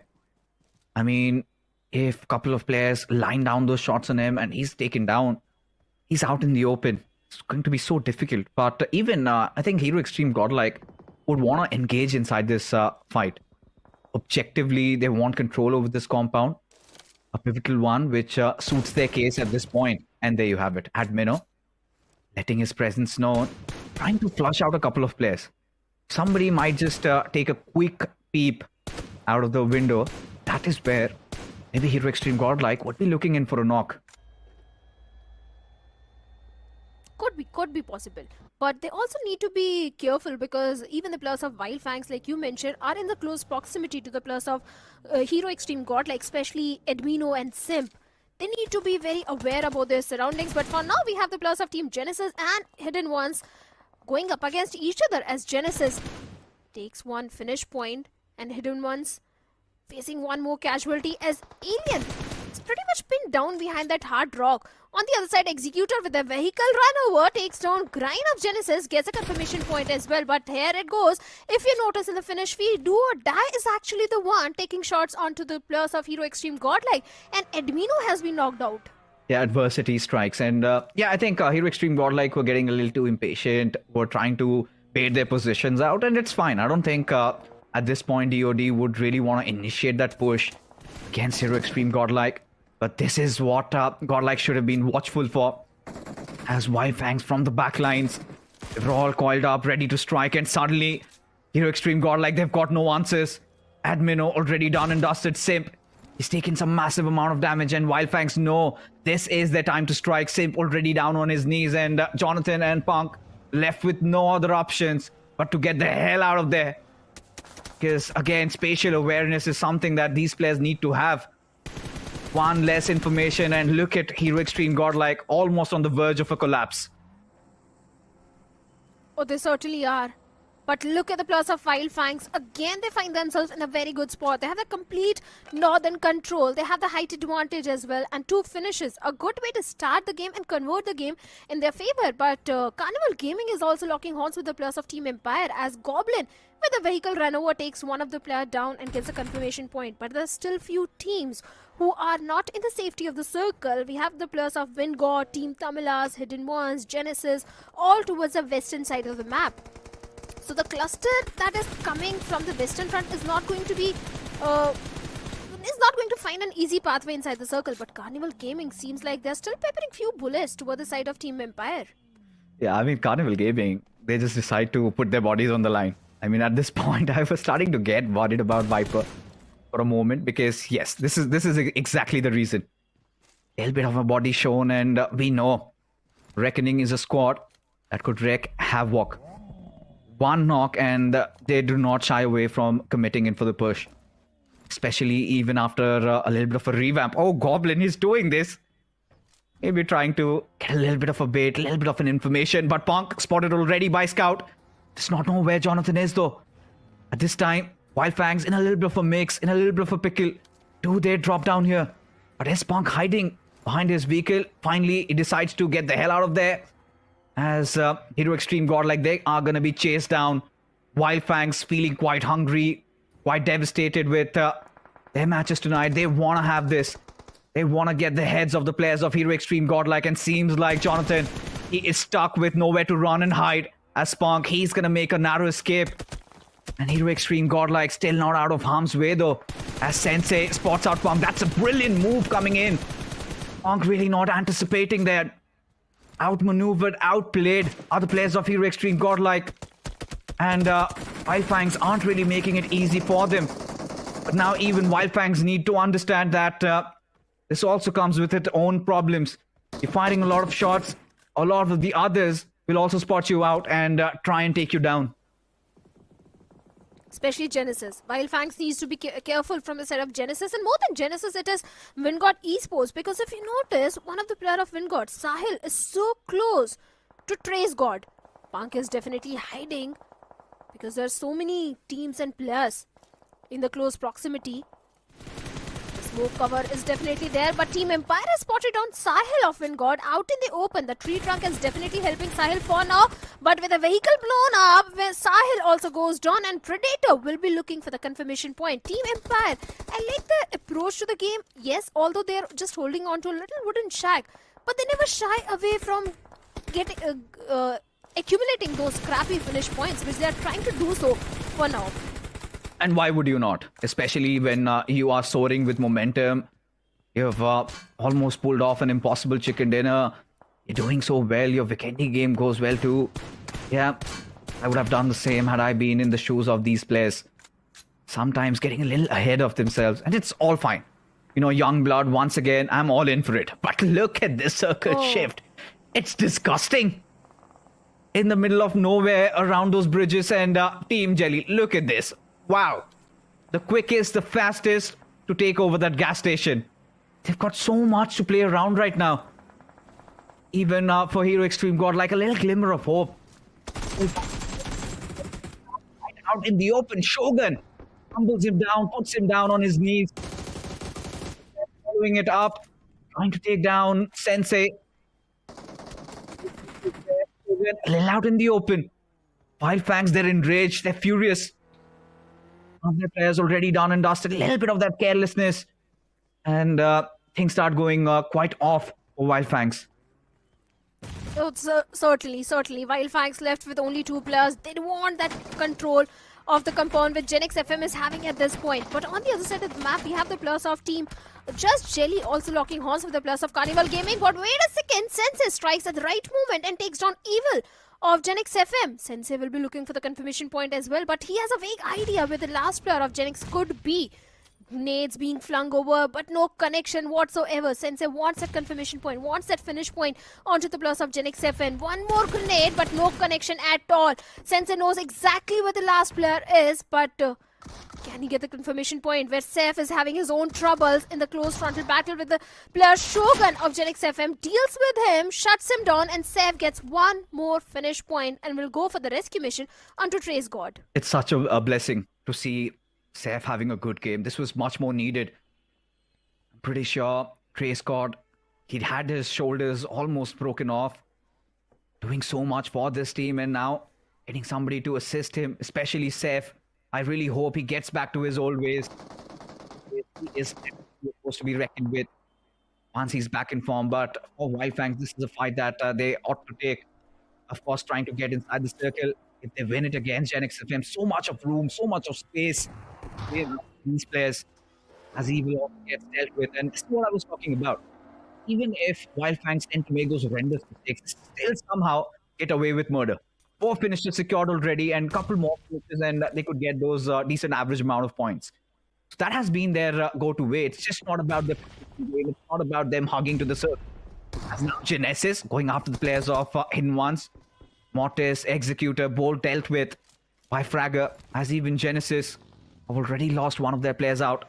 With Alien, one of the final surviving members, does he opt for that healing battle? We have seen a rare occurrence, the game of Erangel, but look at this, K9 finally trying to make a mark, as DOD also decide to flood in. Of course, you've got Shiro. He's got the aid of his teammates. Ninja Boy being dealt with, as DOD instantly go in for a swan dive. Out in the open, free finishes, and that is exactly what Hero is cashing in. Do or die. In so much trouble. Already Reaper down, one player inside the water. Even he gets dealt with, but that was Jonathan Godlike Esports who took that finish point. Godlike still going for those scrappy finish points. Genesis also grabbing a lot of attention, but now Jonathan has striked on to the plus of Genesis as Sketch gets taken down. Not an easy revival for the plus of Genesis at this point. Oh, for the sure. circle, this is definitely favoring the case of the plus of Team Just Jelly, but they don't have the numbers advantage. But look at the position of Reckoning as well. Fixes, they are in such a good spot. Well pointed, Shadow. I barely might have missed that, but now that you've mentioned, Reckoning could really prove quite devastating. But Hero Extreme Godlike have made so much out of this, such a dire situation. A spot where they were easily about to get wiped off by Wild Fangs, and here they are still surviving, and they're just not surviving. They're getting a couple of finishes also. And this is what everybody wanted, right? To still somehow keep the boat afloat. But it does not get any easier from here. You've got the force of Phoenix Esports, even Shiro out in the open. He is being hammered down. I think it's going to be Altu who's doing so much of that damage. And Phoenix have such a wide spread to play around with. Oh yes, they certainly do have, but amidst all this, even the plus of Gen X FM have been eliminated with just a single finish point to their name. Seems like Gen X FM misery still continued in this Erangel. Phoenix Esports, they are aware that there is someone hiding in that smoke. Genesis is not going to be easy for them as Hero gets spotted on by Altu, and immediately the Nox comes in. And Genesis, they are also crumbling down like a pack of dominoes. The journey inside the circle was not at all easy for the players of Genesis, as Phoenix, they also tried to move inside the circle, and the players of Godlike, Jonathan Punk, can try gatekeep them. This is not a good situation for the players of Phoenix Esports because they are not even aware about the position of Godlike, but seems like they are now aware, not just Godlike, but about Carnival Gaming as well. Oh, and that is a mad dash. And look at this, Altu. Oh, you beauty. What did he just do? Ouch. Say Godlike over there with no response. Of course, Phoenix Esports, they were pinched in that scenario. And still they come swinging through. Of course, the numbers really favoring them. But Hero Extreme godlike. They were almost on the verge of getting eliminated and still getting a couple of points here and there. 4 points. I take that. And at this point, Carnival Gaming, they also have a good spot to play around with. But now the circle has gone away from them. And Wildfangs, this also could be one of those games where they could go huge. 5 finishes secured already. Have to get inside the circle. They have to deal with the next imminent threat in the forms of Team Just Jelly. Because Jelly, they've got a couple of good areas, some concrete covers to play around with. And they also have the luxury of being inside the circle. Now the choices are very limited for Phoenix. They will have to engage in a fight. They will have to maybe take a player down of Wildfangs. If they can somehow do that, if they can somehow overwhelm them with numbers, and if magic happens and they drop down the smokes right and Carnival Gaming have no vision on them, I think Phoenix Esports could pull off a miracle. See, the thing is, if Phoenix Esports directly take a head-on fight for the plus of Wildfangs, Team Just Jelly can do a third party in that scenario. So they need to take that fight from a certain distance. But there are only 27 seconds on the clock when the blue will start closing in. So Phoenix Esports, they need to make their move. Team Just Jelly, they are also on the periphery of the circle. Reckoning is looking so promising as they've got the entire southern periphery of the circle under their control. In fact, they are the only one inside the circle at this point. Phoenix Esports trying to make that smoke wall. Maybe they want to engage in a fight with the plus of Carnival Gaming at this point. But Reckoning Kyoya deals with the last player of Team Tamilas, and even Team Tamilas has been eliminated on the 6th spot now. Phoenix Esports, this is going to be a mad dash toward the side of Carnival Gaming. Oh, it's going to get interesting. Now this is where all hell breaks loose. Carnival Gaming going after Reckoning. Phoenix Esports, are they aware that you've got Team Wildfangs right beside you? Now they are. Trey Scott getting a beautiful knock onto Ninja. This is exactly what Wildfangs needed. Now the pack of wolves having spotted out the players of Just Jelly. In fact, Jelly himself have done some massive amount of damage. Wildfangs with limited options, but a lot of hope. They want to get this chicken dinner. They, of course, missed out in that game of Sanok, but this time things are starting to look aligning for them. But there goes those mistakes. Sensei is safe, caught out in the open. Too much noise, giving their position away. And Phoenix, they are doing this. They are pulling off a miraculous play. And there you have Wildfangs done and dusted. But Reckoning from the far off fray, pretty much just chilling and watching all that position relayed. And now Viper, just waiting for him to explode. Viper knows exactly where Phantom is. He has got a lot of information to work around with. Phoenix Esports definitely pulled off a miracle. They took down the plus of Carnival Gaming and even the plus of Wildfangs. Where amongst all this, the last player of Team Just Jelly, in fact Jelly, is still there. Hiding in the unknown, but seems like Gravity might be aware that there is someone, as Jelly is trying to lob that grenade onto Gravity, but Reckoning, they need to go big. They need to go big against the plus of Team Phoenix Esports, who have a wide, huge spread. But Jelly can definitely ruin the game. But before he do any sort of thing, Reckoning deals with the threat, and now it's only 2 teams remaining where Venom takes hefty damage from the side of Reckoning. Look at the spread coming in from Reckoning over here. A 2-1 split. Phoenix, all of their players kind of playing together. They still have their angles checked. They know that there's nobody on the backlines. It's a proper 4v3 situation. Of course, Reckoning do have the upper advantage. They've got a lot of vehicles to play around. Now a lot of utility also being deployed just to try and create that flank angle. As Viper trying to inch in a little bit close. Phantom, he's going to play such a key role over here. Even Dionysus just parking his vehicle inside that smoke, trying to inch in that gap. As now, a little bit of a bait and switch strategy being exercised, and Reckoning, they do have that luxury. A lot of grenades also on the players of the Team Phoenix over here. Altu, Venom, both of them somehow struggling to still stay alive.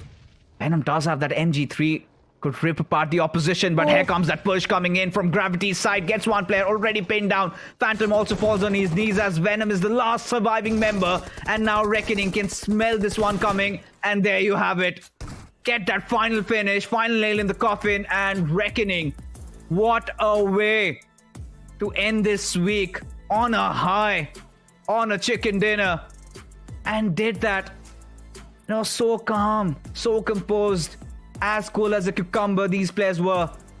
And now, I'm pretty sure a lot of those people who were doubting if the players still had it in them, I think there is no lingering doubts anymore.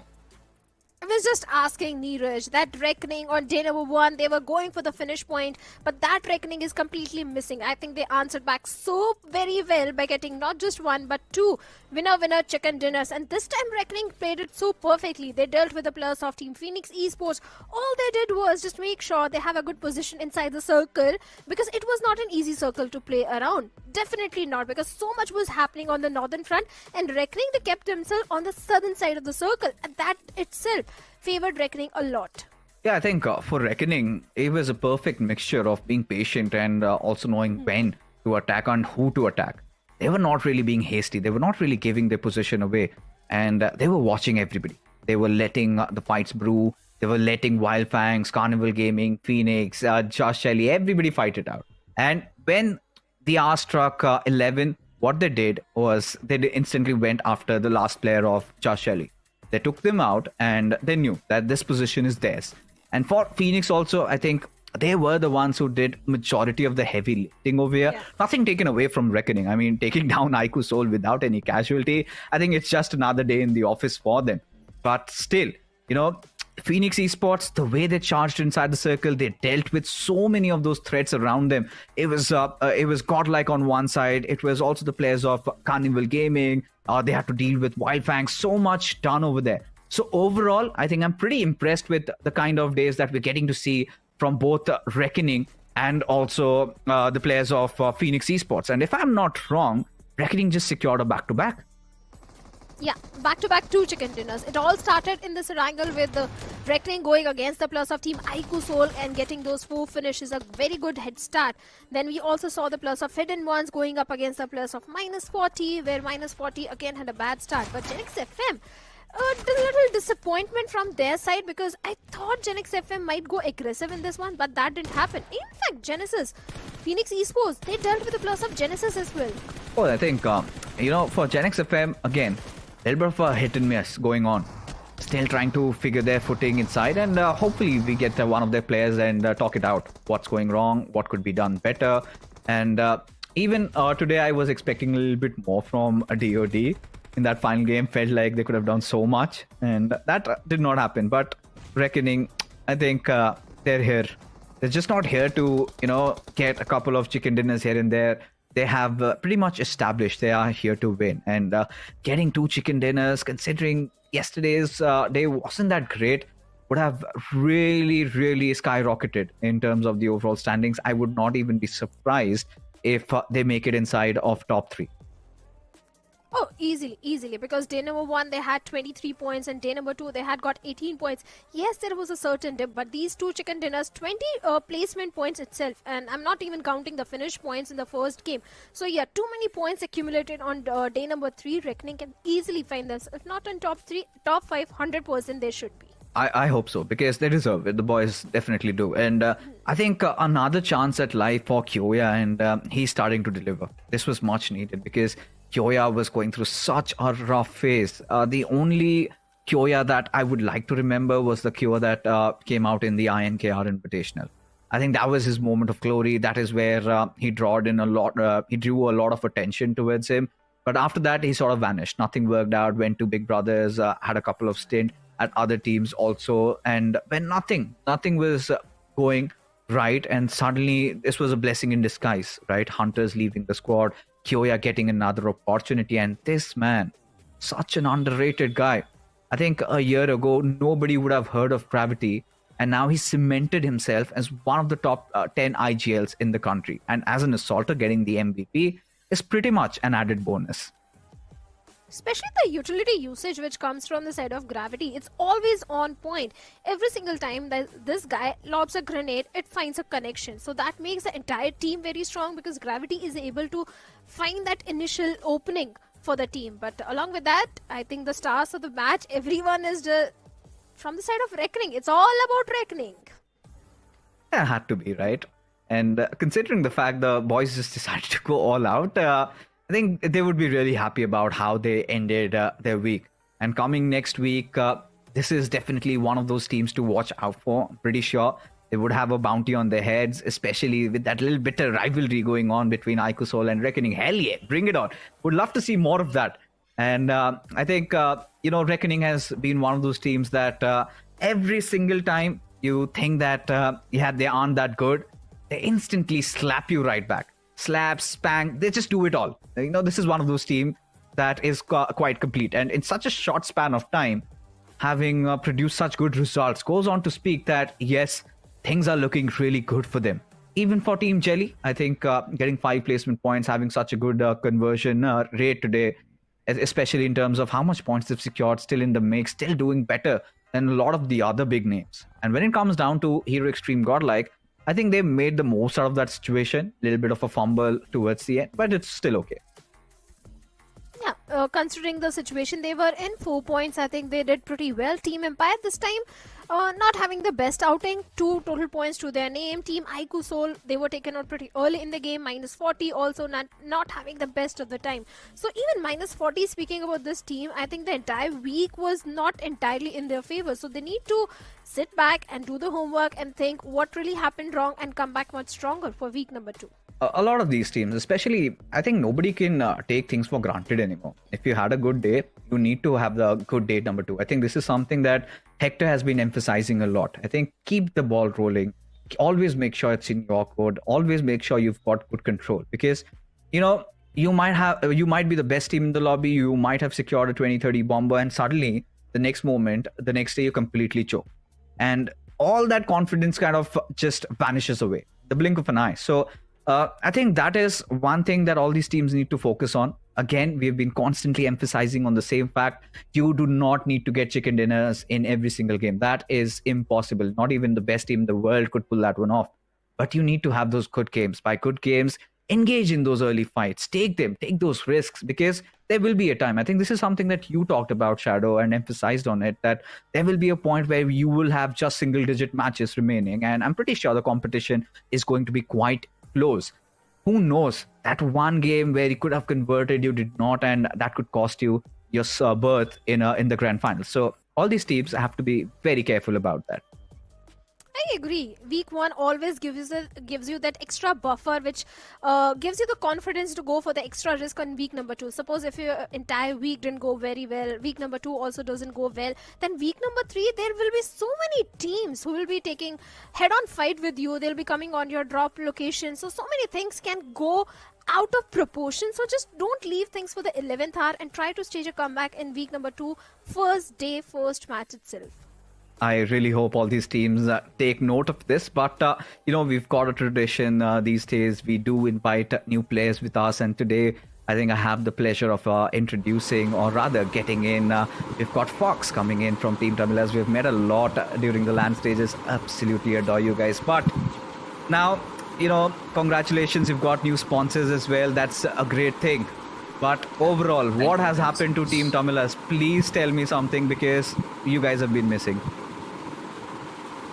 Yeah, you're right. But we are lacking in some basic small mistakes here and there. We are working on it. And yesterday we got some couple of points, and we took a dinner with 11 finishes. Today they didn't win good. So yeah, we will work on our mistakes, and just the small mistakes where the lack of synergy is in between. We will work and come back stronger. Fox, I hate sounding bitter because I love you guys, you know that, right? But honestly speaking, 2024, everybody, you drew in a lot of attention. Everybody was talking about Team Tamilas. This is a team that could have dominated the entire 2024 circuit. And just getting that one chicken dinner here and there, I think if you compare yourself what you were 3 or 4 months ago and now, I think there has been that dip, right? Is it just because of those basic mistakes, or are there other things also going around? Some basic mistakes is also there, and we have to work on some rotations, and also we need to take good decisions. We need to take a fight here or here to get in the zone, or like that we need to work. And yeah, the year overall went good, and hopefully we need to finish the year this year better. We need to qualify for the Snapdragon Pro Series LAN. Hopefully. Alright, Shadow. But Fox, Miramar is one of those maps which is your very strong map. Considering all the official tournaments, also you guys have been dominating Miramar. But on day one, just a single point to in Miramar. What really went wrong in Miramar? Yeah, in the only one Miramar we had played this week. We need to see some teams rotations, and we are getting some clashes in rotations as well. Yeah, and also we're having some drop fights with Wild fans. We need to work on there. We are having a couple of Miramar in next upcoming week. We can do better. Okay, so you did touch a nerve there, drop against Wildfangs, and let's be honest, there has been so much of debate, invited teams, this and that, but I feel like the structure is there, right? 16 now or from open qualifiers and 16 from invited teams, and this is something we asked, like, how do these underdogs, or rather the newer names, lesser knowns rather, impact your performance inside the lobby? Is it one of those causes where you do not really expect, you do not know what to expect from these new boys? Is that what's been troubling you? Yeah, it's also right. Like underdogs or undergods are really performing well, and we can't know about their rotations and how they are playing. We need to read some. We need to get some time. We need to take some time to read about them, like where they are landing and and they are coming to our rotations or not. We have to see that. Yeah, but they are performing really well. Like, yeah, we also need to work on that for their rotations too.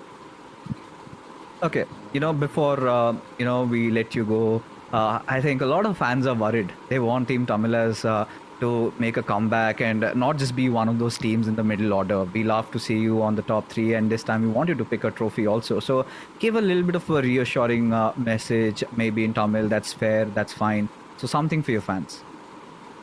Yeah, sure. அனைவருக்கும் வணக்கம். Team Tamilas பார்த்துட்டு இருக்க அனைத்து நண்பர்களுக்கும் வணக்கம்.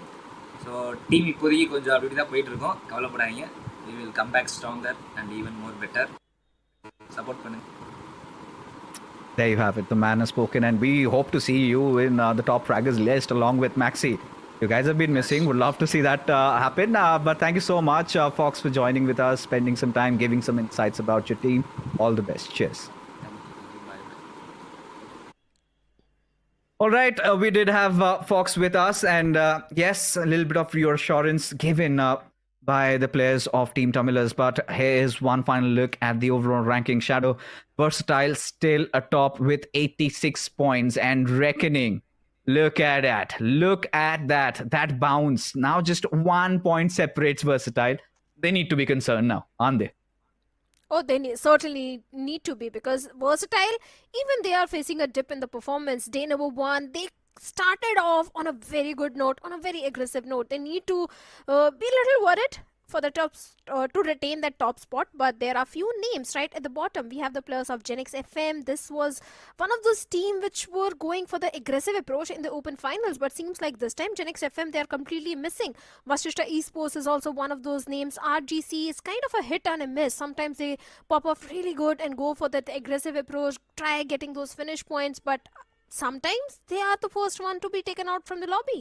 Oh yeah, I think they really have to work things out there, because again, stability. We might sound like broken records, but this is what it is. But this is yes, concerning. Cincinnati Kids, M40 team legit, then 8-bit. We've already talked about Bodami position points is where they have to work around severely. I think next time we'll get somebody from Bodami Esports with us. We'll ask them what on earth is going on. And even for Genesis, again, one of those teams around the mid-pack. So as things are right now, as how all these 32 teams are placed, what I feel is not a lot is separating.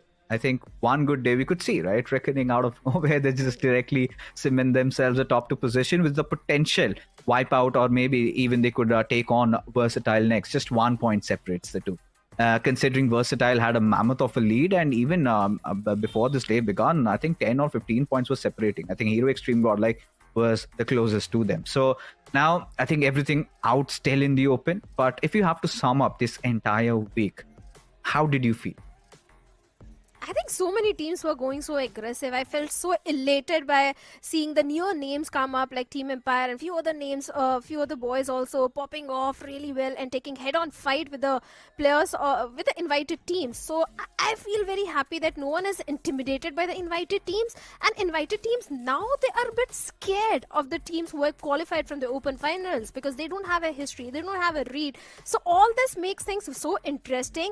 Anyone can come on the top. They just need 1 or 2 good games. They certainly do. They certainly do. Because at this point, even for the likes of DOD, Genesis, even legit -40, anybody could stage a comeback. But a few other stats and figures before we take our goodbyes over here. Finished leaders. There you have it. Seraph, he does make an appearance right now. Revenant X Park, still Saranga, Spray God, both of them over there. I think not a surprise. And S Power, I think, Shadow, let's be honest, they're just used to it. It's just that good. He's used to it. Like you said, S-Power, every single tournament, this guy is in the finish leaders. This time he's leading the chart with total of 23 finishes.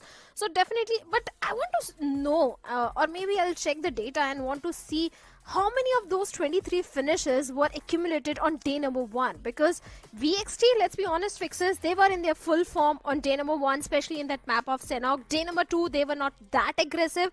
And even day number 3, this day also, they were not that aggressive. They were not taking head-on fights as compared to day number 1. So maybe they have taken a little back seat and maybe they're trying to experiment something, trying to go for a different approach. Could be possible. Staying on the top gives you so much freedom. You want to play for positions, go for it. You want to go all out, go for it as well. We don't mind because what Somraj is trying to create over here is a legacy. I think this is a team that could really go big, that could really dominate the entirety of 2025. But those were the exact same words I spoke when Somraj won the previous trophy. Of course, they're the defending champions. They're playing like that. It was a different banner altogether with which he lifted. And now he's got even better players. If you just talk about the figures and if you talk about how stable their roster looks, because especially for Somraj to have gotten Augless at a point where I don't know if they're still under some org or something, because Versatile still is his baby and he has created that. And I hope better days for Somraj out there, because I feel like he's one of those misunderstood players in the community. You go and sit down with him, pretty chill guy, a man that speaks less and I think speaks much more with his actions rather. Does his guns do the talking? And I remember BMPS, he was so disappointed with his teams. With his team, just created before the tournament. So much had been going on with Troy and all of that. A little too much on his plate, but he still did whatever he could. But yes, that was all from our side. We are done with week number 1. We will be finally calling it a night. You guys take care. We will meet you next week. So we're just gonna do our thing, and you never do the Broncos thing. We're gonna bring you down. If you think you'll stop us somehow, just let us do our thing. This ain't never do the Broncos thing.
It's